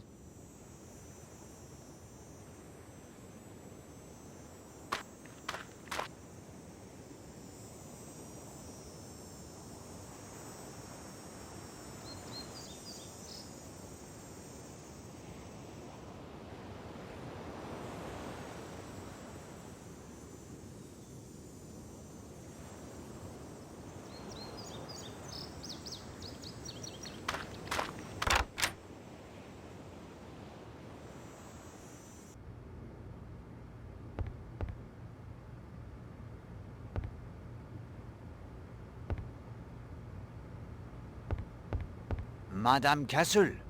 Mr. Poirot, Colonel Weston has informed me that I am to give you my full cooperation. He suggested that I allow you access to whatever you need in the hotel, no matter how private. I hope that does not distress you unduly, madame.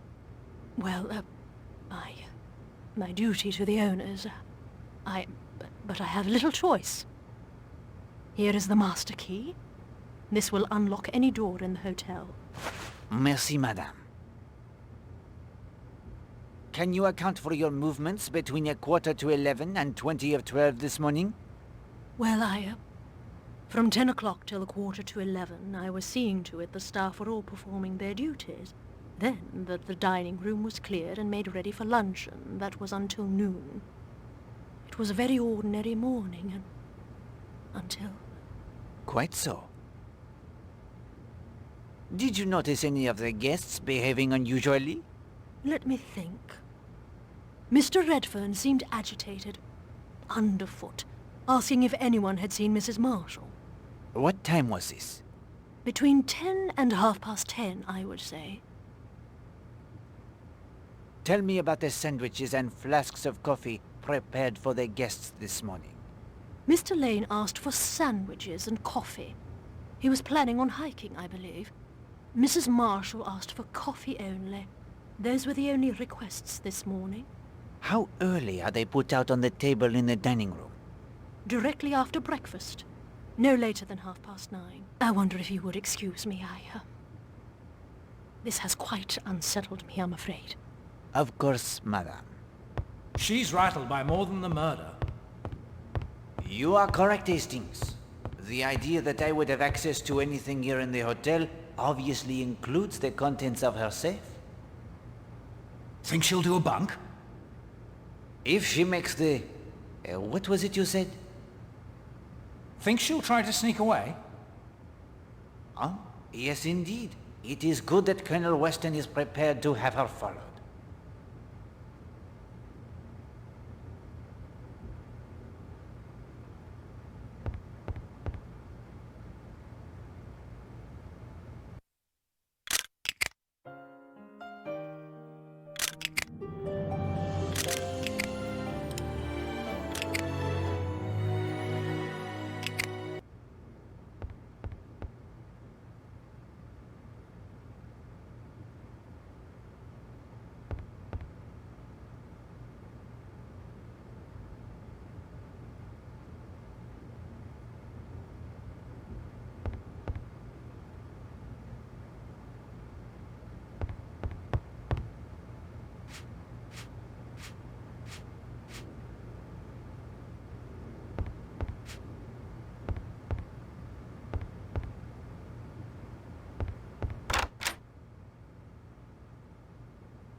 This room belongs to the beautiful Arlena Stewart, Marshall.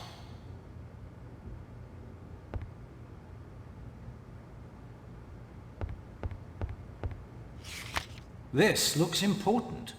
I will keep it in my notebook.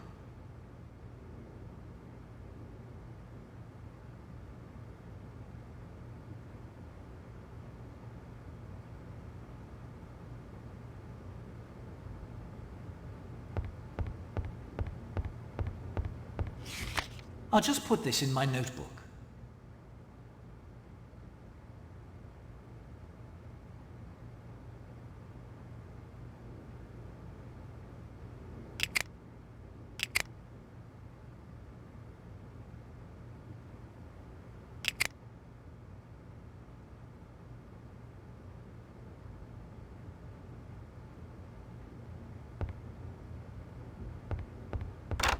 I say, old man, are we looking for anything in particular in here? We are indeed, Hastings. We look for that which is not here. Oh, that's a big help.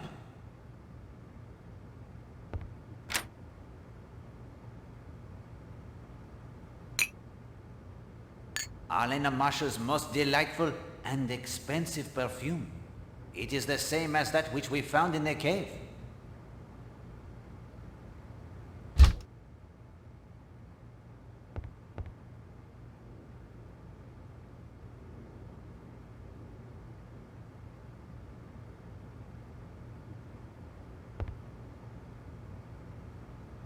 Looks like ordinary bath salts. Poirot, open the lid. I cannot, Hastings. The lid, it is screwed on most tightly.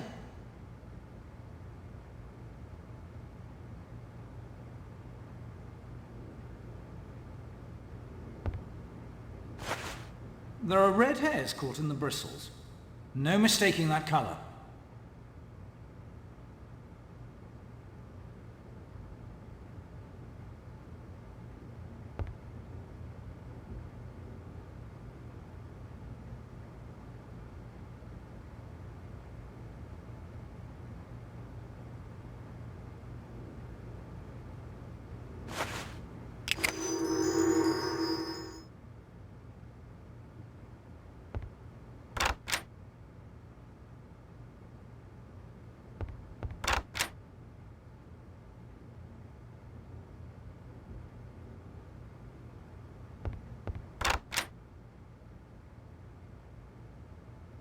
Forgive the intrusion, Captain Marshall.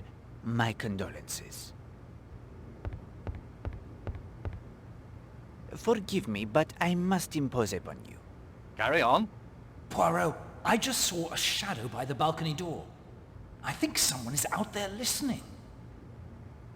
Ah, well, we will let them listen, I think. Mrs. Marshall was your second wife? Yes. You have been married how long? Just over 2 years. The marriage? It was a happy one? Certainly. Have you any idea who might have killed your wife? None whatever.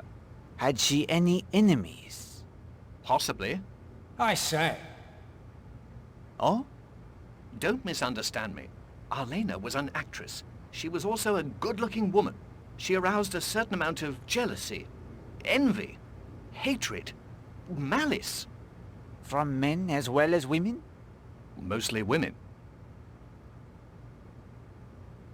Was Mrs. Marshall previously acquainted with anyone in this hotel? I believe she had met Mr. Redfern before, at some cocktail party. How did you spend your time this morning?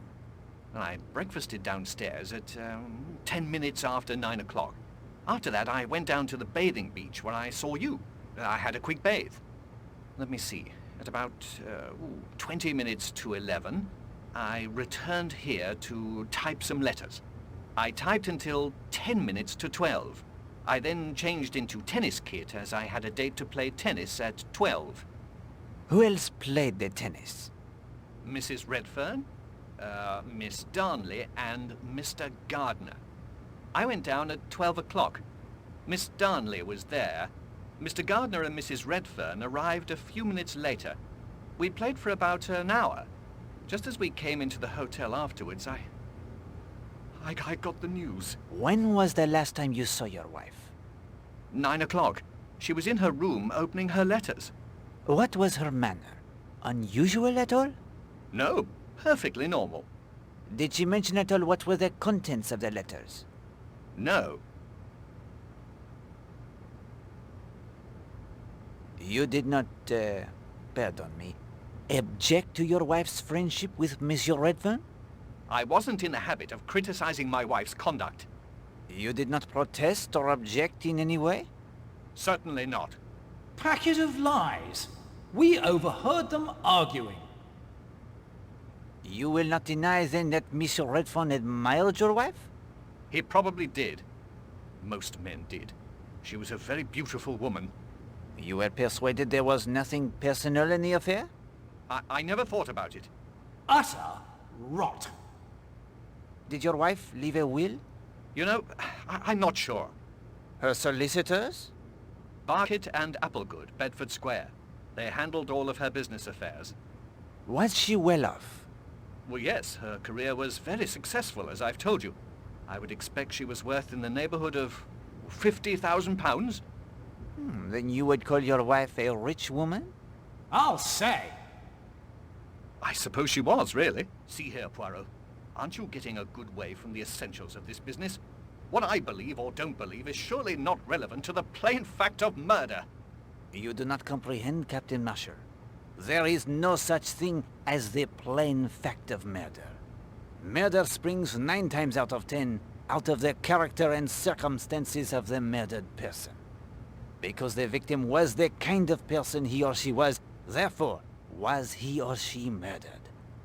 Until we can comprehend fully and completely exactly what kind of person Arlena Marshall was, we shall not be able to see clearly exactly the kind of person who murdered her. Was there anything else? Not at present, thank you. Feel free to nose around all you like. I need some air.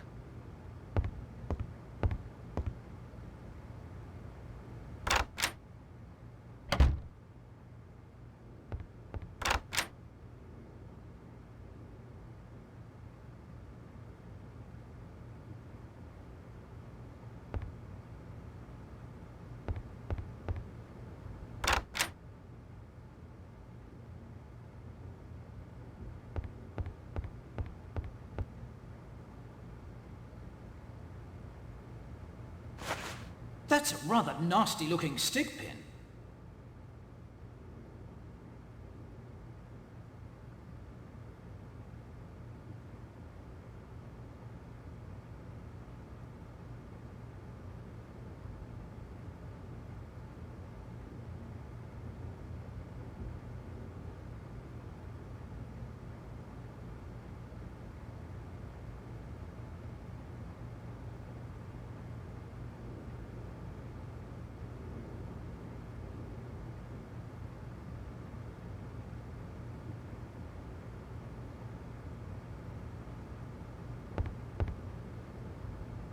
I'd certainly like to see what Miss Marshall has stashed in there.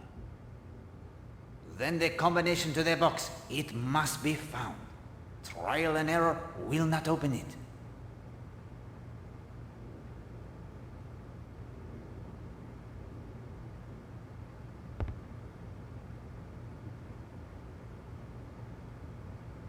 More green fabric. From the ashes, it looks like quite a bit was burned here.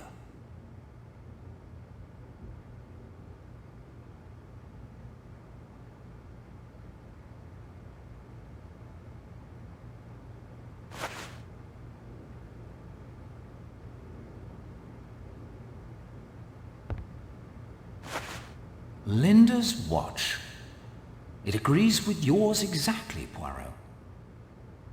Therefore the watch. It is correct to the second.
We will not be searching Mademoiselle Darnley's room in front of her, Hastings.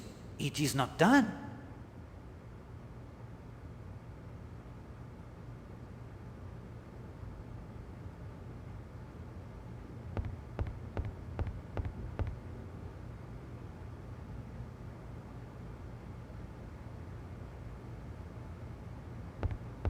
May I put to you some questions, mademoiselle?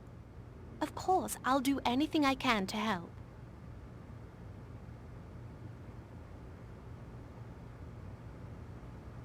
Could you please tell me of your movements this morning? I had breakfast shortly after 9, say 10 past. Then I collected my book, spoke with you in the lobby briefly, and went to read at the Ledgers. That must have been about 25 past 10.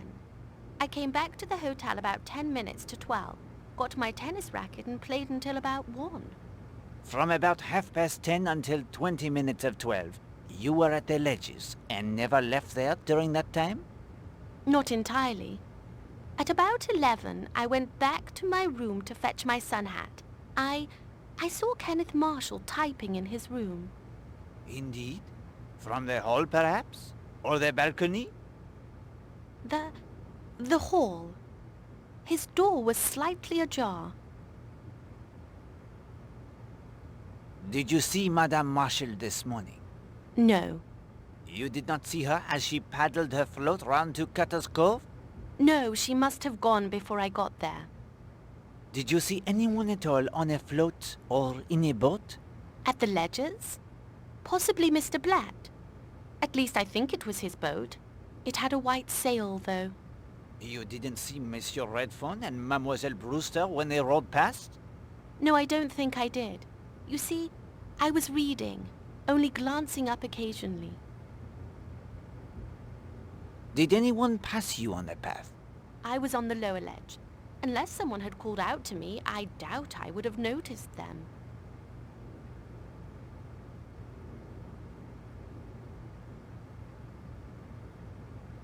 You were, I think, acquainted with Captain Marshall? He is an old family friend. We grew up next door to one another, although I had not seen him for a good many years. It must be nearly 12. Were the Marshalls on good terms with one another? On perfectly good terms, I should say. Monsieur Marshall, he was very devoted to his wife? Ken, Mr. Marshall is rather old-fashioned. He hasn't got the modern habit of shouting matrimonial woes upon the housetop. Did you like Madame Marshall? No. Why was that? She was bored to death with women and showed it. On the other hand, men were a very different story. Do you think her husband was aware of her interests in that line? I think that he accepted his wife quite frankly for what she was. He had no illusions about her, but I could be wrong. Do you know of anyone with a grudge against Madame Marshall? Only wives, but since she was strangled, I presume that it was a man who killed her. Mademoiselle, may I ask a favor of you? You found my typewriter, Monsieur Poirot. I am in your debt. What would you have me ask, Hastings?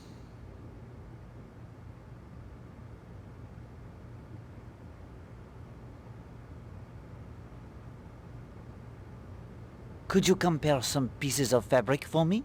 I would be happy to. Fabric is something I know quite a bit about. Merci. The perfect favor to ask. You are learning to exercise their little gray cells with great skill. It would seem the obvious request. This cut piece is fine silk. From a lady's hat, I would say. The torn bit is rayon, inexpertly dyed. And this burnt piece is from the same rayon as the torn fabric. Many thanks, mademoiselle. I thank you for your cooperation.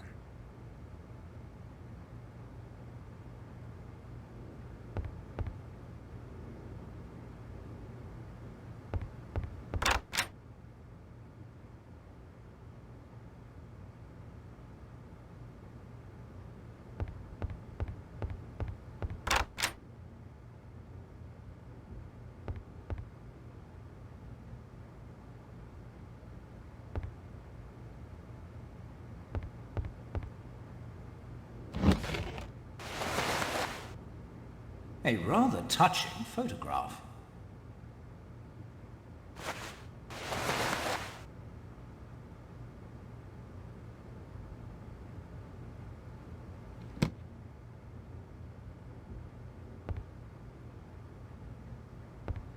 Mrs. Redfern's sketching supplies.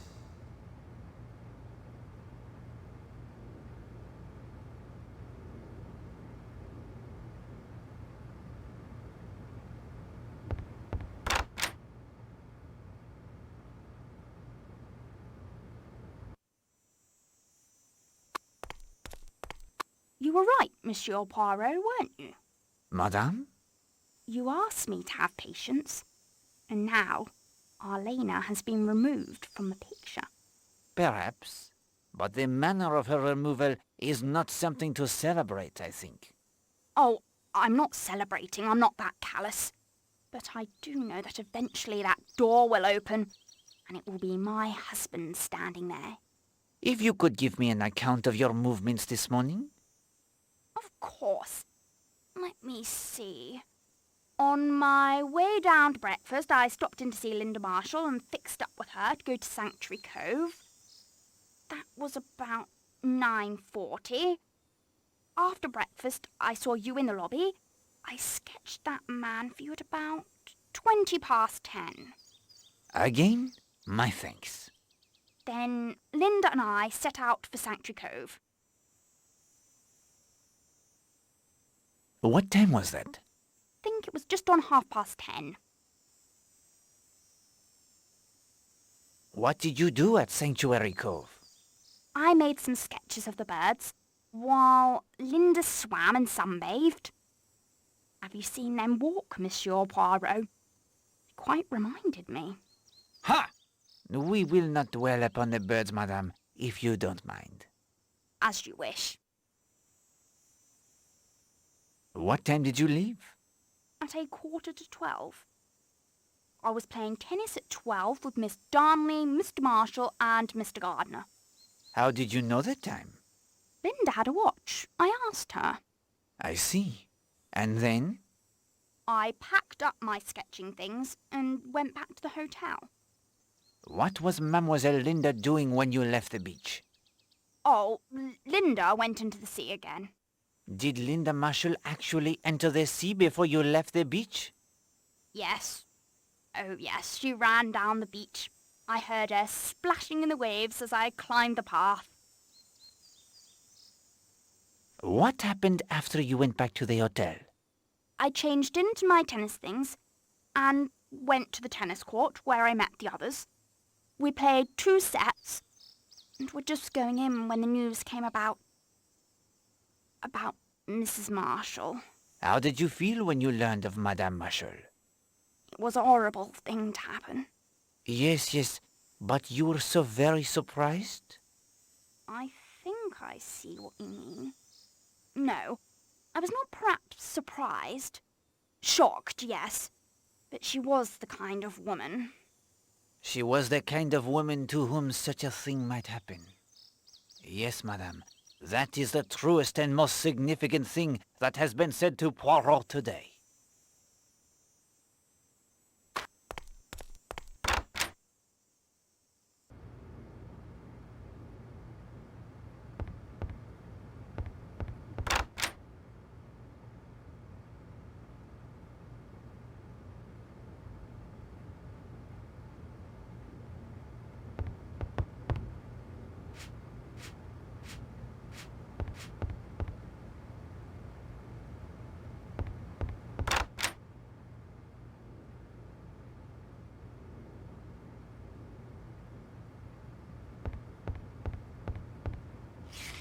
This may be important. I'll keep it in my notebook.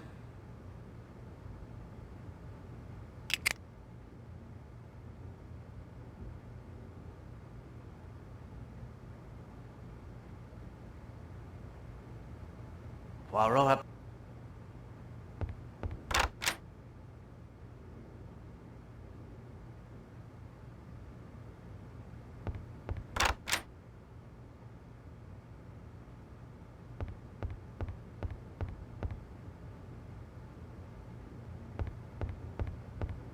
Interesting.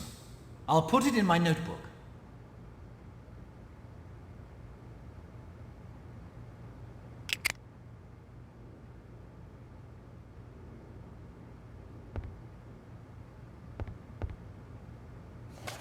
This document bears further study.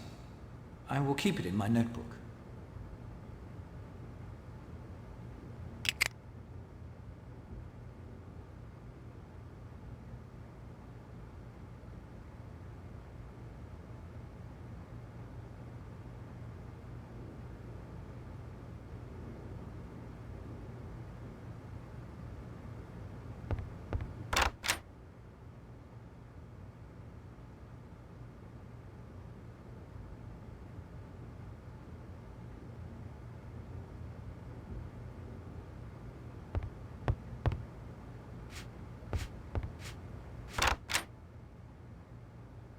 This room belongs to Mr. Blatt.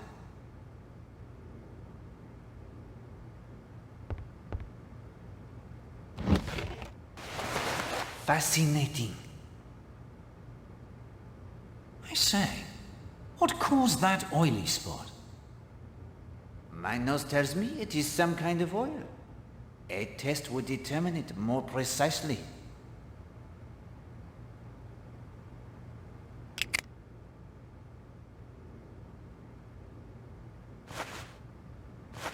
That will do quite well.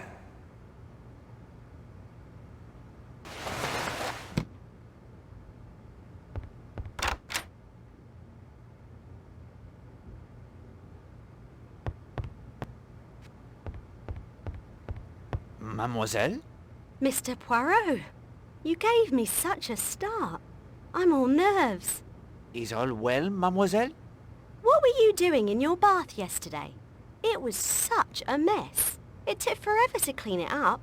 It is a little hard to explain that... Well, never you mind. I took care of it.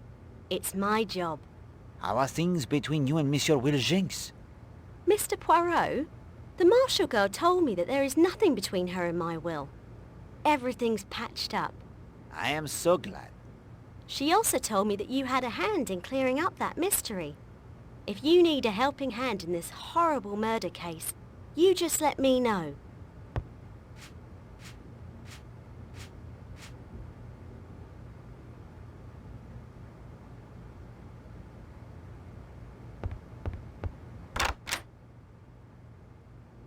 If I remember correctly, this must be Stephen Lane's room.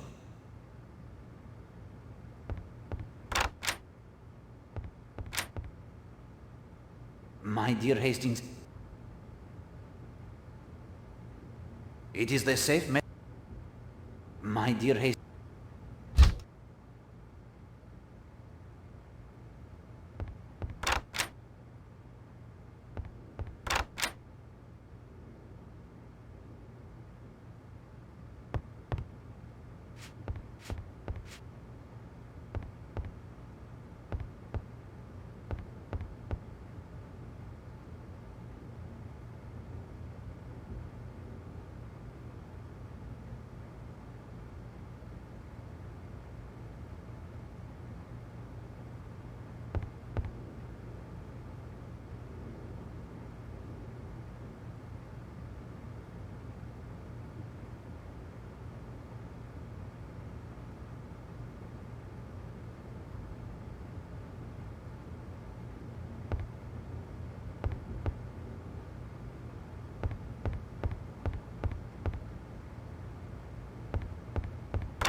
Do not disturb him, Hastings. We may be able to take advantage of his absence from the beach.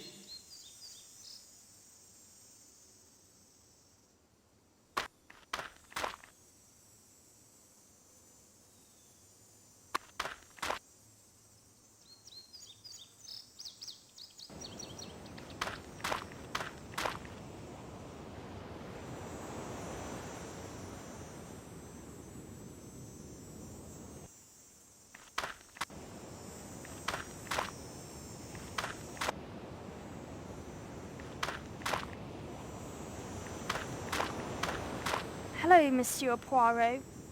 I'm sorry. I know I should have stayed at the hotel, but I had to get away. It is of no matter, mademoiselle. I knew I should find you here. May I ask the questions? Yes. Can you tell me how you spent the morning? After breakfast, I came here to Sanctuary Cove with Christine, Mrs. Redfern. When was that? We started off from my room just before the half hour, 10:25. What did you do when you got here? I swam, then sunbathed, while Christine sketched the gully moors. Then later I went back in for a bathe, and Christine went back to the hotel to get changed for tennis. Did you like your stepmother, mademoiselle? Oh yes, Arlena was kind to me. Did your father and your stepmother ever quarrel? Oh no, Father doesn't quarrel with people. He's not like that at all. Have you any idea who might have wanted to kill your stepmother? Well, I hate to say it, but Mrs. Redfern might want to. Her husband was in love with Arlena after all. Not that I think she would really want to kill her. I mean, she'd just feel that she wished she was dead. Monsieur Poirot, that isn't the same thing at all, is it? No, it is not at all the same. What time was it that Mrs. Redfern left you? 11:45. Are you sure of that time? Oh, yes. She asked me. She didn't want to miss her tennis game. I looked at my watch. It was 11:45. It keeps very good time. I know I can't show you now. I left it in my room when I changed after bathing.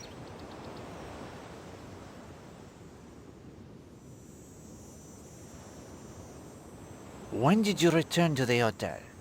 Just about 1 o'clock. And then I heard about Arlena. You filled a prescription for your stepmother today? What? Oh, yes. Yes, I did.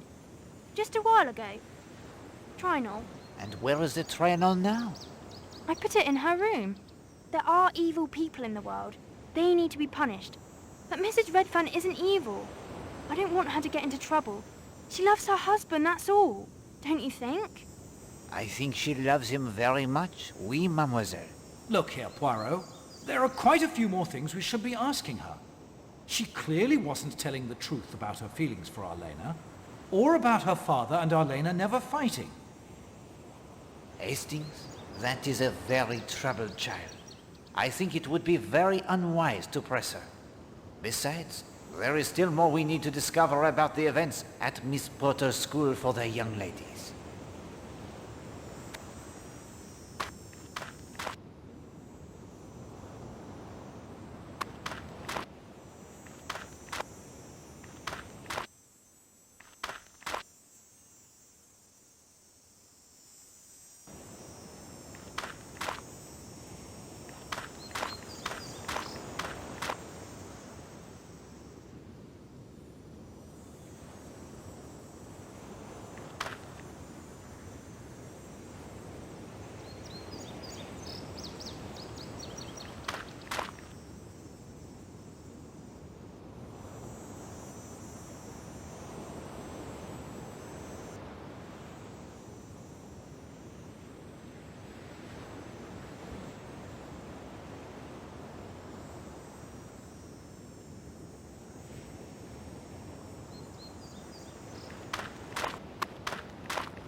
I must speak with you.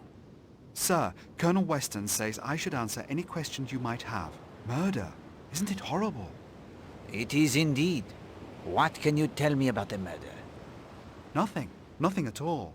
I had to go rake that tennis court again this morning. I was there from 10:30 until several of the guests turned up to play around 12.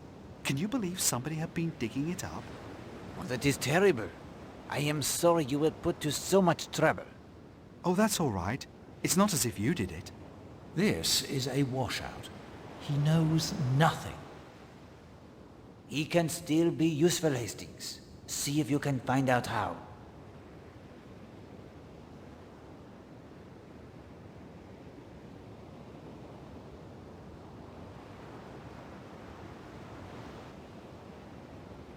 Do you know anything of fifth columnists operating along this coast?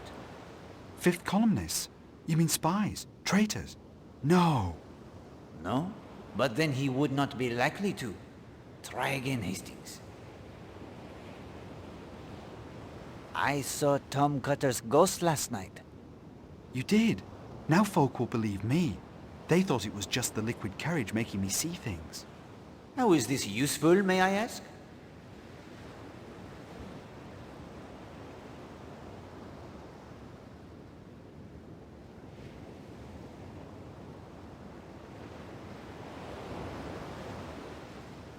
You told me you will be the Navy frogman soon. Yes, sir. I hope this murder doesn't hold things up. You can swim deep as well as fast? I should hope so. Mademoiselle Brewster tells me something was thrown into the rocky bath. Do you think you could swim down and find it? I suppose I could under ordinary circumstances, but this murder has right unmanned me. If I had something that would brace me up, that might do it. Liquid carriage, if you catch my meaning. Hastings, Hastings, Hastings? Have you learned nothing from Poirot? At least now we know the service George can perform for us. We lack only the means to enlist his aid. Oh, merci, Monsieur George. I will speak with you again. You know where to find me, sir.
Afternoon, Mr. Poirot. Terrible thing, this murder.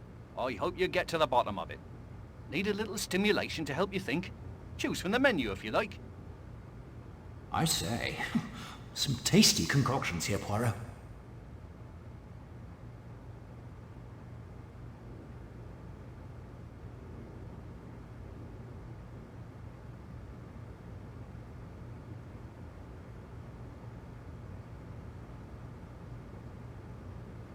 Sorry, sir. All out of dark rum and grenadine, I'm afraid.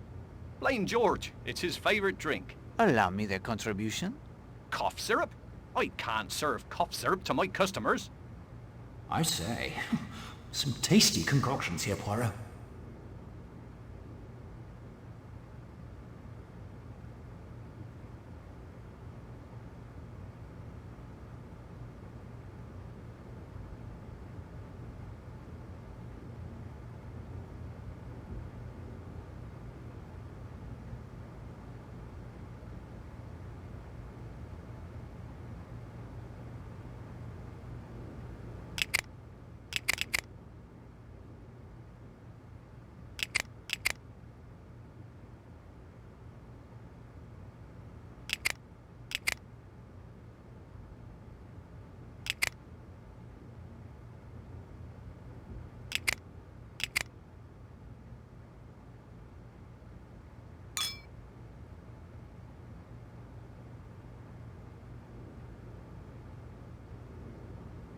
Afternoon, Mr. Poirot.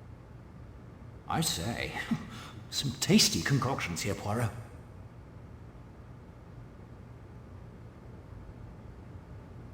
Sorry, sir. Allow me the cough syrup? I say, some tasty concoctions.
Your current...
Afternoon, Mr. Poirot. Terrible thing, this murder.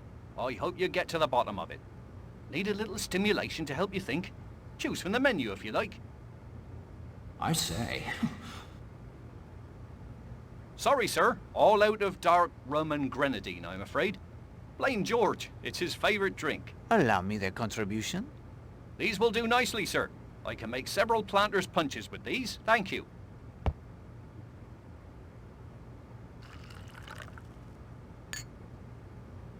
There you go. Merci.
A planter's punch. This will do nicely. Thank you, sir.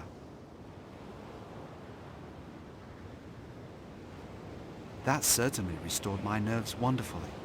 Now then, you had a bit of diving you wanted me to do.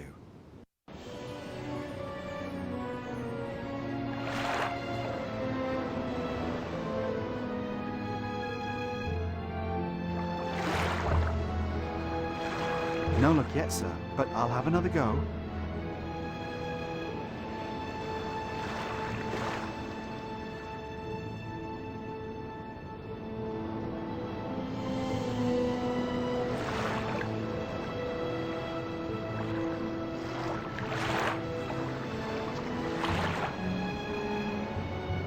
This it, sir? Just a small glass bottle?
Yes, please?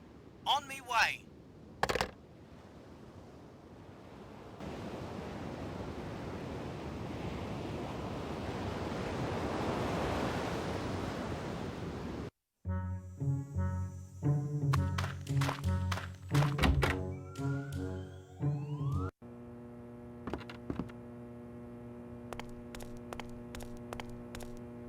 Hello again, Mr. Poirot. How can I help you?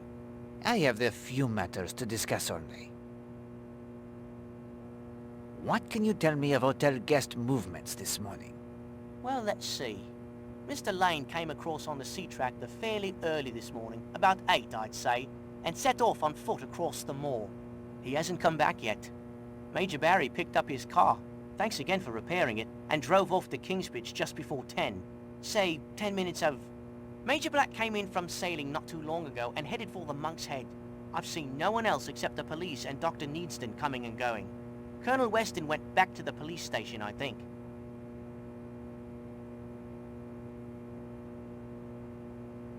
Do you know Mr. North? The day tripper gent with the binoculars? That is he. Haven't seen him today at all, but he has no trouble wading across the causeway on his own.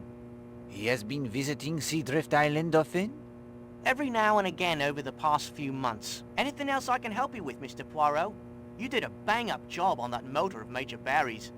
Do you have the handle of the winch used for the raising and lowering of the sails?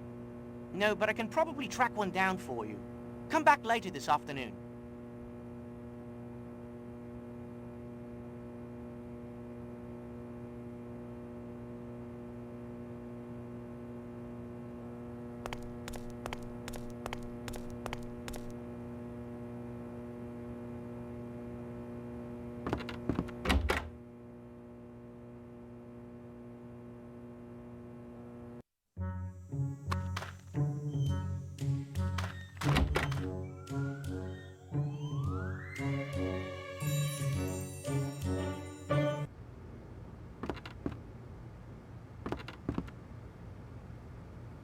What can I do for you, Mr. Poirot? You have heard of the terrible tragedy? The murder of that wonderful actress, Mrs. Marshall? Oh, yes. I have been asked to investigate. Well, I'm sure you'll clear it up as fast as you found my missing post. Merci, madame. Did you see any of the hotel guests this morning? Yes. Major Barry came in around 9:30. He wanted to use the phone. Then he declared it wasn't private enough for his needs and said he'd drive into Kingsbridge instead. What do you suppose was so private he couldn't call from here? It's not as if I'm one to gossip. Of course not. Did you see anyone else? Yes. That young stepdaughter of Mrs. Marshall's came in to refill a prescription for her. What was the prescription? A sedative.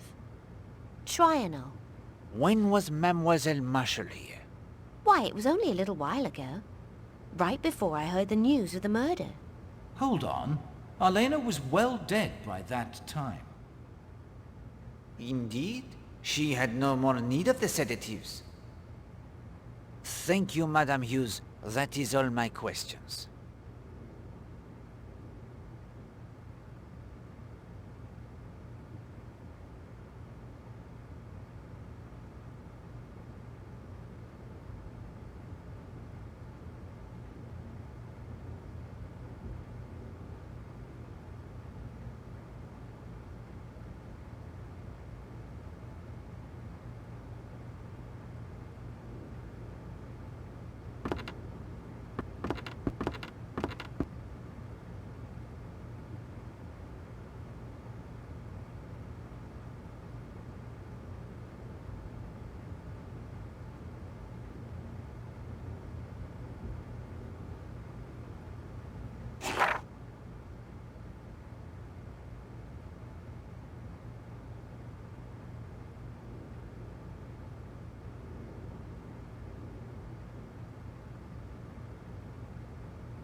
The substance in Elena's coffee? It is trianol, a powerful sedative.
The substance in Monsieur Black's suitcase is the oil for the protecting of a gun from rust, Hastings.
I am sorry, mon ami.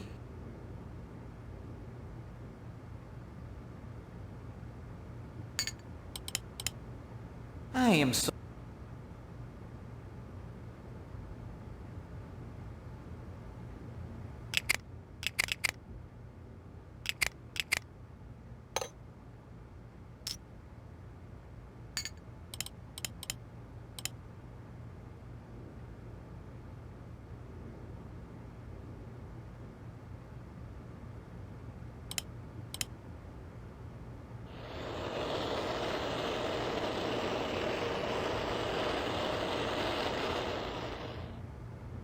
The bottle thrown from the balcony, it contained artificial suntan.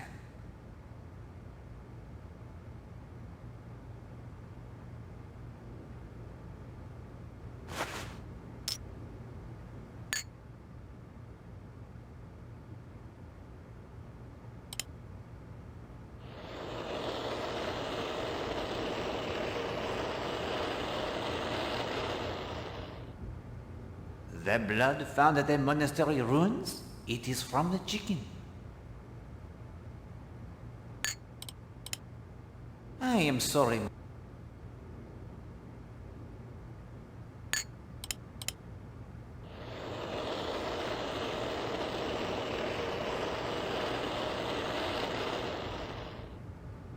The liquid in the unmarked bottle from Madame Marshall's bath is the color that made her hair such a striking shade.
The substance on the stick pin, it is candle wax.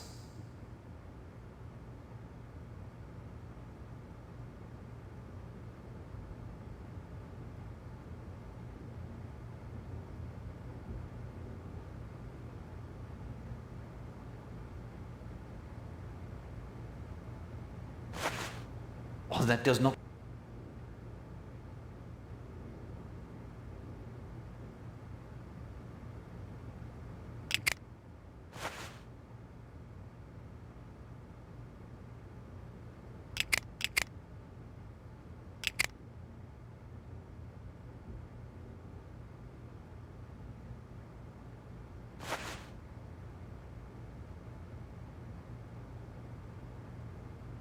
Ah, almost there.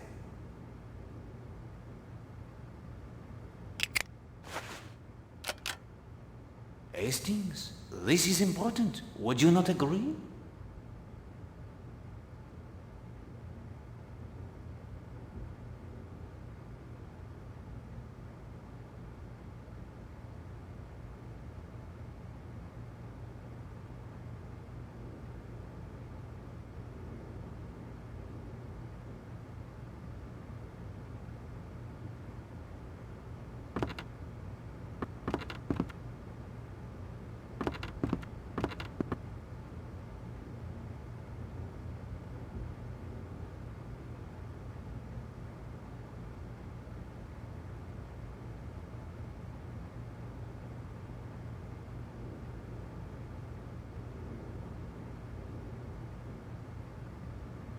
Thank you, sir.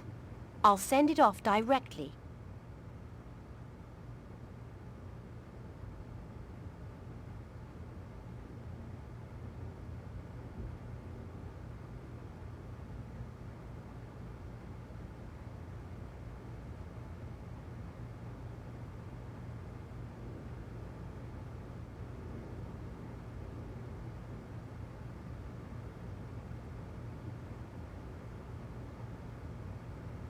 Thank you, sir. I'll send it off at once.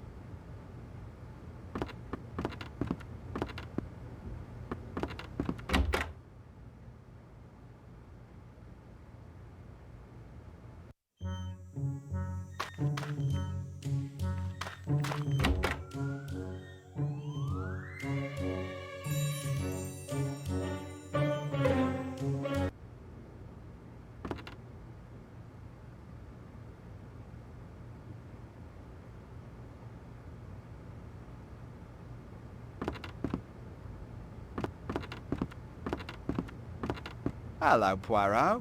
Seems like the old place isn't so dull anymore. No, it is not. Proceed with care, Hastings. We have need of Monsieur Blatt's assistance. Righto.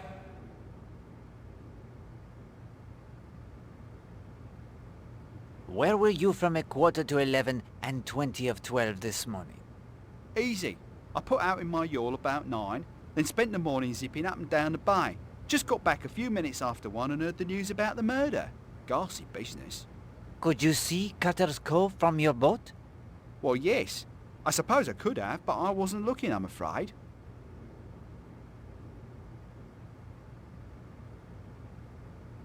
Can you shed any light on the murder? If I was looking for a suspect, I couldn't rule out that Mrs. Redfern. Jealousy, you know, led to trouble before this. Yes, unfortunately, Madame Marshall was strangled by someone with powerful hands. That does not suggest Madame Redfern. Hastings, do you therefore rule out all women as suspects? Of course. No woman would have the strength. We will speak more of this in a moment.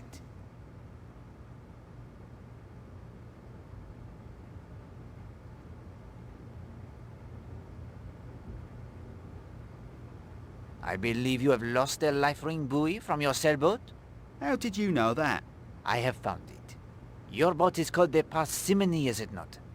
Why, yes, she is. A little joke of my competitors in the business world. Hardware, was it? Do not press him, Hastings. That's right. Listen, that boy's no good to me anymore. It was damaged in a storm. I've been trying to find another without much success. I even tried to beat Bagby at darts for the boy and his war, but I couldn't do it. Perhaps I will try a game of the darts. Good luck. He's the best player I've ever seen.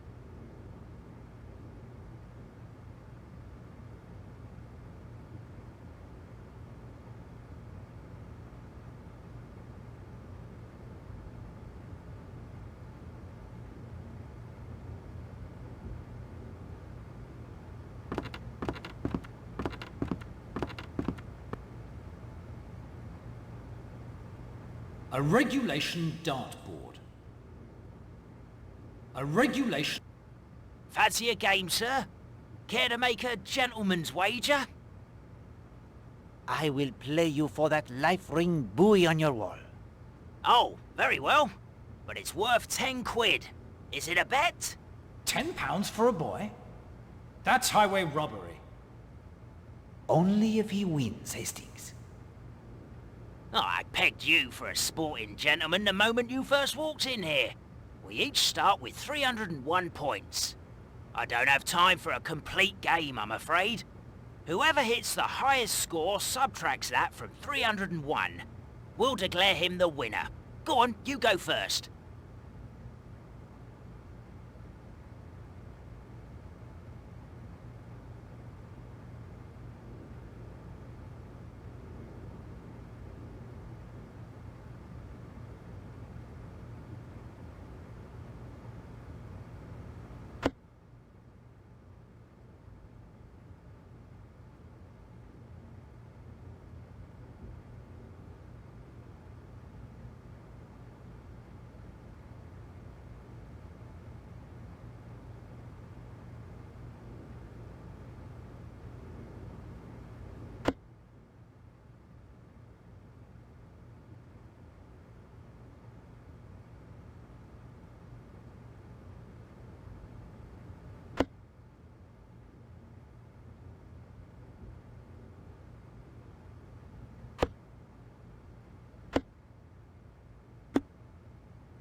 I didn't think you had it in you. Well done.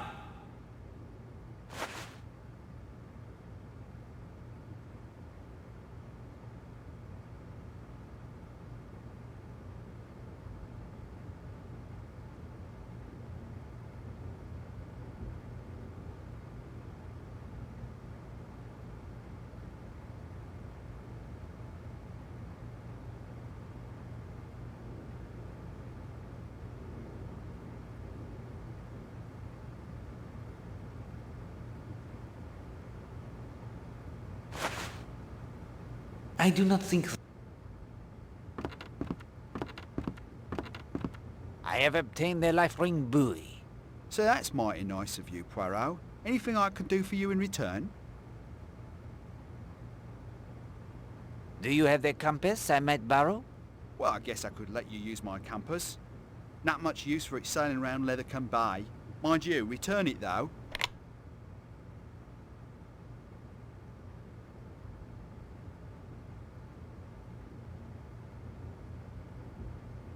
Thank you, monsieur.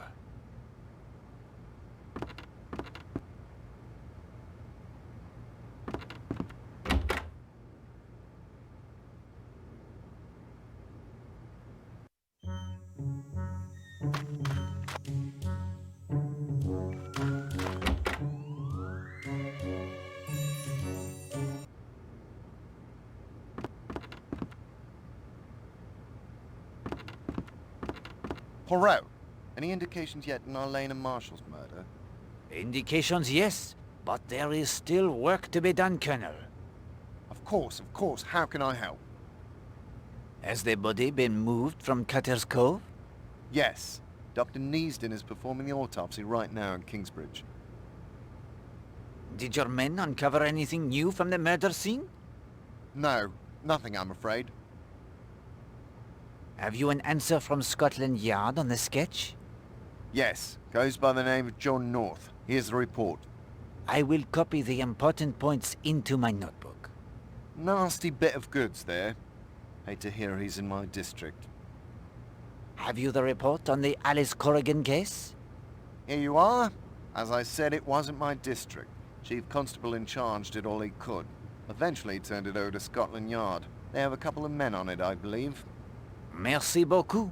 I will make the notes of my own. Husband's alibi looks unbreakable, and there are no other real suspects. Do you have the background checks on the suspects? Not yet, I'm afraid. Mrs. Castle is very nervous. She may attempt the escape. We're ready to follow if she does. I have here the letter, written to Alena, signed only J.N. Do you think you could have Scotland Yard ask among her acquaintances in London if they can identify this man? J.N.?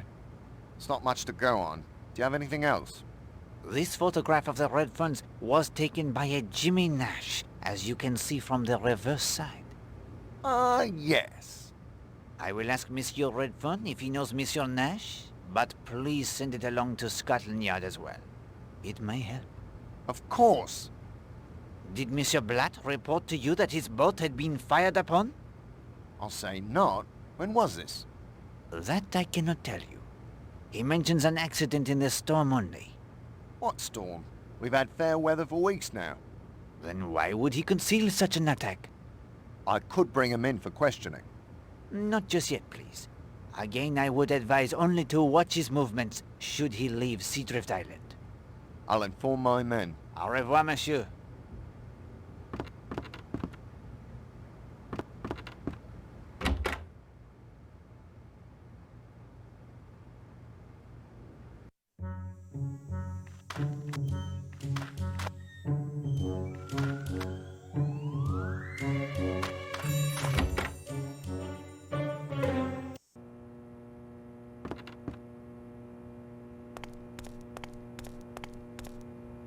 Like a rock.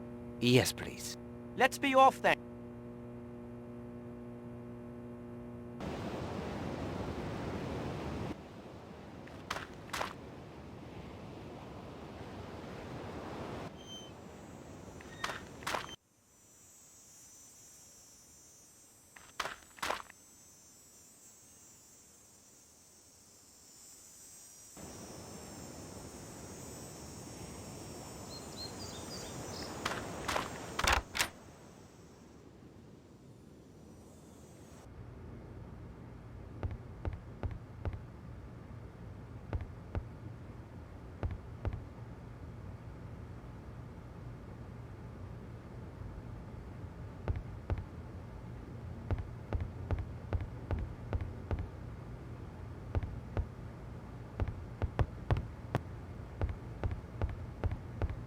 Don't think me rude, sir, but I can't...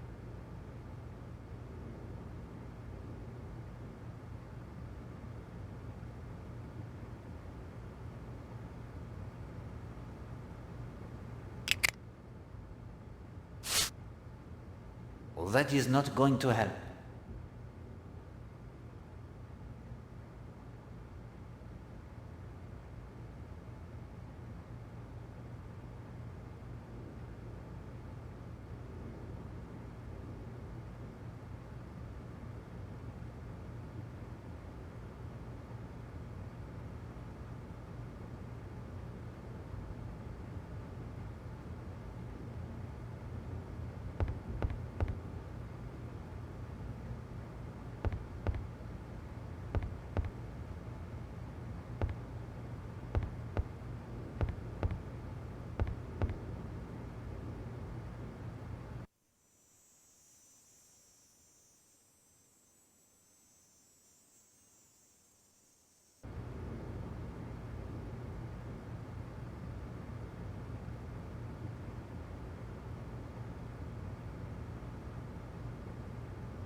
Well, this is...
Need the sea tractor, do you?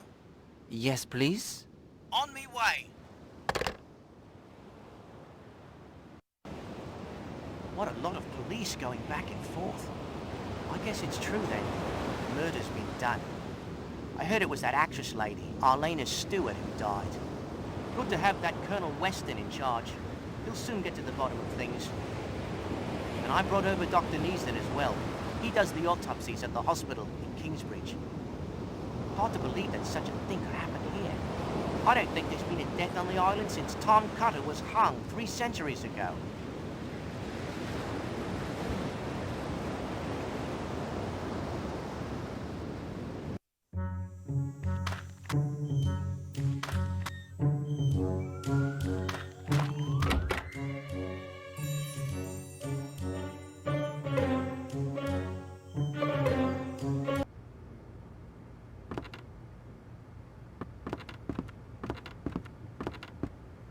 Do you have the winch handle I might borrow? Winch handle? From my sailboat? Not bloody likely. How would I haul my sails up and down? If you'll excuse me, Poirot, I have some business to attend to. Don't worry, I'll be around the hotel if you need me. Poirot, do you think a woman could have strangled Arlena? In 1926 was the first woman to swim the English Channel. I believe she could strangle you with ease, especially if you asked such a nonsensical question. Then we should put all the women on the island to the test. Somehow. Very well.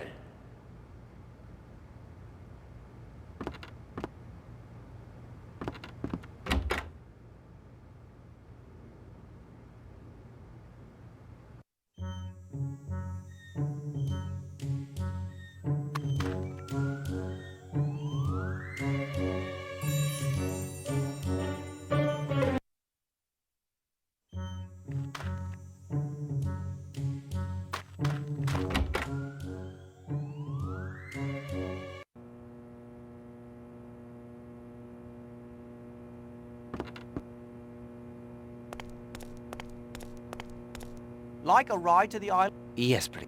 Let's be off then.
Mademoiselle, there is a favor you could do for Poirot. Would you be willing to help with an experiment? What kind of experiment? Or would you be so kind as to open the jar for me, please? Ah, I see you mean to prove your theory that no woman would have the strength to strangle Madame Marshall. Can't do it, sir. It's on there ever so tight. Would you mind asking one of the ladies at the hotel to open it? Why a lady? Surely any of the sturdier gents could do it. Well, Hastings, this is your plan. What do you say to that? Tell her you have a phobia about other men opening jars for you. What? Oh, that is absurd. She will think Poirot is a lunatic. If you won't do it, I win my point. No woman could have throttled Arlena Marshall. Mademoiselle Gladys, that is to say, I have the tiniest of phobias about other men opening jars for me. As unbelievable as that sounds. Oh, no, sir. I believe it. Coming from you, I'll give it a go. Who shall I have try it?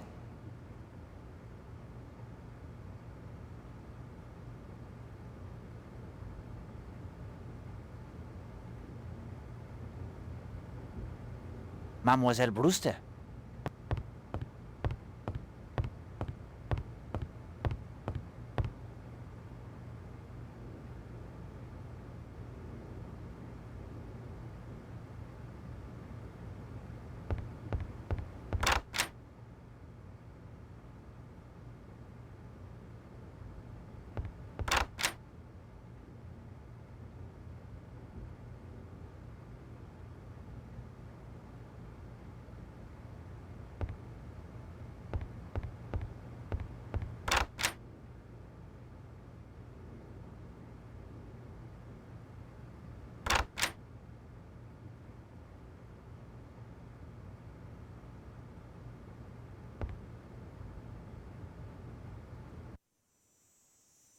It is quite a...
Any luck with the opening of the jar, mademoiselle? Miss Brewster opened it right up. Gosh, she's strong. Merci beaucoup, mademoiselle. You have done an excellent job. What should I do with the jar? It is yours. Take it as well with the sincere thanks of Hercule Poirot. Phobias must be a heavy burden to bear.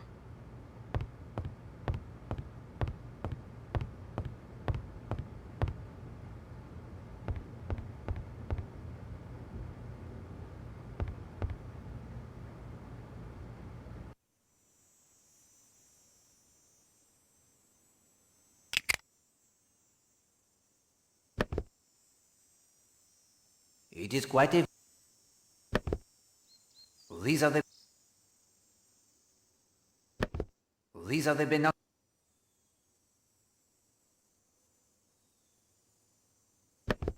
These are the binoculars, most splendid. But I cannot see anything of particular interest here.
Hello? Yes, please? On me way. I hope you don't mind, Mr. Poirot, but Gladys told me about how you don't want gents opening. Then he got stuck in a window once and wouldn't go near...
You presume that this would be the choice of Poirot?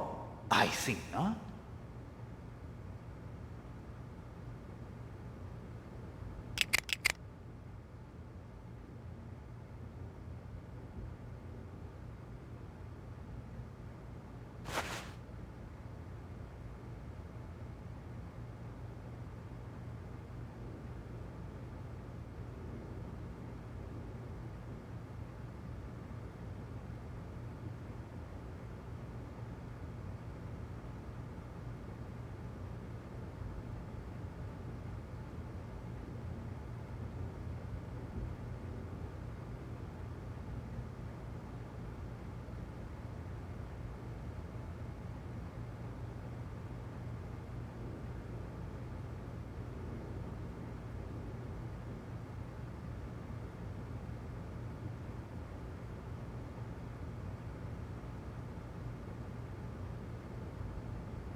Hello, another compass. This wasn't here before. And it's smashed. No good at all anymore. A stroke of luck, that. It will make things easier in the end.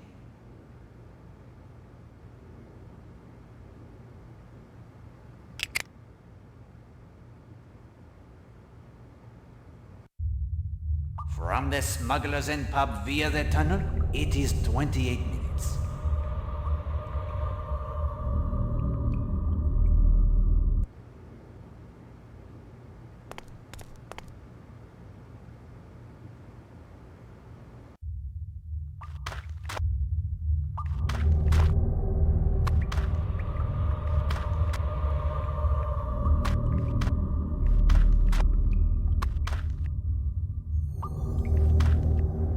This is a useful point to measure the time it takes to reach Cutter's Cove, the spot that will be the scene of the murder.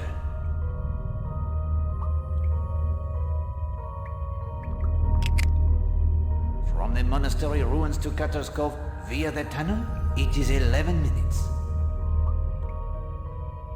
And that, my friend, should be the last timing we need to determine how much time would be needed for any of our suspects to reach Cutter's Cove. Of course, they must also make their way from the scene of the crime as well.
Can you...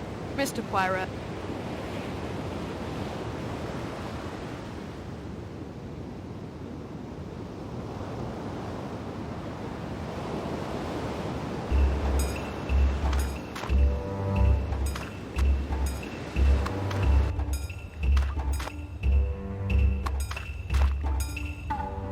A smashed bottle with a bit of fluid left in it.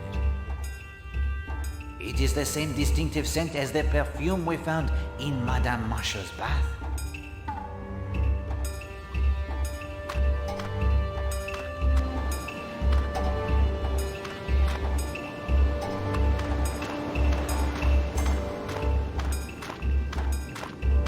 Can you row me back to the bathing beach? Of course. Yes, thank you.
Hello?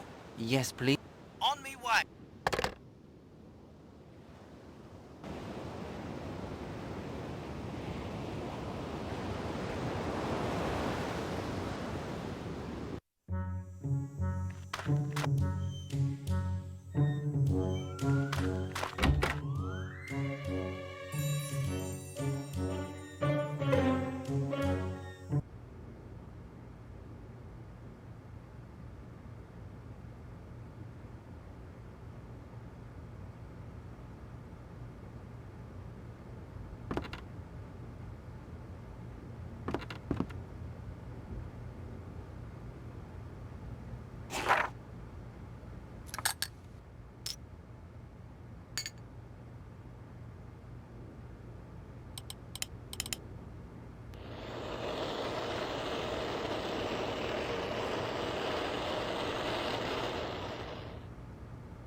The substance contained in the smashed bottle found in Cutter's Cove?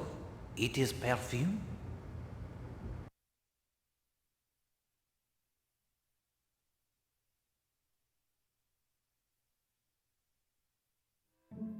Eh bien, Hastings. We progress most satisfactorily. The course now is to identify and to remove the red herrings that obscure our true path. Where have our investigations taken us? I will remind you of those moments I considered the most important. You, of course, must decide which pertain to the murder of Elena Stewart, which are additional crimes that, while they may have no bearing on the murder, must still be solved, and what we still must learn before all questions are answered and the guilty unmasked. Are you ready, mon ami? As ready as I'll ever be, I suppose. But could I have my sixth clue to the secret of the finger of suspicion first? But of course, the sixth clue is telephone. Telephone. Let's see what we have so far then. Power, lamp, desk, drawer, magnet, and now telephone. Thank you, Poirot. I'm ready to hear what you consider important about what we've learned so far. First, what are the mysteries we are trying to unravel?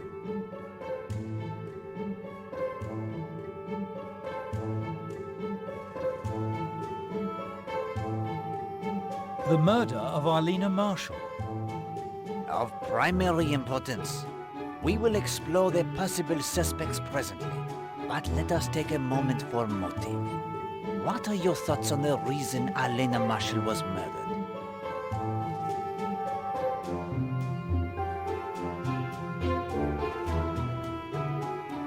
Jealousy. More than one person would have reason to object to her attentions to Monsieur Redfern. The murder of Millie Parsons.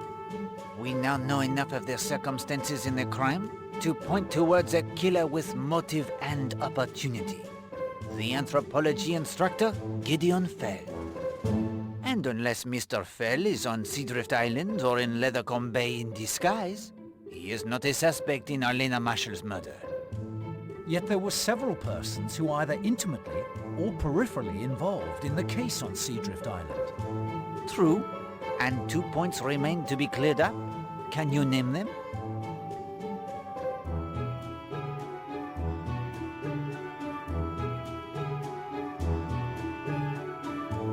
Was Gideon Fell the man you mentioned in your story of voodoo? The one who awakens in the night in the greatest of fear? Yes, it was he.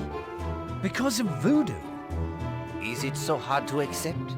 If you accept that he himself believed in the power of voodoo?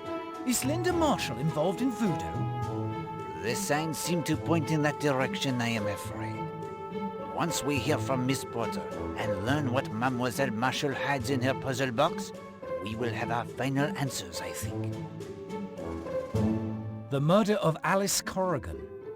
We know little of the details of this case.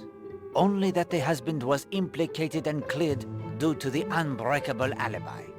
And this crime was committed near Brixham as well. It may yet prove to be connected to the Millie Parsons case. I thought the police proved that Fell couldn't have been the killer. There may be another connection, Hastings. Do not rule it out. The activities of fifth columnists. Yes, it seems clear that Mrs. Castle watches, but not in the name of England. Voodoo on Seadrift Island. Yes, and we have the indications it is being practiced here and by young Mrs. Marshall. The ghost of Tom Cutter. Yes, the ghost who is not the ghost. Do you have any theories as to who the ghost might be?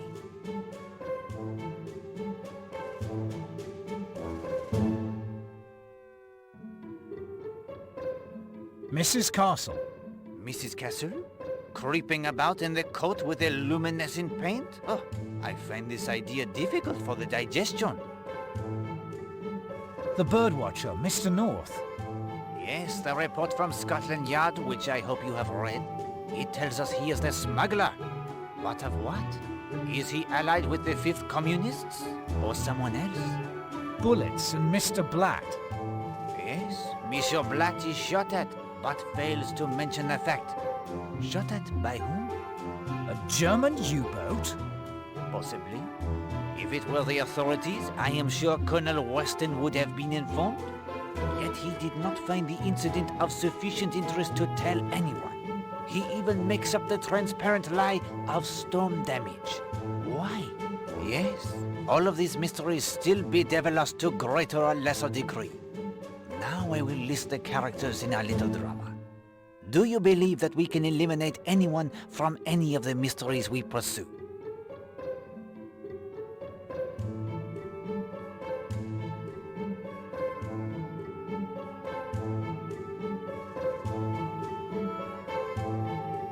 All of the above. Excellent! With one stroke, you clear the stage of the, how you call them, the players of the bits? Now we can focus on the true suspects. Now let us turn our attention to the more likely suspects. Which is your choice as murderer?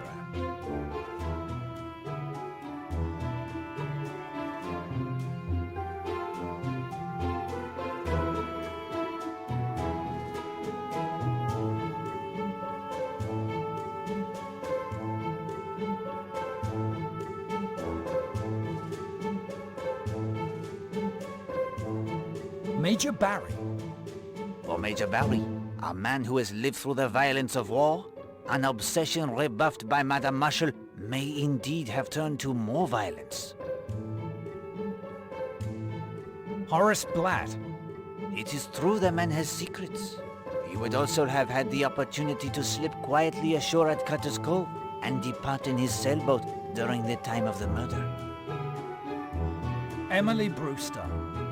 The athletic Mademoiselle Brewster is a woman strong enough to strangle another, as your experiment proved?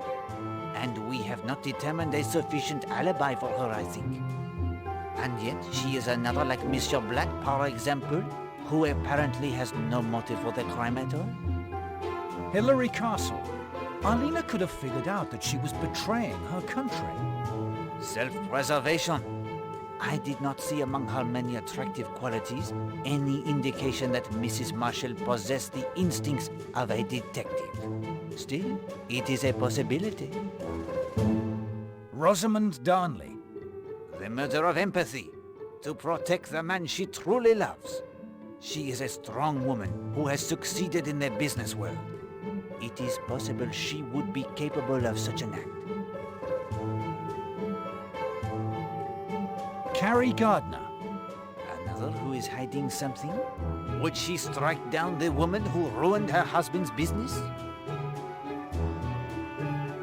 Oakley Gardner.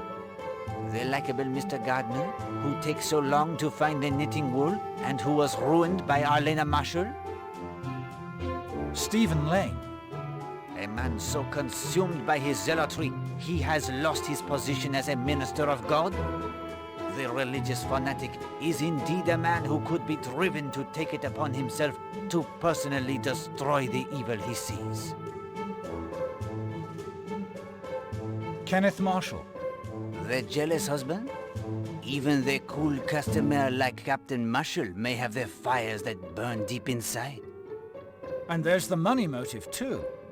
Yes, the background check of Scotland Yard should reveal if he has the reverses in business. Linda Marshall. Again, empathy? To protect him from the woman who makes him the cuckold in the eyes of all the world? Already she is attracted by the unhealthy interests.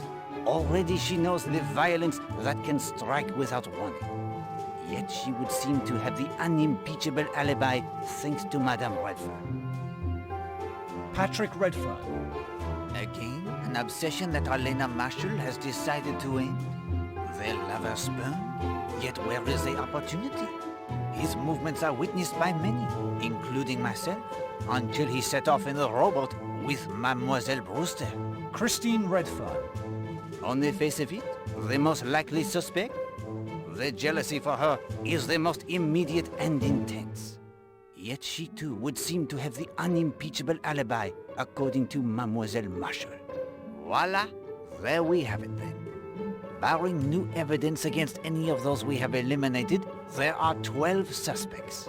Some would seem to have no motive, others no opportunity. But at this stage, we must keep our minds open to all possibilities. You agree? Absolutely.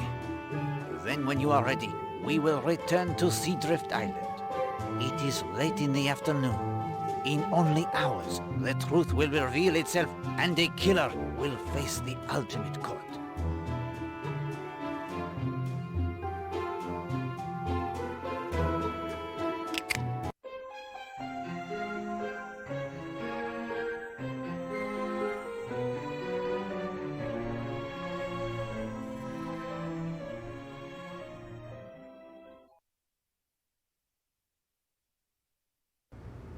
Hastings, we are agreed Mrs. Castle may, as you say, attempt to do the bump. It would be wise to make sure she does not destroy the evidence against her. Time for a raid on the safe? Précisément.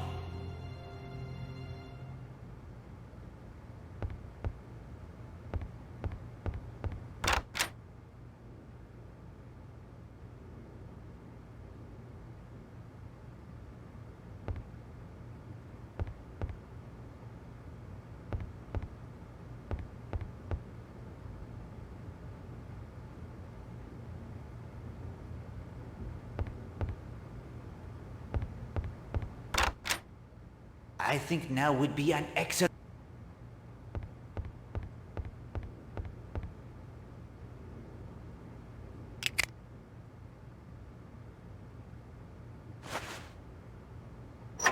the signal lantern.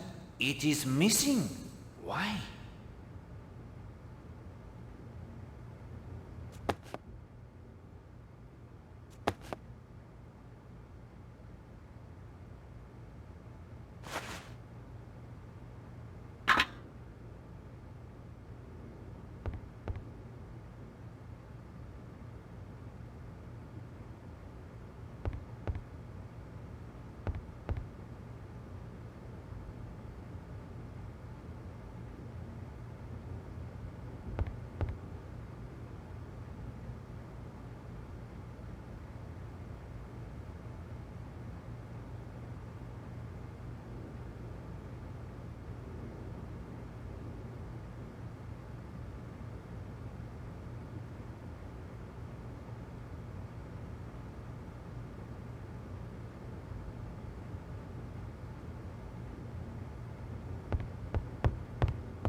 Mademoiselle Gladys?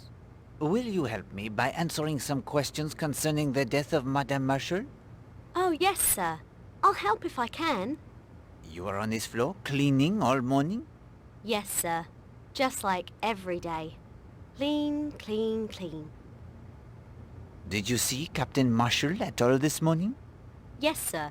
He came up to his room not long after 10:30. I heard the sound of his typewriter a little later. When was that? Oh, I would say about 5 minutes to 11. Did you see anyone else on this floor this morning? No, sir. But I was cleaning the rooms, so while I was in one, anybody could have walked past. You cleaned Mademoiselle Linda Marshall's room? Yes, sir. As always. Did you do the fireplace? There wasn't anything to do, sir. There had been no fire lit. And there was nothing in the fireplace?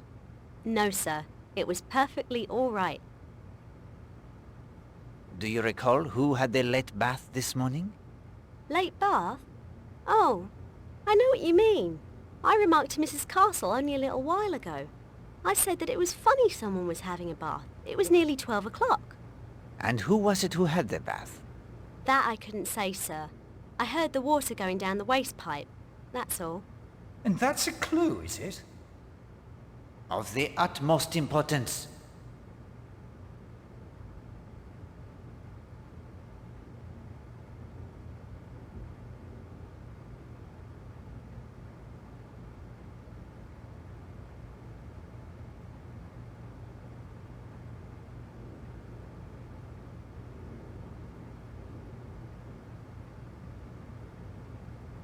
Did you perhaps notice a bottle missing from any of the rooms? A bottle, sir? What kind of bottle? No, Hastings. The glass bottle found at the bottom of the rocky bath. No, sir. I don't think I've ever seen that bottle before. Thank you, mademoiselle. You may resume your duties. Yes, sir? No more jars to open? No. That is happily all in the past.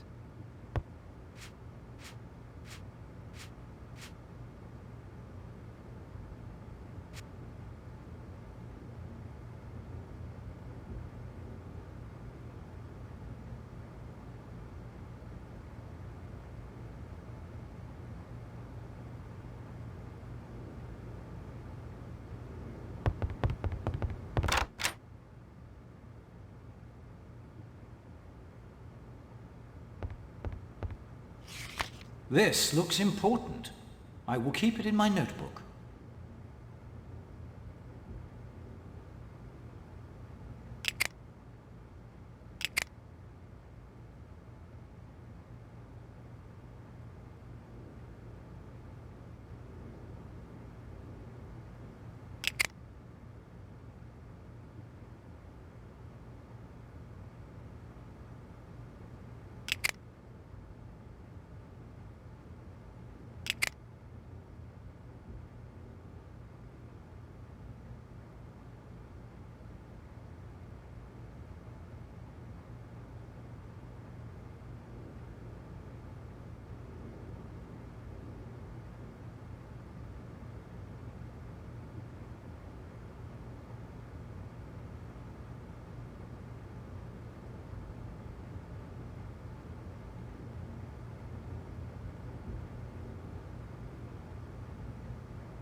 This room belongs to Mr. Blatt.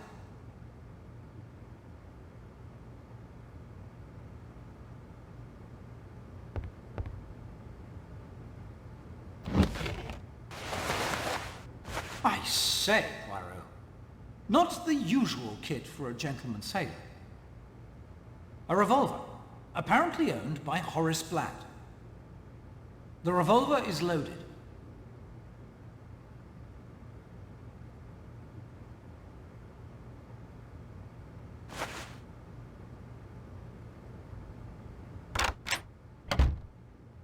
What's this? What are you doing in here? I have been charged with investigating the murder of Agatha Marshall. I don't believe she was shot. Was she? No? Then kindly return my property to me. Unfortunately, we have no choice, Hastings.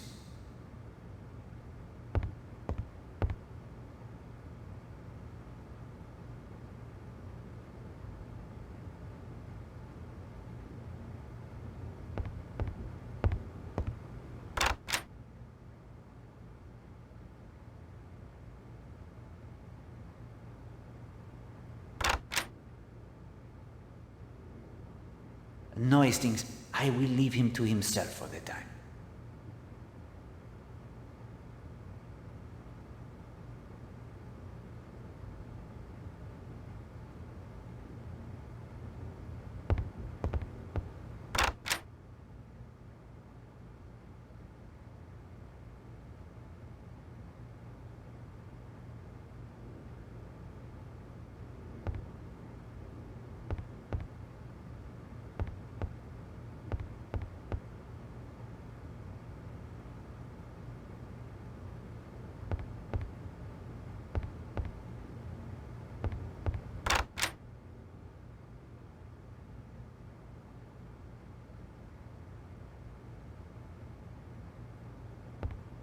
Monsieur Redfern, may I impose upon you again? Of course, Monsieur Poirot. My nerves are a bit steadier now. Monsieur Redfern, how long had you known Agatha Marshall? 3 months. I understand you met casually at a cocktail party? Yes, that's how it came about.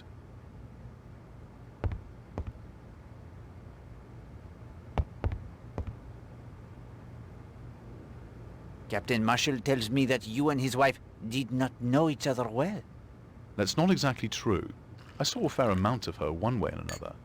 Was your wife aware of your friendship with Madame Marshall? I believe I mentioned to my wife I'd met her.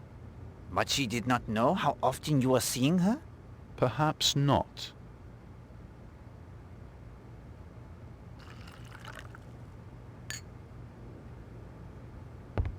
Did you arrange to meet Madame Marshall here? I suppose it's no good my fencing with you now. I was crazy about the woman. Mad. Infatuated. Anything you like. She wanted me to come down here. I would have agreed to do any mortal thing she liked. Did Madame Marshall return your regard? She pretended to. But I think she was one of those women who lose interest in a man once they've got him body and soul. See here, I've told you the truth. But how much of this has got to be made public? If it all comes out, it's going to be pretty rough on my wife. I know. I may sound like the worst kind of hypocrite. But the real truth is, I care deeply for my wife. The other? It was a madness. Kind of idiotic fool thing men do. But Christine is different. She's real. Badly as I've treated her, I've known all along that she was the person who really counted. I wish I could make you believe that. But I do believe it, monsieur. Have no doubt that I do believe it.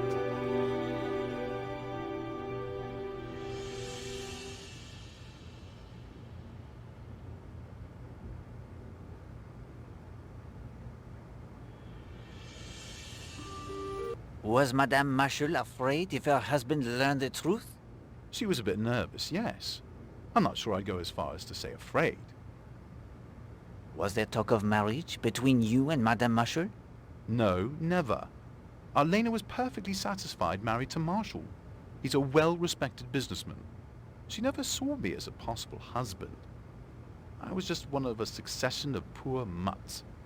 Just something to pass the time with. And yet knowing this did not alter your feelings for her? No.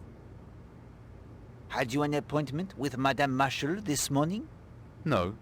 We usually met on the beach. Were you surprised not to find her there this morning?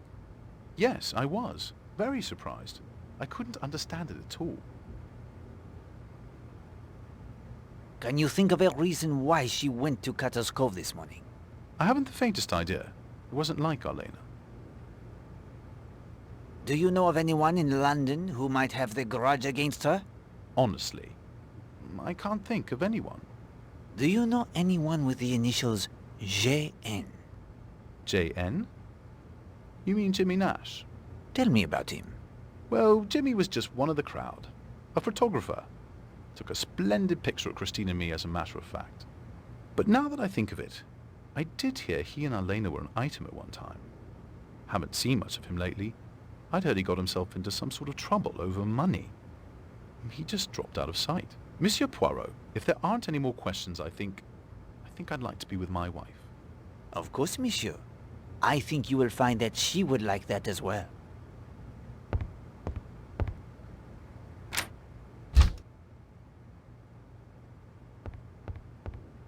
Afternoon, sir. Care for a cocktail?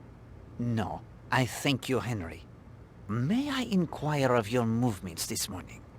Seeing to my duties as usual, sir. Cleaning up in here, checking stock, helping make the dining room ready for lunch. Mrs. Castle can vouch for me. Merci.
Poirot, is it true? Is she dead? It is true, Monsieur Lane. You remember our conversation yesterday about the reality of evil?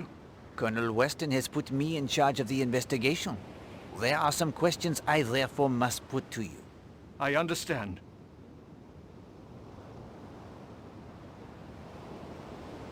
Will you tell me of your movements today? Willingly. Well, thanks to you, I spent a delightful day hiking over to St. Patrick in the Coombe. Started off round 8. The church is about 7 miles from here. A very pleasant walk up and down the Devon hills and valleys. I ate those sandwiches in a spinney. I visited the church. Oh, it has some fragments. Only fragments, alas, of early glass. Also, a very interesting painted screen. Did you see anyone? The vicar or the verger? No, there was no one about, and I was the only visitor. It's a very remote spot. Is there anything you heard or saw that can help us? All I can tell you is this, that I knew, as soon as I saw her, that Arlena Marshall was a focus of evil. She was evil. Since Eve, woman has been man's downfall. She can drag him down to the level of the beast. Arlena Marshall was a woman such as Jezebel and Aholibah. Now she has been struck down in her wickedness. No, not struck down. Strangled. Strangled, Monsieur Lane, by a pair of all too human hands. Monsieur Lane, why were you forced to leave your church in Brixham? I told you. I became ill. Press him, Hastings. Now! Did either Millie Parsons or Alice Corrigan belong to your church? No, but I knew what they were. A man named Gideon Fell. An innocent schoolteacher hounded by police. He was a member of my flock. Did you preach of Jezebel and Aholibah when Millie Parsons and Alice Corrigan were murdered? The truth must be told. God's vengeance must be proclaimed. Were you fired because of your beliefs? I am not the first to be martyred for the truth. I think that I have nothing more to say to you. As you like. Well done, Hastings. I think that if Monsieur Lane wishes to see the true nature of evil, he need only gaze into his own mirror.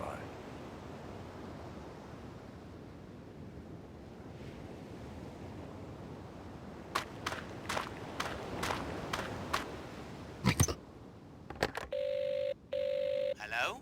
Need the sea tractor, do you? Yes, please? On me way. Is it true Mrs. Castle has seen U-boats off the island? I suppose it must be. She spends hours up in the tower at the hotel. The invasion must be near then, just as they say in all the papers. Colonel Weston has the Home Guard on the alert.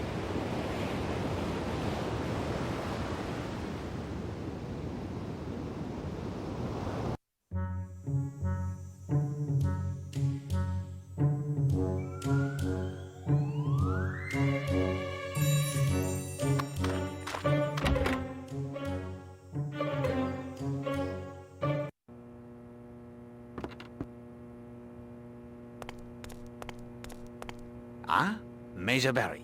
It's true then? Mrs. Marshall has been murdered? It is true. Shocking. Most shocking. Of course, I can tell you after being in an Indian hill station, what you don't know about human nature isn't worth knowing. Matter of fact, this reminds me of a case in Simla. Fellow named Robinson. Was it Ramslan? Anyway, he was in the East Wilts, or was it the North Surreys? Major Barry. Doesn't matter, really. Quiet chap, you know. Went for his wife one evening in their bungalow, got her by the throat. She'd been carrying on with some fellow or other. By Jove, he nearly did for her too. Surprise us all. Quiet chap like that. You see an analogy to this case? Well, that is to say, never said anything about Marshall. Quiet, but a thoroughly nice chap. Wouldn't say a word against him in the world. You were not at the hotel today? No, wanted to do some telephoning. The post office here isn't very private, so I drove over to Kingsbridge. Had a bit of bother with the motor earlier on, but young Jenks patched it up, so off I went. Almost ran down that fool cat and dog on my way up the high street. You were quite taken with Mrs. Marshall, were you not? You know I was, man. Have the decency to let that drop, will you? It is a case of murder, Major Barry. Poirot does not let anything drop. What time did you leave? Just before 10. What time did you return? Only just now. The drive? It is that long? Well, no. Bit embarrassing for an old campaigner like me, but I got lost. These confounded lanes, twisting and turning all over the place. Damn confusing part of the world. Did you speak to anyone in Kingsbridge? Want me to prove an alibi, eh? Saw about 50,000 people in Kingsbridge, but that's not to say they'll remember seeing me. Was there anything else? Can you think of anything else? Nothing. I'm out of it. Right out of it. My motor car is running like new, Mr. Jenks. Thank you. My pleasure, Major. Thanks to you, Mr. Poirot. I found a winch handle for you. What do you want with a winch if you haven't a sailboat? One must start somewhere, my friend.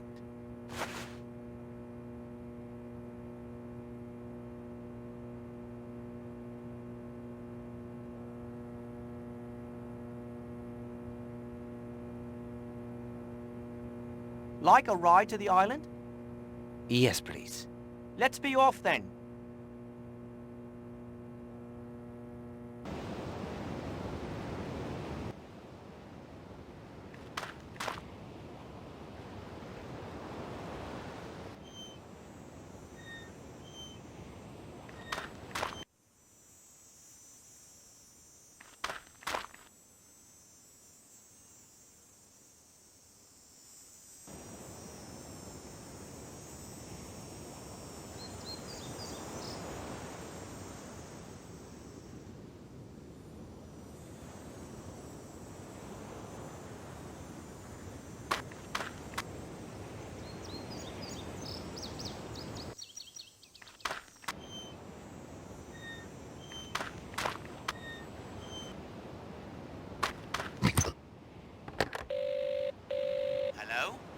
Yes, please.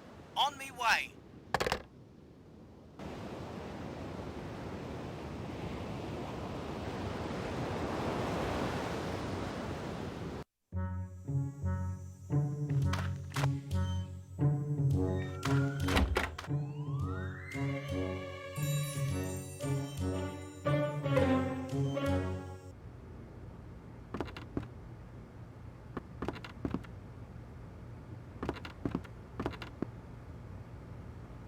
Are there any telegrams for me? I'll just check. Of course, sir.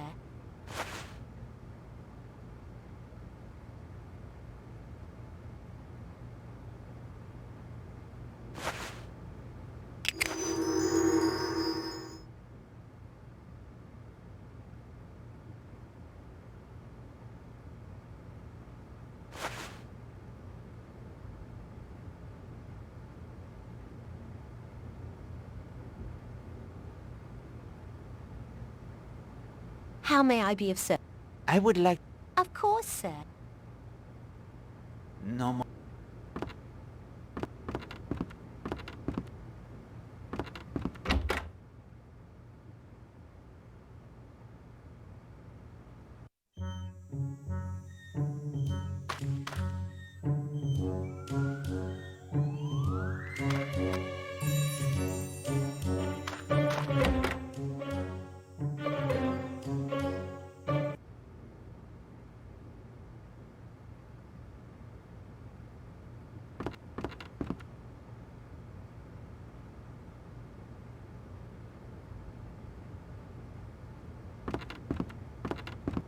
Ah, there you are, Poirot.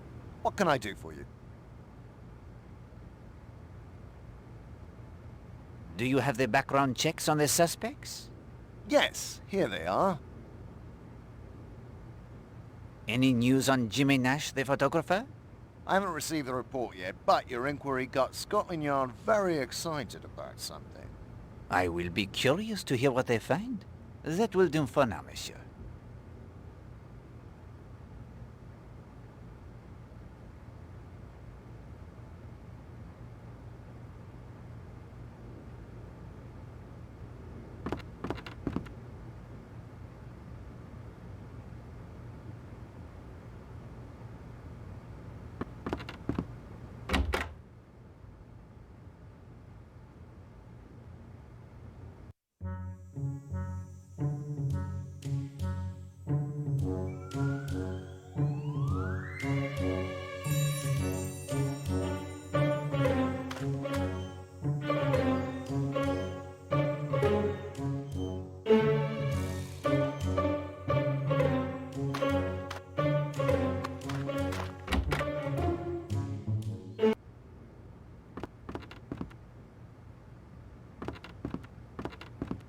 Information you requested should be available later in the day.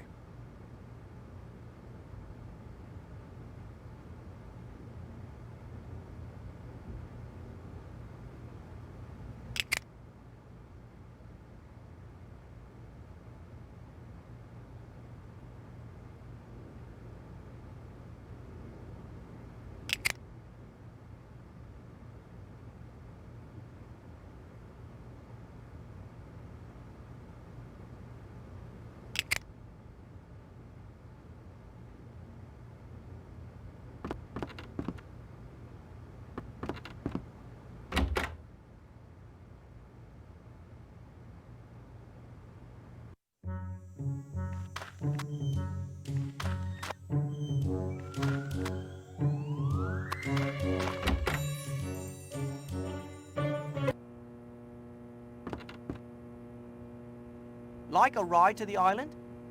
Yes, please. Let's be off then.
Can you row me to Cutter's Cove? Mr. Poirot,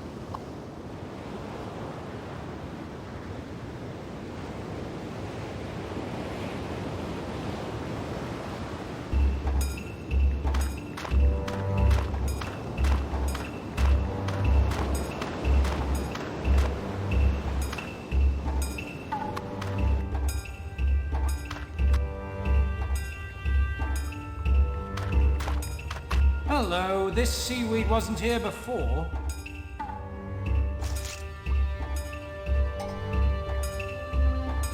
A sandwich tip.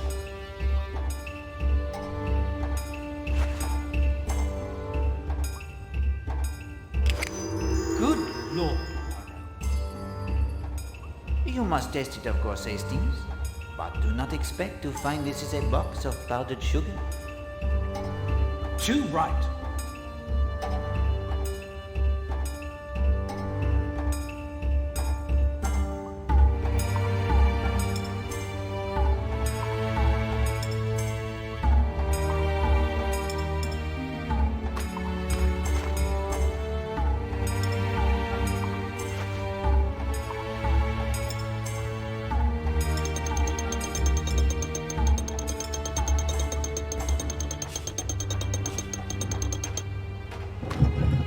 A hidden passage. Now we're getting somewhere.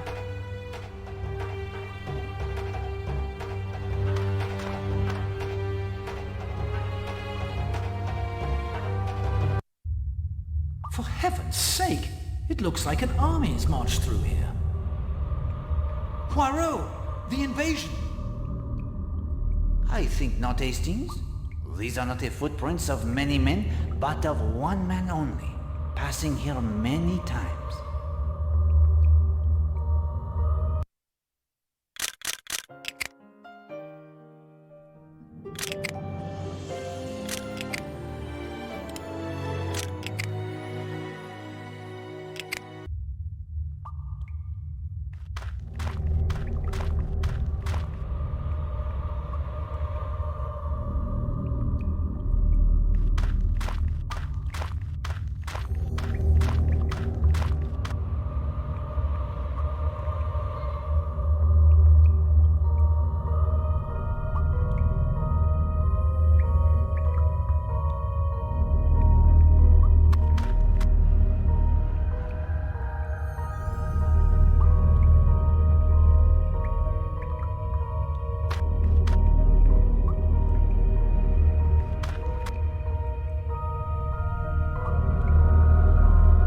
The footprints of a man.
You do yourself a credit, mon ami. Bravo.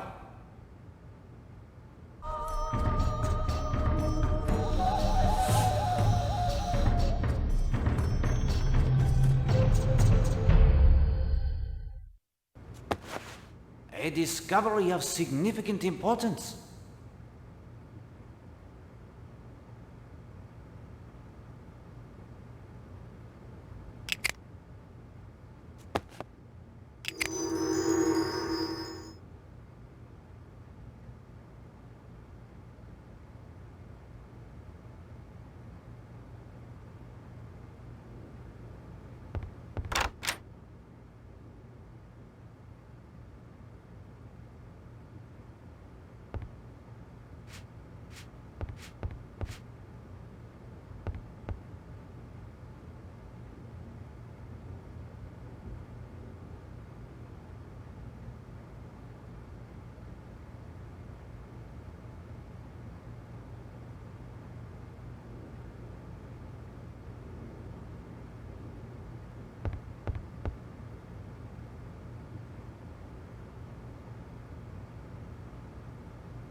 Hello. What have we here? Mrs. Castle's wire recorder. I'd almost forgotten about that.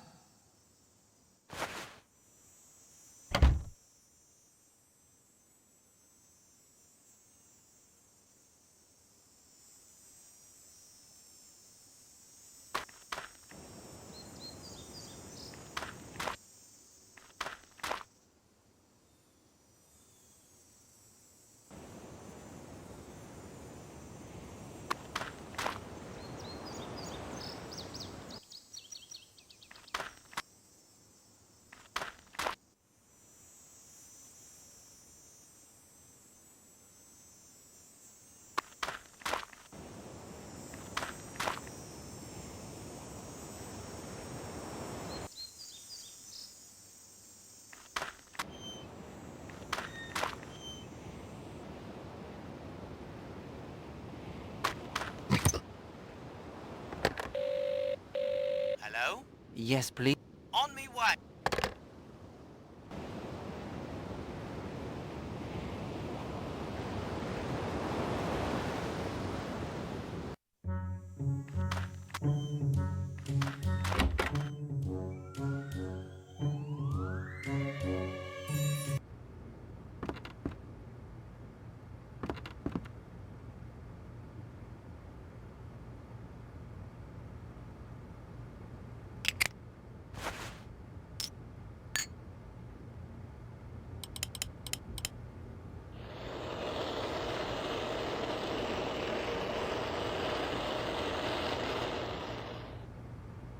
The sandwich tin from the cave? It contains heroin, beyond any doubt.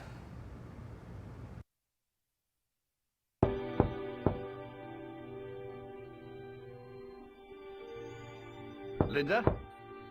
Linda?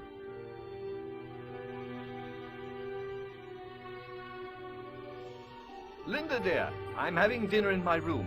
Would you like to join me? Linda? Linda?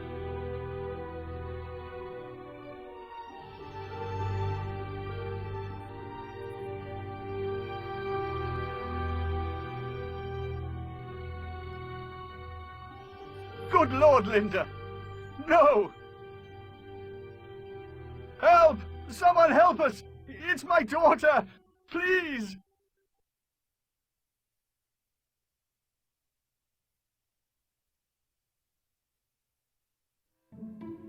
The doctor was called immediately.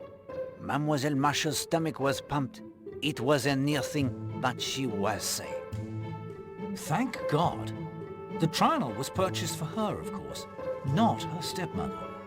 Yes, she is caught between two worlds, Hastings. Not the real world and the supernatural, but childhood and adult. We have seen how she played up to Will Jenks. Was it just for a shovel to build her polo matin? I do not think so. I would advise speaking with her as soon as we return to Seadrift Island. You must learn if anyone attempted to goad her into it, whether all of the items we discovered in her fireplace were put there by her, and above all, you must try to put the poor child at ease. She didn't kill her stepmother, and then try to commit suicide in remorse? No, Hastings, she did not. Consult the pushpins on the map.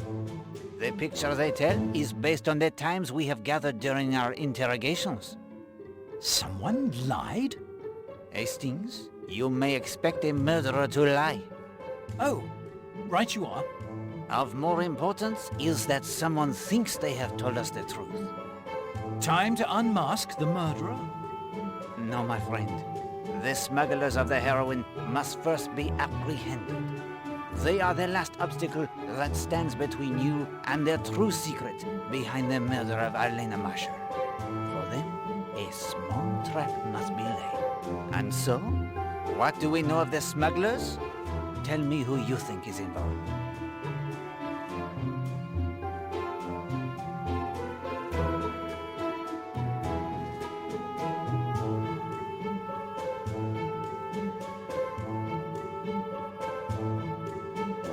North. He's no birdwatcher. Excellent, my friend. Yes, Mr. North from London with his criminal background seems an obvious choice. Horace Blatt. Indeed. Monsieur Blatt with the hardware store that is not doing as well as he would have us believe. He earns his income elsewhere. What are the clues to their plan?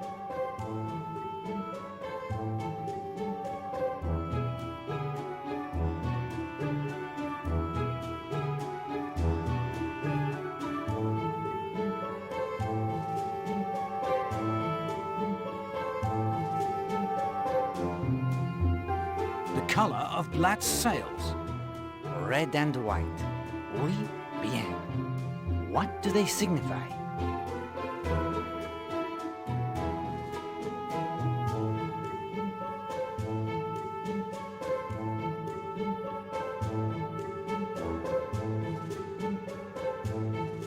White tells North the heroin is ready to be picked up.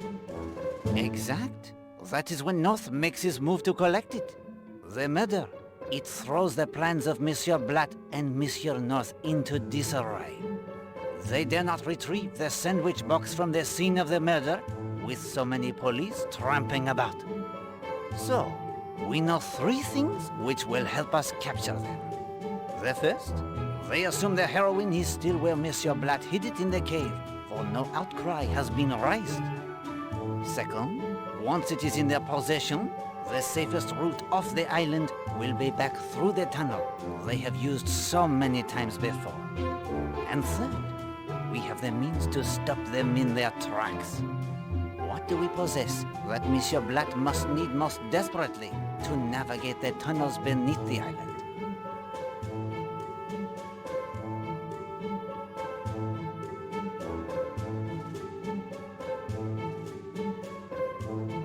The compass. You have it, my friend. The compass is necessary to navigate the maze of tunnels. We have found the broken compass of Monsieur North. Only the compass of Monsieur Blatt remains. And how can we render it useless? Throw it off with the sliver of magnet we found in the garage. Yes, of course.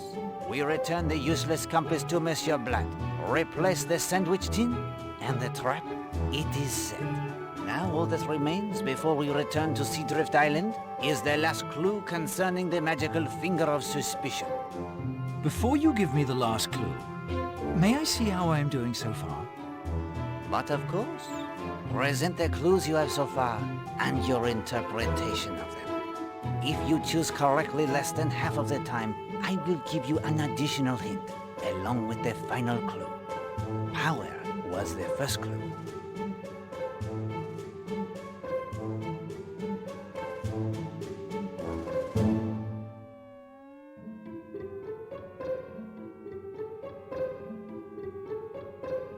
The thing is powered by electricity. A good beginning. The second clue was lamp. The finger of suspicion is powered by the same circuit as the lamp. Yes, if the lamp was not on, the finger of suspicion will not point. The third clue, it is desk. The wires from the lamp to the finger of suspicion are in the desk. And the wires? They are very cleverly concealed too. The fourth clue, it is drawer.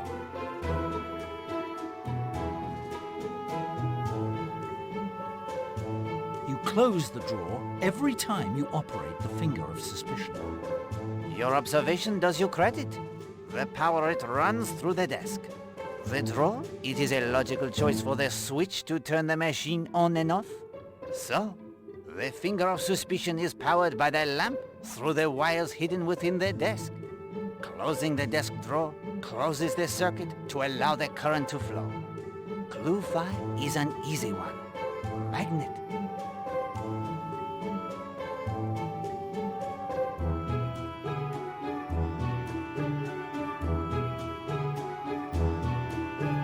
The finger is controlled by a magnet you hold. The magnet? It is here in my ring. There is a magnetic switch embedded beneath each of the oracle-like pronouncements. If this circuit is complete, a single movement controls the finger and the switch is thrown. The finger then comes to rest there. If the power to the switches is missing, the finger moves every which way as I move my hand, never settling in one spot. In this way, I did not need to leave my hand hovering suspiciously above the correct answer to your question. The switch is reset every time the circuit is broken, and the device is ready for the next. And the sixth clue, the telephone. The telephone is disconnected. Only to the outside line. It is connected to the finger of suspicion.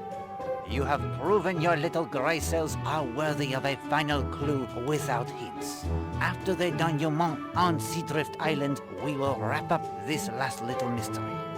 The clue is code. Some code I enter into the telephone. Of course. Without it, the finger of suspicion will not point to the truth. Only he who dials the code on the telephone can make the finger operate correctly. And now, Hastings, when you are ready, we will return to Seadrift Island to speak with Mademoiselle Masher. Prepare our trap for Monsieur Blatt and North, and enlist Colonel Weston's aid in their capture. It is late afternoon.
Well, that's put paid to the compass, right enough. It's no good now.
Mademoiselle, it is good to see you looking so much recovered.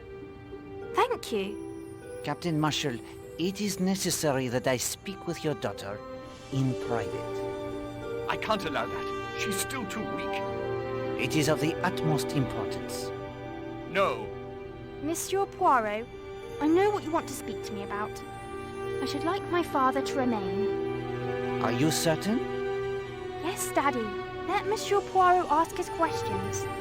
I need to answer, and you need to hear the answers. Very well, Linda dear. Monsieur Poirot?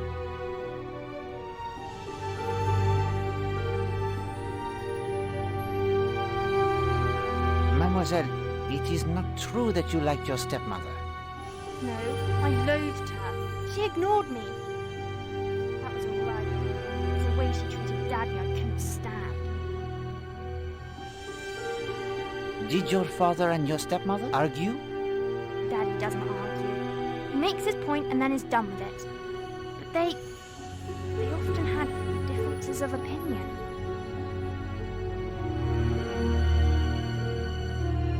At school, you believed an instructor killed Millie Parsons. What? You and your friends had been experimenting with voodoo? The devil, you say?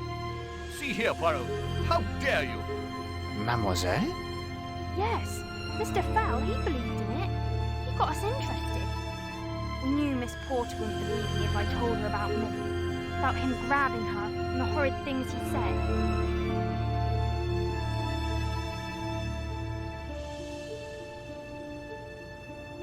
You decided to dispense justice on your own? Yes. We fashioned a wax figure of him, got the nail clippings and the hair like the book said. Then did the ritual at the polo matting we'd made. A pole in the cleared circle? Yes, it represents the centre of the world, power. Then we let him have it with the pins. It worked, Monsieur Poirot. You have to believe me, it worked. Because he believed as well, Mademoiselle, only that. Miss Potter found out what about the voodoo? She said we were persecuting Mr. Fell. I think she got suspicious herself, because she fired him at the end of term. You wrote threatening letters to your stepmother? I wanted to scare her. So she would be more susceptible to your magic? Yes. It sounds so stupid to say it like this. No, mademoiselle. Children are often powerless to help those they love. But you had felt your power at school. Is it not so? Yes, you're right, I did. I thought I could do something to stop her. And I stole Rosamond's typewriter and hid it in Mrs. Redfern's room, so she would be blamed for the notes. That was wicked, I know. You created another door. This morning early, I went out to the monastery ruins and performed the ritual again. Je vous ai battu, je vous casse, je vous maudis. And I came back here and burnt everything. A little later, I heard she was dead. Don't you see? I thought it had worked. Just like with Mr. Fell. But I didn't want her dead, not really. I just wanted her out of our lives, forever. Linda, dear. Oh, my child. I'm so sorry.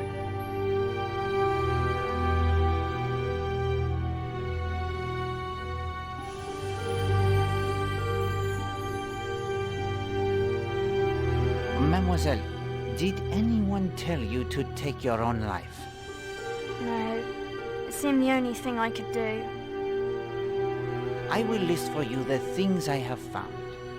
All right. The book of voodoo rituals, the key to the monk's door behind which you hid the wire recorder, the stick pin in the hat with some wax still adhering to it, the hairbrush, the melted wax in the fireplace, human hair burned in the fireplace, green fabric burned in the fireplace. That is all, I think. But hang on, that's not right. Something? It is missing? No, that green fabric. I have no idea where that came from. I didn't burn that. Do you see it, Hastings? Even as she puts that typewriter in the room of Christine Redfern to throw suspicion on her, someone has the same idea. As I said, the pieces of green fabric that do not match the hat of Mrs. Marshall are a significant clue. Mademoiselle, why did you try to take your own life? After I talked to you, I came back to my room. I saw someone had been sifting through my fireplace. And later my puzzle box had been opened. But Linda, you can't have believed, not really, that voodoo killed Arlena? No, but I knew what would happen. Daddy, I know in spite of everything you loved her. And when the truth came out, and you found out what I had done, I knew you wouldn't love me anymore. Oh, my dear girl, I'll always love you. If you believe nothing else, believe that. Oh, Daddy, Daddy, I'm so sorry. Hastings, we are done here.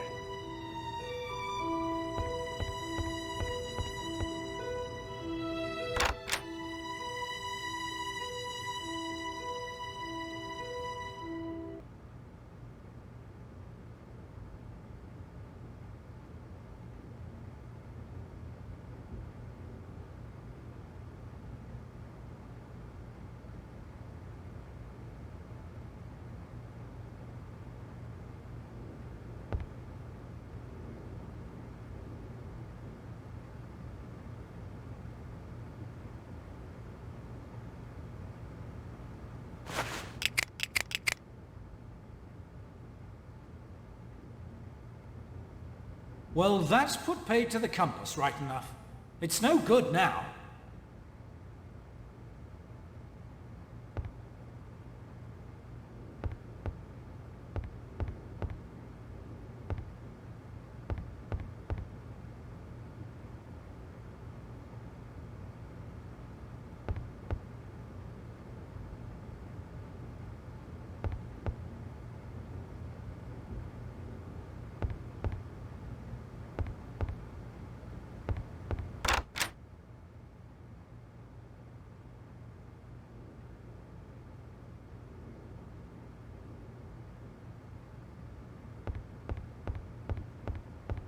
Here is your compass, Monsieur Blatt.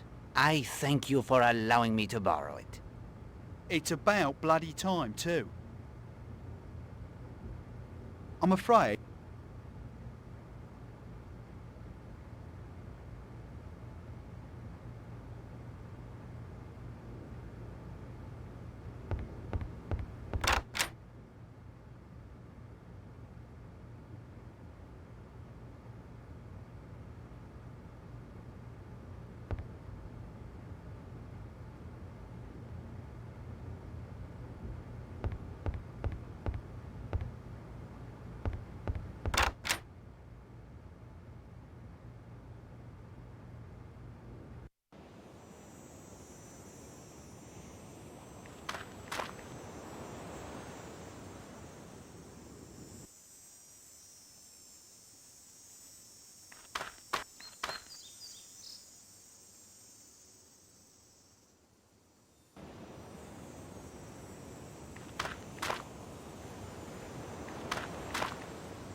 Can you row me to Cutter's Cove?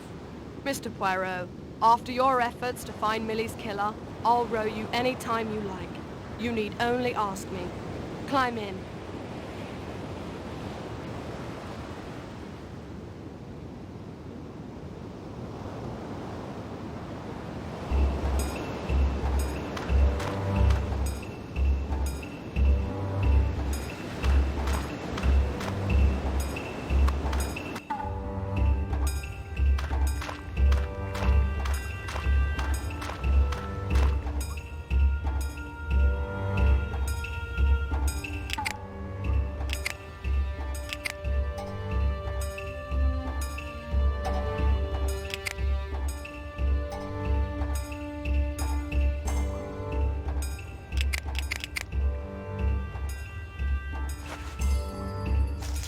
Cheese is in the trap.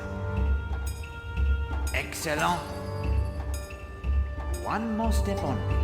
Colonel Weston must be here to make the arrest.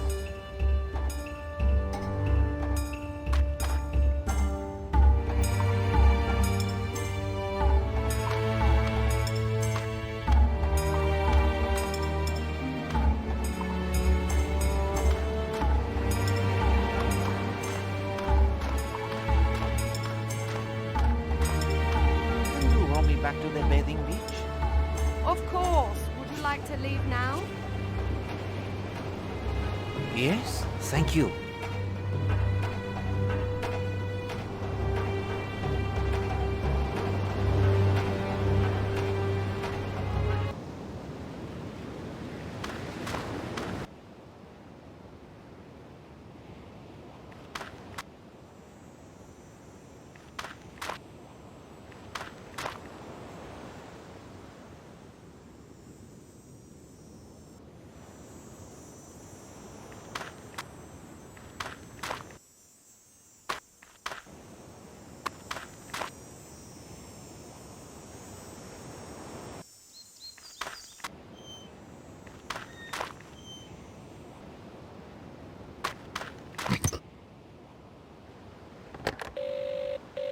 Hello?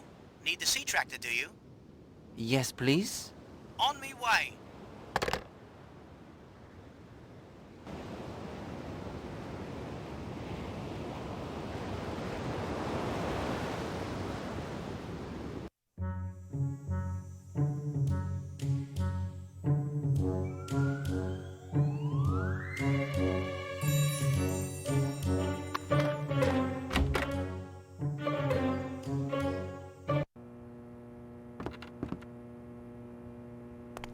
You seem in a very good mood, young man. I'm about to make 10 quid, and won't Gladys be pleased? What is the source of your good fortune? It's the funniest thing.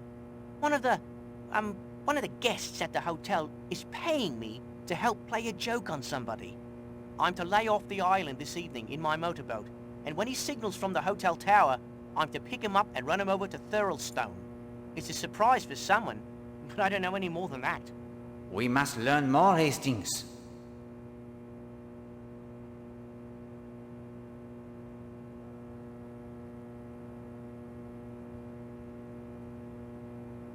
Who is paying you? Oh, I can't tell you that, sir. I gave my word, and he wouldn't pay up if I said. When is this joke to take place? I've no idea. I'm just to wait off the south side of the island until I see a signal from the tower. Then I head into Cutter's Cove and pick him up. The lantern missing from the safe? It is now explained. Is it far to Thurlestone? Oh no, sir. Just a short run across the bay. Easiest money I've ever made. And what is the signal? Oh, sir, I'm not sure I can tell you that. Where can be the harm? You do not reveal the name as you promised after all. There is another 5 in it for you. 5 pounds, Hastings. I think you would not be so free with the money if it were yours. All in a good cause. 5 quid more? This is my lucky day indeed. Here you are, my friend. 5 pounds as promised. Much appreciated, I'm sure. It's just a signal with the light. 3 short flashes. Quickly, Hastings. Consult the codes in your notebook. Choose one that will be the joke on our adversary.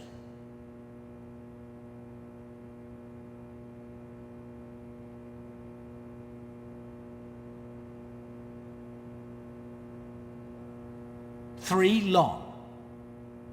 Oui, but of course. Fire on this position? Poirot, this is a rather bloodthirsty joke, wouldn't you say? When the time comes, you can warn him if you like. Monsieur Jenks, your humorous friend cannot flash the 3 short lights out into the sea. Why not? That is the home guard code for announcing you have spotted the enemy. Is it really? That wouldn't do at all. No, indeed. 3 long flashes is the code for no enemy ships sighted. 3 long flashes. Got it. No harm done. I have plenty of time to warn him. I'm certainly glad I told you. I may even get another tip for warning the guest. If you'd excuse me, Mr. Poirot, I have to close up.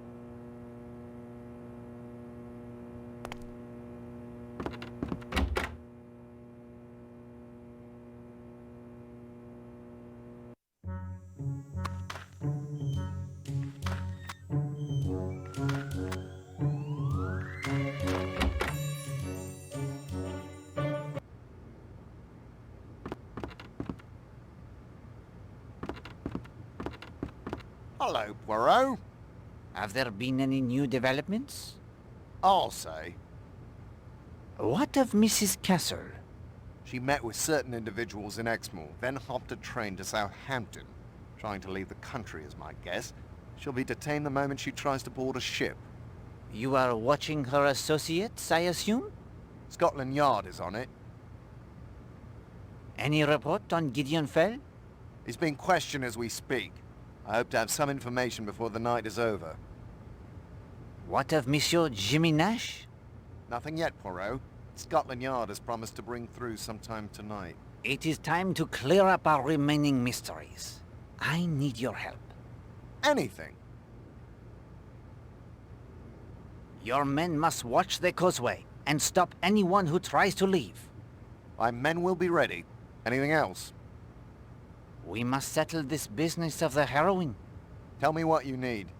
Accompany me to Cutter's Cave. I'm ready to leave when you are. What else? We are ready to return to Cutter's Cave.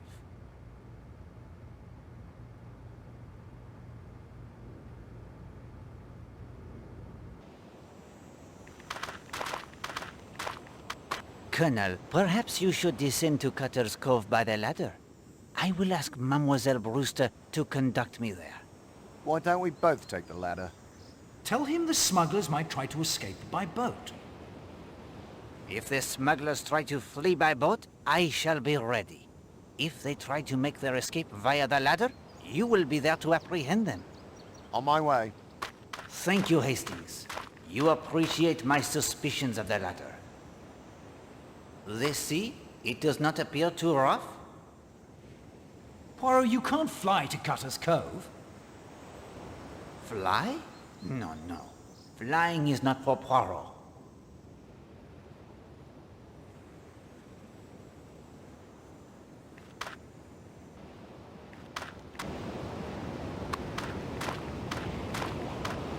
Can you row? Mr. Poirot.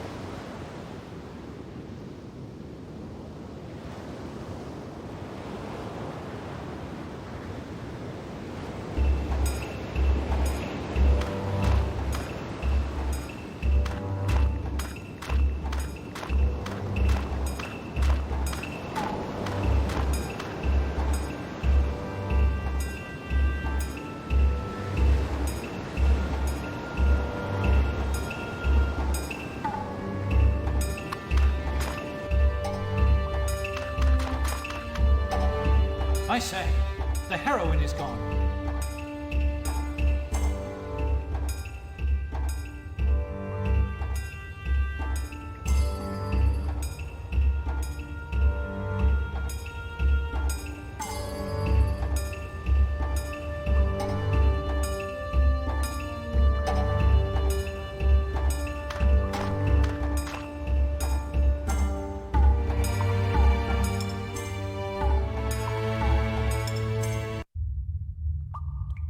We can't leave by boat, and your bloody compass is useless.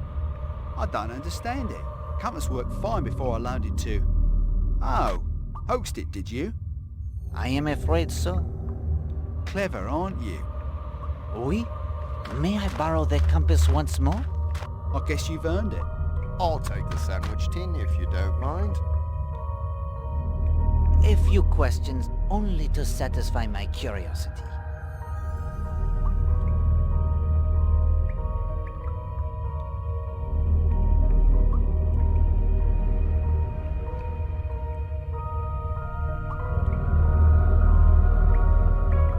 You received the shipments from a larger vessel at sea? Yes. Monsieur North, you picked them up in Cutter's Cave. Yes, once I saw the all-clear signal. The cells, of course. Of course. Red to tell Monsieur North the shipment it was not ready. White to inform him that he could pick it up using the tunnel from the smuggler's rest. That's right. I'd nicked a spare key months ago when the place was still open. Worked quite well for us until a U-boat took some pot shots at me when I was making the rendezvous at sea. Too dangerous now. That was to be our last shipment for a while until we could find another way. The war, it is an inconvenience. You can say that again. Playing the ghost was your idea, Mr. North? Not likely. Blad thought it would scare off any nosy locals. I thought it was bloody silly. I think that concludes our business here. Colonel Weston, if you could hand Monsieur North over to your men, I would like Monsieur Blatt to join us this evening in the dining room. It's your show, my friend. I'd shoot you, Poirot, if somebody stole my gun.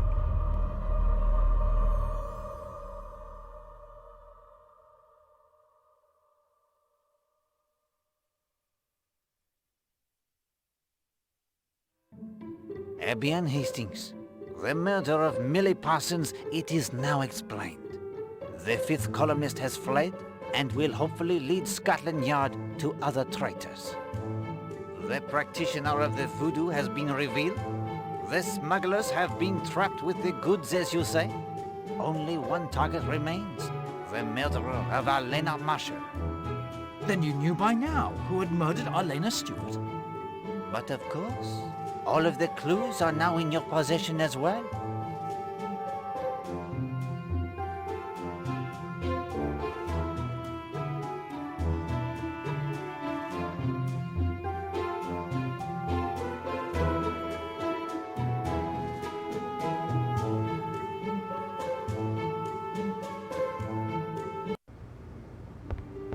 Hastings, the time it has arrived.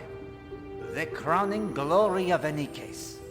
That sublime moment when the spotlight shines down, a hush descends upon the audience, and all eyes turn to Poirot. Tonight, however, the stage, it shall be yours. Some will listen in relief, others in anger at what must be revealed. And some will listen in fear as the net of truth slowly, inexorably tightens about them. Now, one thing only before we begin. Do you wish Poirot's help? I can whisper in your ear and guide you. Or, if you feel brave, I will sit back and let you present the case your own little grey cells have constructed for you. What then is it to me?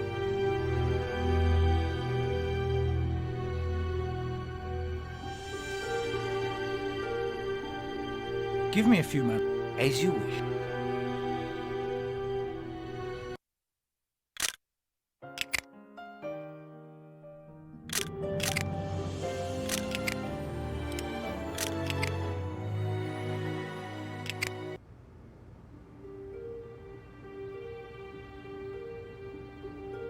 I'd like to give it a try on my own.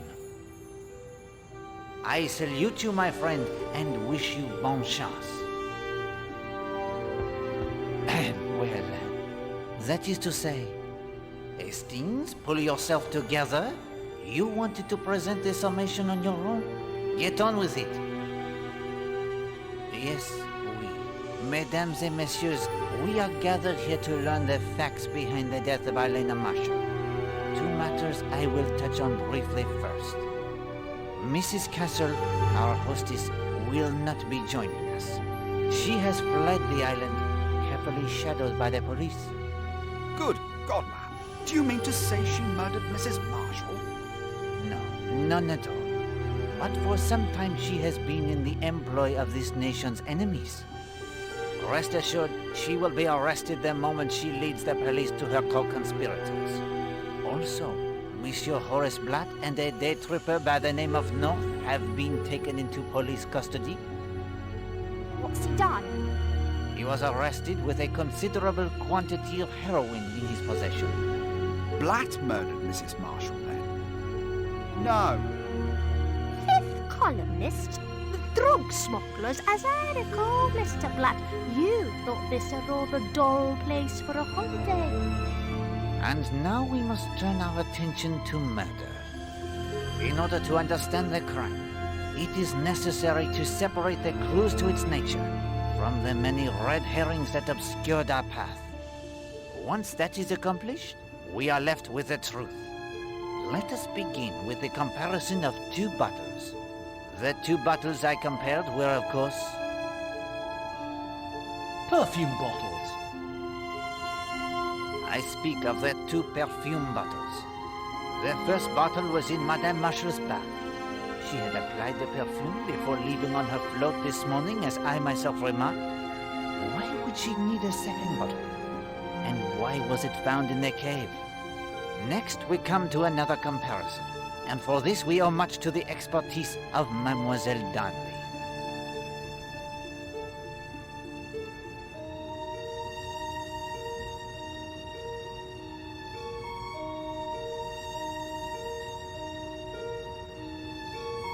Three pieces of green fabric. A torn piece of fabric was found near the cave in Cutter's Cove.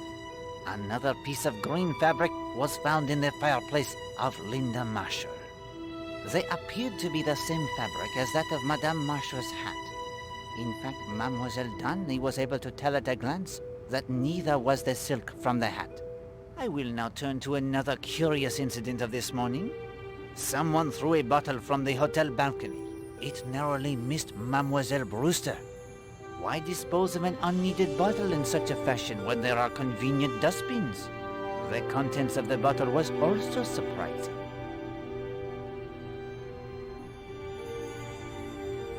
Artificial suntan.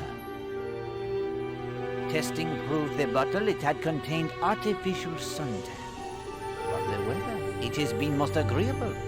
The sun, it shines every day. Who would need such a thing? Then there was the contents of Madame Marshall's flask.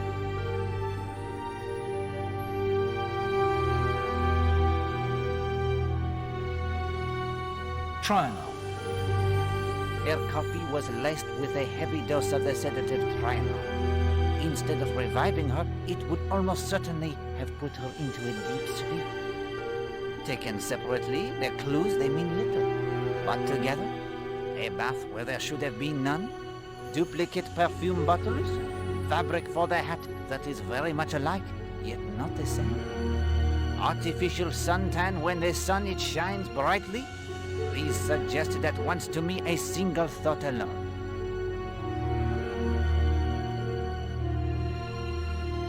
Someone wanted to impersonate Arlena Marshall. Someone wanted to duplicate the hat of Mrs. Marshall, her deep tan, even her scent. And how can we determine when this impersonation has taken place? It is a sound which gives us the clue.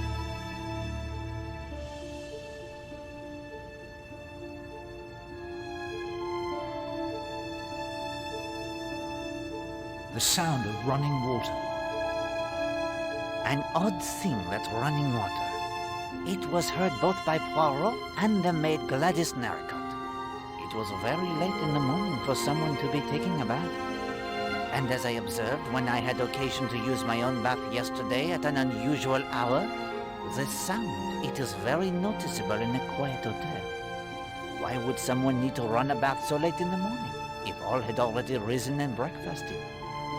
Poirot's shoes begin to fit you, Hastings. To remove the artificial suntan. To wash off the artificial suntan, perhaps? The bottle, of course, it is thrown into the sea after the suntan is applied, narrowly missing Mademoiselle Brewster. It becomes clear, does it not, that someone impersonated Madame Marshall this very morning, very near to the time of her murder. But why?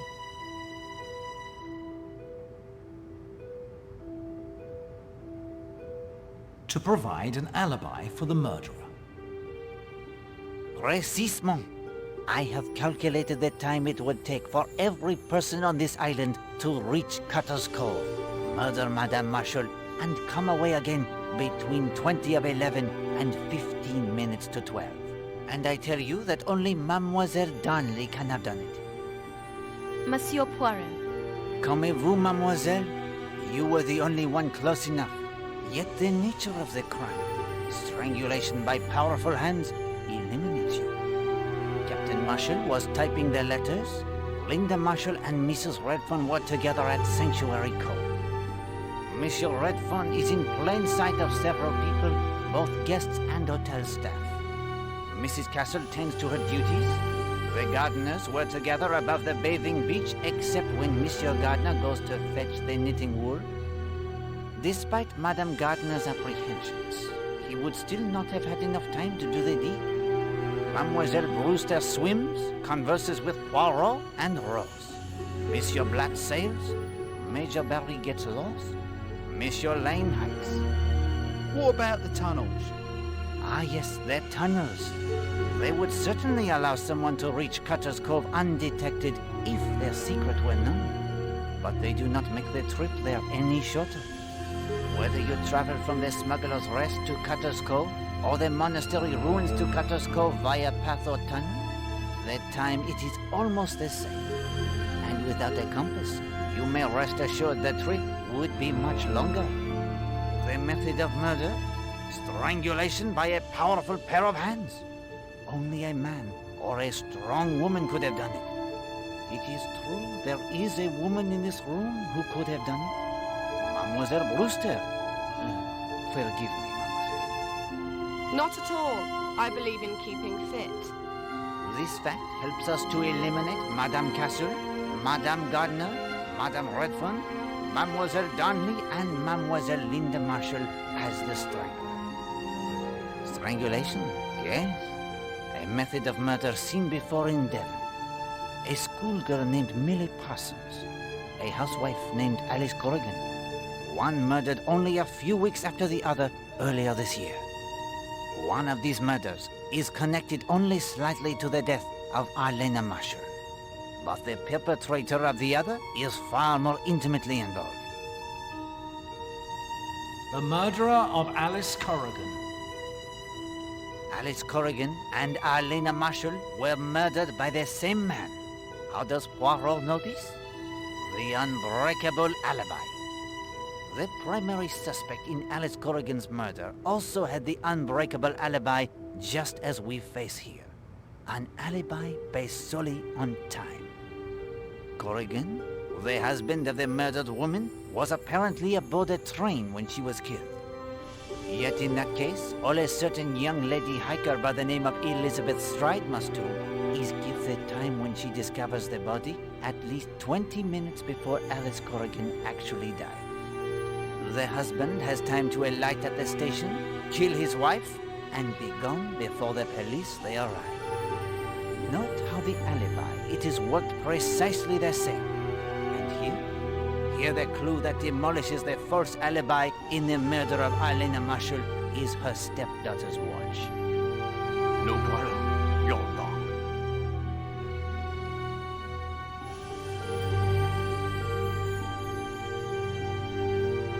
Linda's watch keeps perfect time. If the watch of Linda Marshall did not keep their perfect time, I might have forgiven certain testimony as an honest mistake. But there was no honesty about it. It was a deliberate lie. The liar is Christine Redfern. You are a liar, Madame Redfern. No. You are the impersonator of Arlena Marshall. And the only way you could have done it is if you changed the time on Linda's watch. You had the opportunity at Sanctuary Cove. You had the opportunity to change it back when you sneaked into her room to add to her fire that cheap green hat you wore as part of your disguise. But how could she change the time on my watch when I was right there at the cove? Mademoiselle, it was easy enough.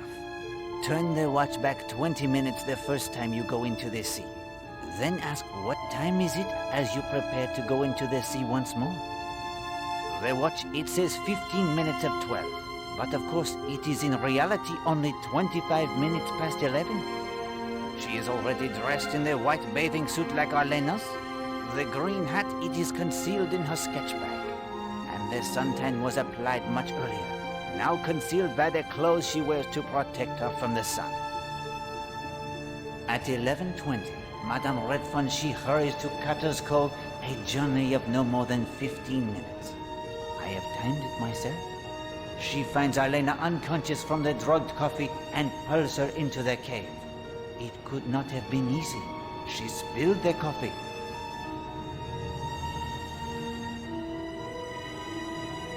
Tore her hat.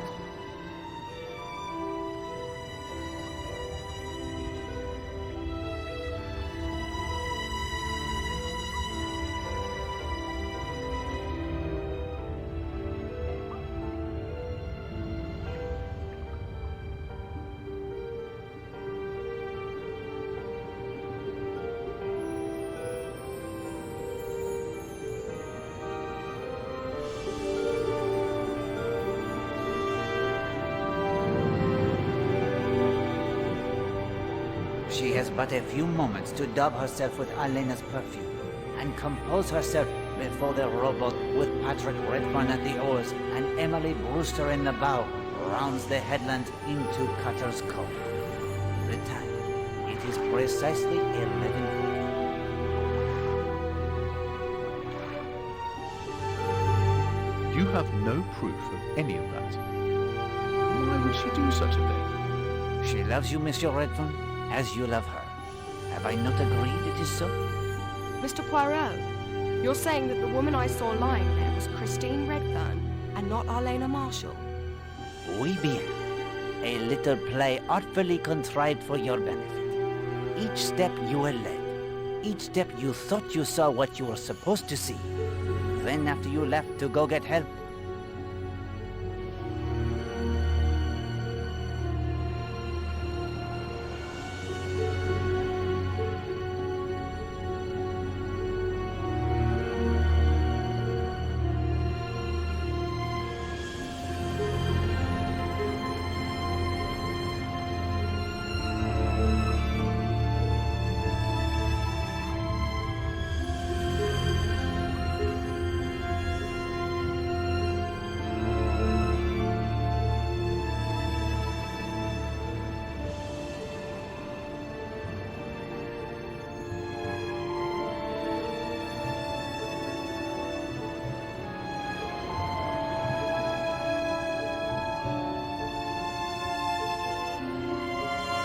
then the real murder occurs.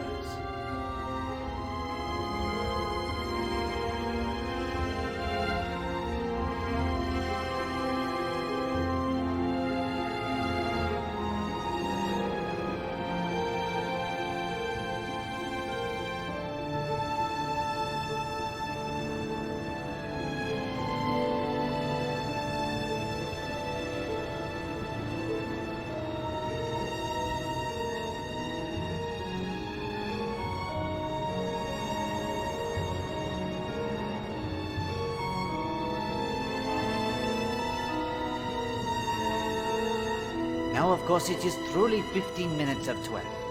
Madame Marshall has the time to wash away the artificial tan, change his clothes, and arrive for her tennis rendezvous.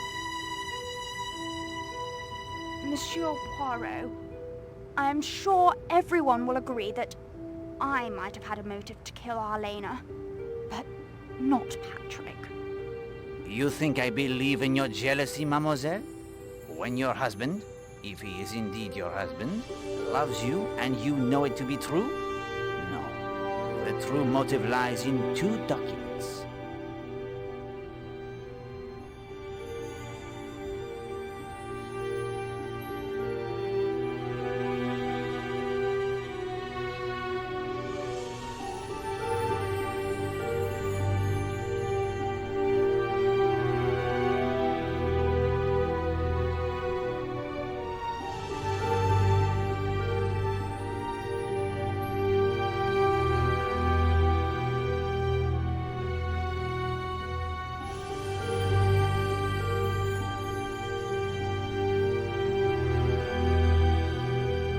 Letter from Arlena's solicitors. A telegram reveals that a sizable portion of her fortune was paid out last week to her. £10,000 to be exact. Do you know anything of this, Captain Marshall? First I've heard of it.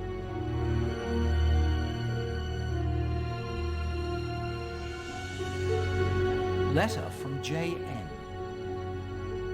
A letter from a former admirer named Jimmy Nash gives us an insight into Mrs. Marshall and her relationships with a certain kind of man. It is clear that he has requested and received money from her sometime in the past.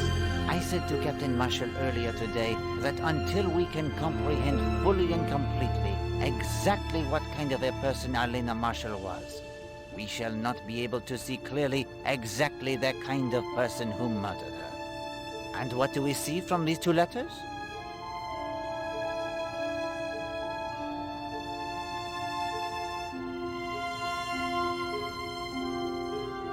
Alena was taken advantage of by men she was attracted to. Alena Marshall was a woman who needed to be admired, adored. It is true, but what was the result? She was fair game for a certain type of man who takes advantage of such women. Just as Jimmy Nash convinced her to give him money, Patrick Redfern did the same. And I know as surely as I know anything, that before Jimmy Nash, there was another such man, and before him another. Alena was not a predator. She was the victim. That is her character. And that is the character of Edward Corrigan, the man who killed her, just as he killed his wife Alice for her inheritance only a few months ago. No proof whatsoever. Oh, I don't know about that. Here's something even Poirot hasn't heard yet. Although knowing him, he expects it. I sent a photograph of the two of you he borrowed from your suitcase to the Brixham police. Allow me to make this small deduction, Colonel.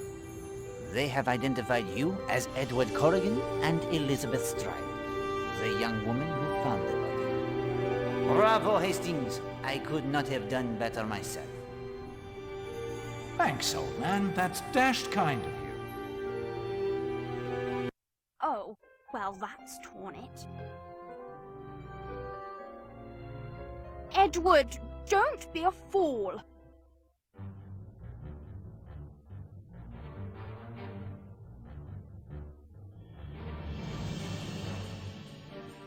Say, that looks like my revolver. You can go quietly to the noose if you like, my dear. I have other plans.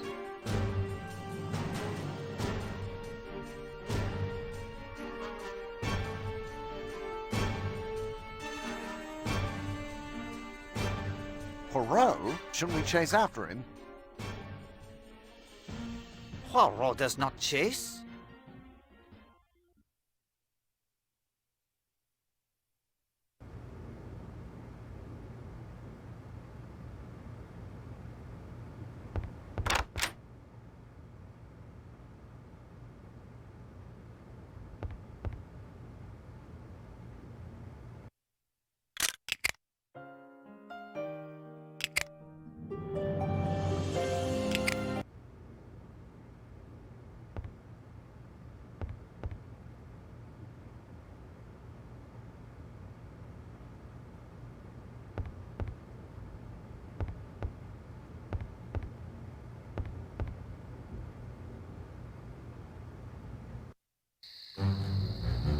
You damned, interfering, lousy little worm. One step and I'll kill you. I may do it anyway. Here is your chance, Hastings. Warn him if you wish to. Try not to get Poirot killed, please. Do not signal with the lantern. And why not? I told young Monsieur Jenks the lie. What's Jenks got to do with it? That is Madame Castle's signal lantern you stole from her safe that she used to signal the U-boats. I too found the lantern and also the code. I told Monsieur Jenks that 3 long flashes of the light is safe, but it is the code to fire at the signal. I expect you try and get for my escape, but I'm no fool, nor nothing. It is nobler. Sorry, Excellency Coroner, but I'm just no Very well, Hastings. We can go.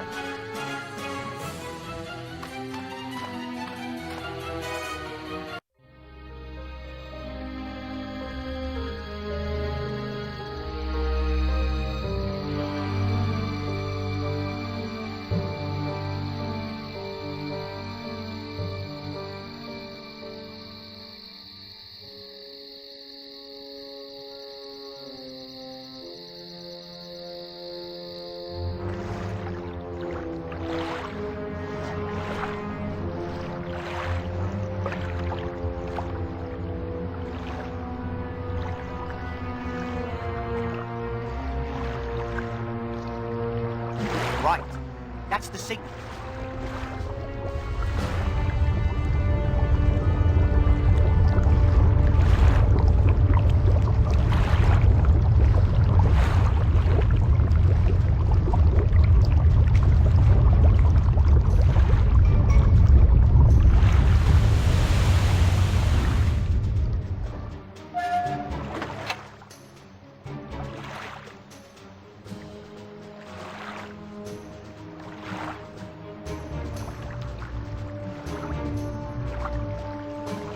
Achtung! Stellen Sie Koordinaten ein! Bereit!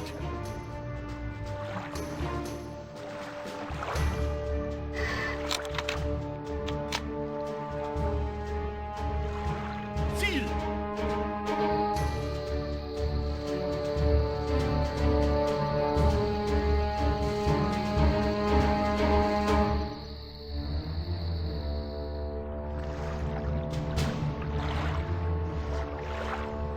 Feuer!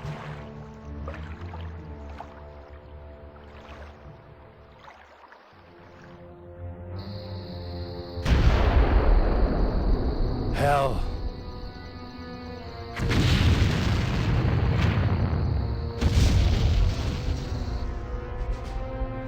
Gut. Ziel zerstörtes. Tauchen!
One mystery only remains, Hastings. You have the clue. Code. What is then the code that allows someone to control their finger of suspicion?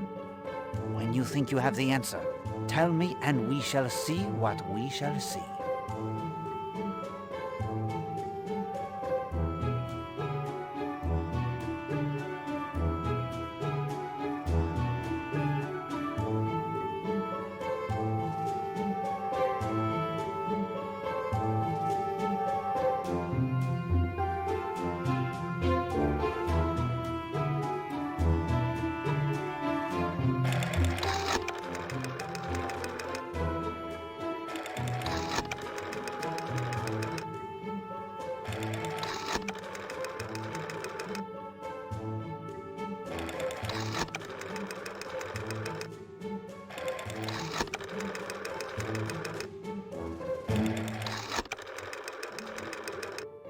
Bravo, Hastings. That is indeed the code that unlocks their finger of suspicion. You have uncovered the secret of its magic.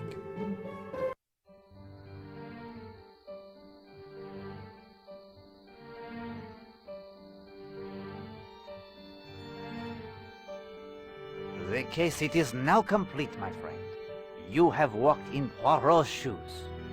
Poirot, I'll be honest with you. Now that I've given it a try, your job is not as easy as I thought. But thank you for the experience. I am proud to be your friend. And I am honored to have you as mine, Hastings. We have passed the hours most agreeably. Yes, I thank you for that too.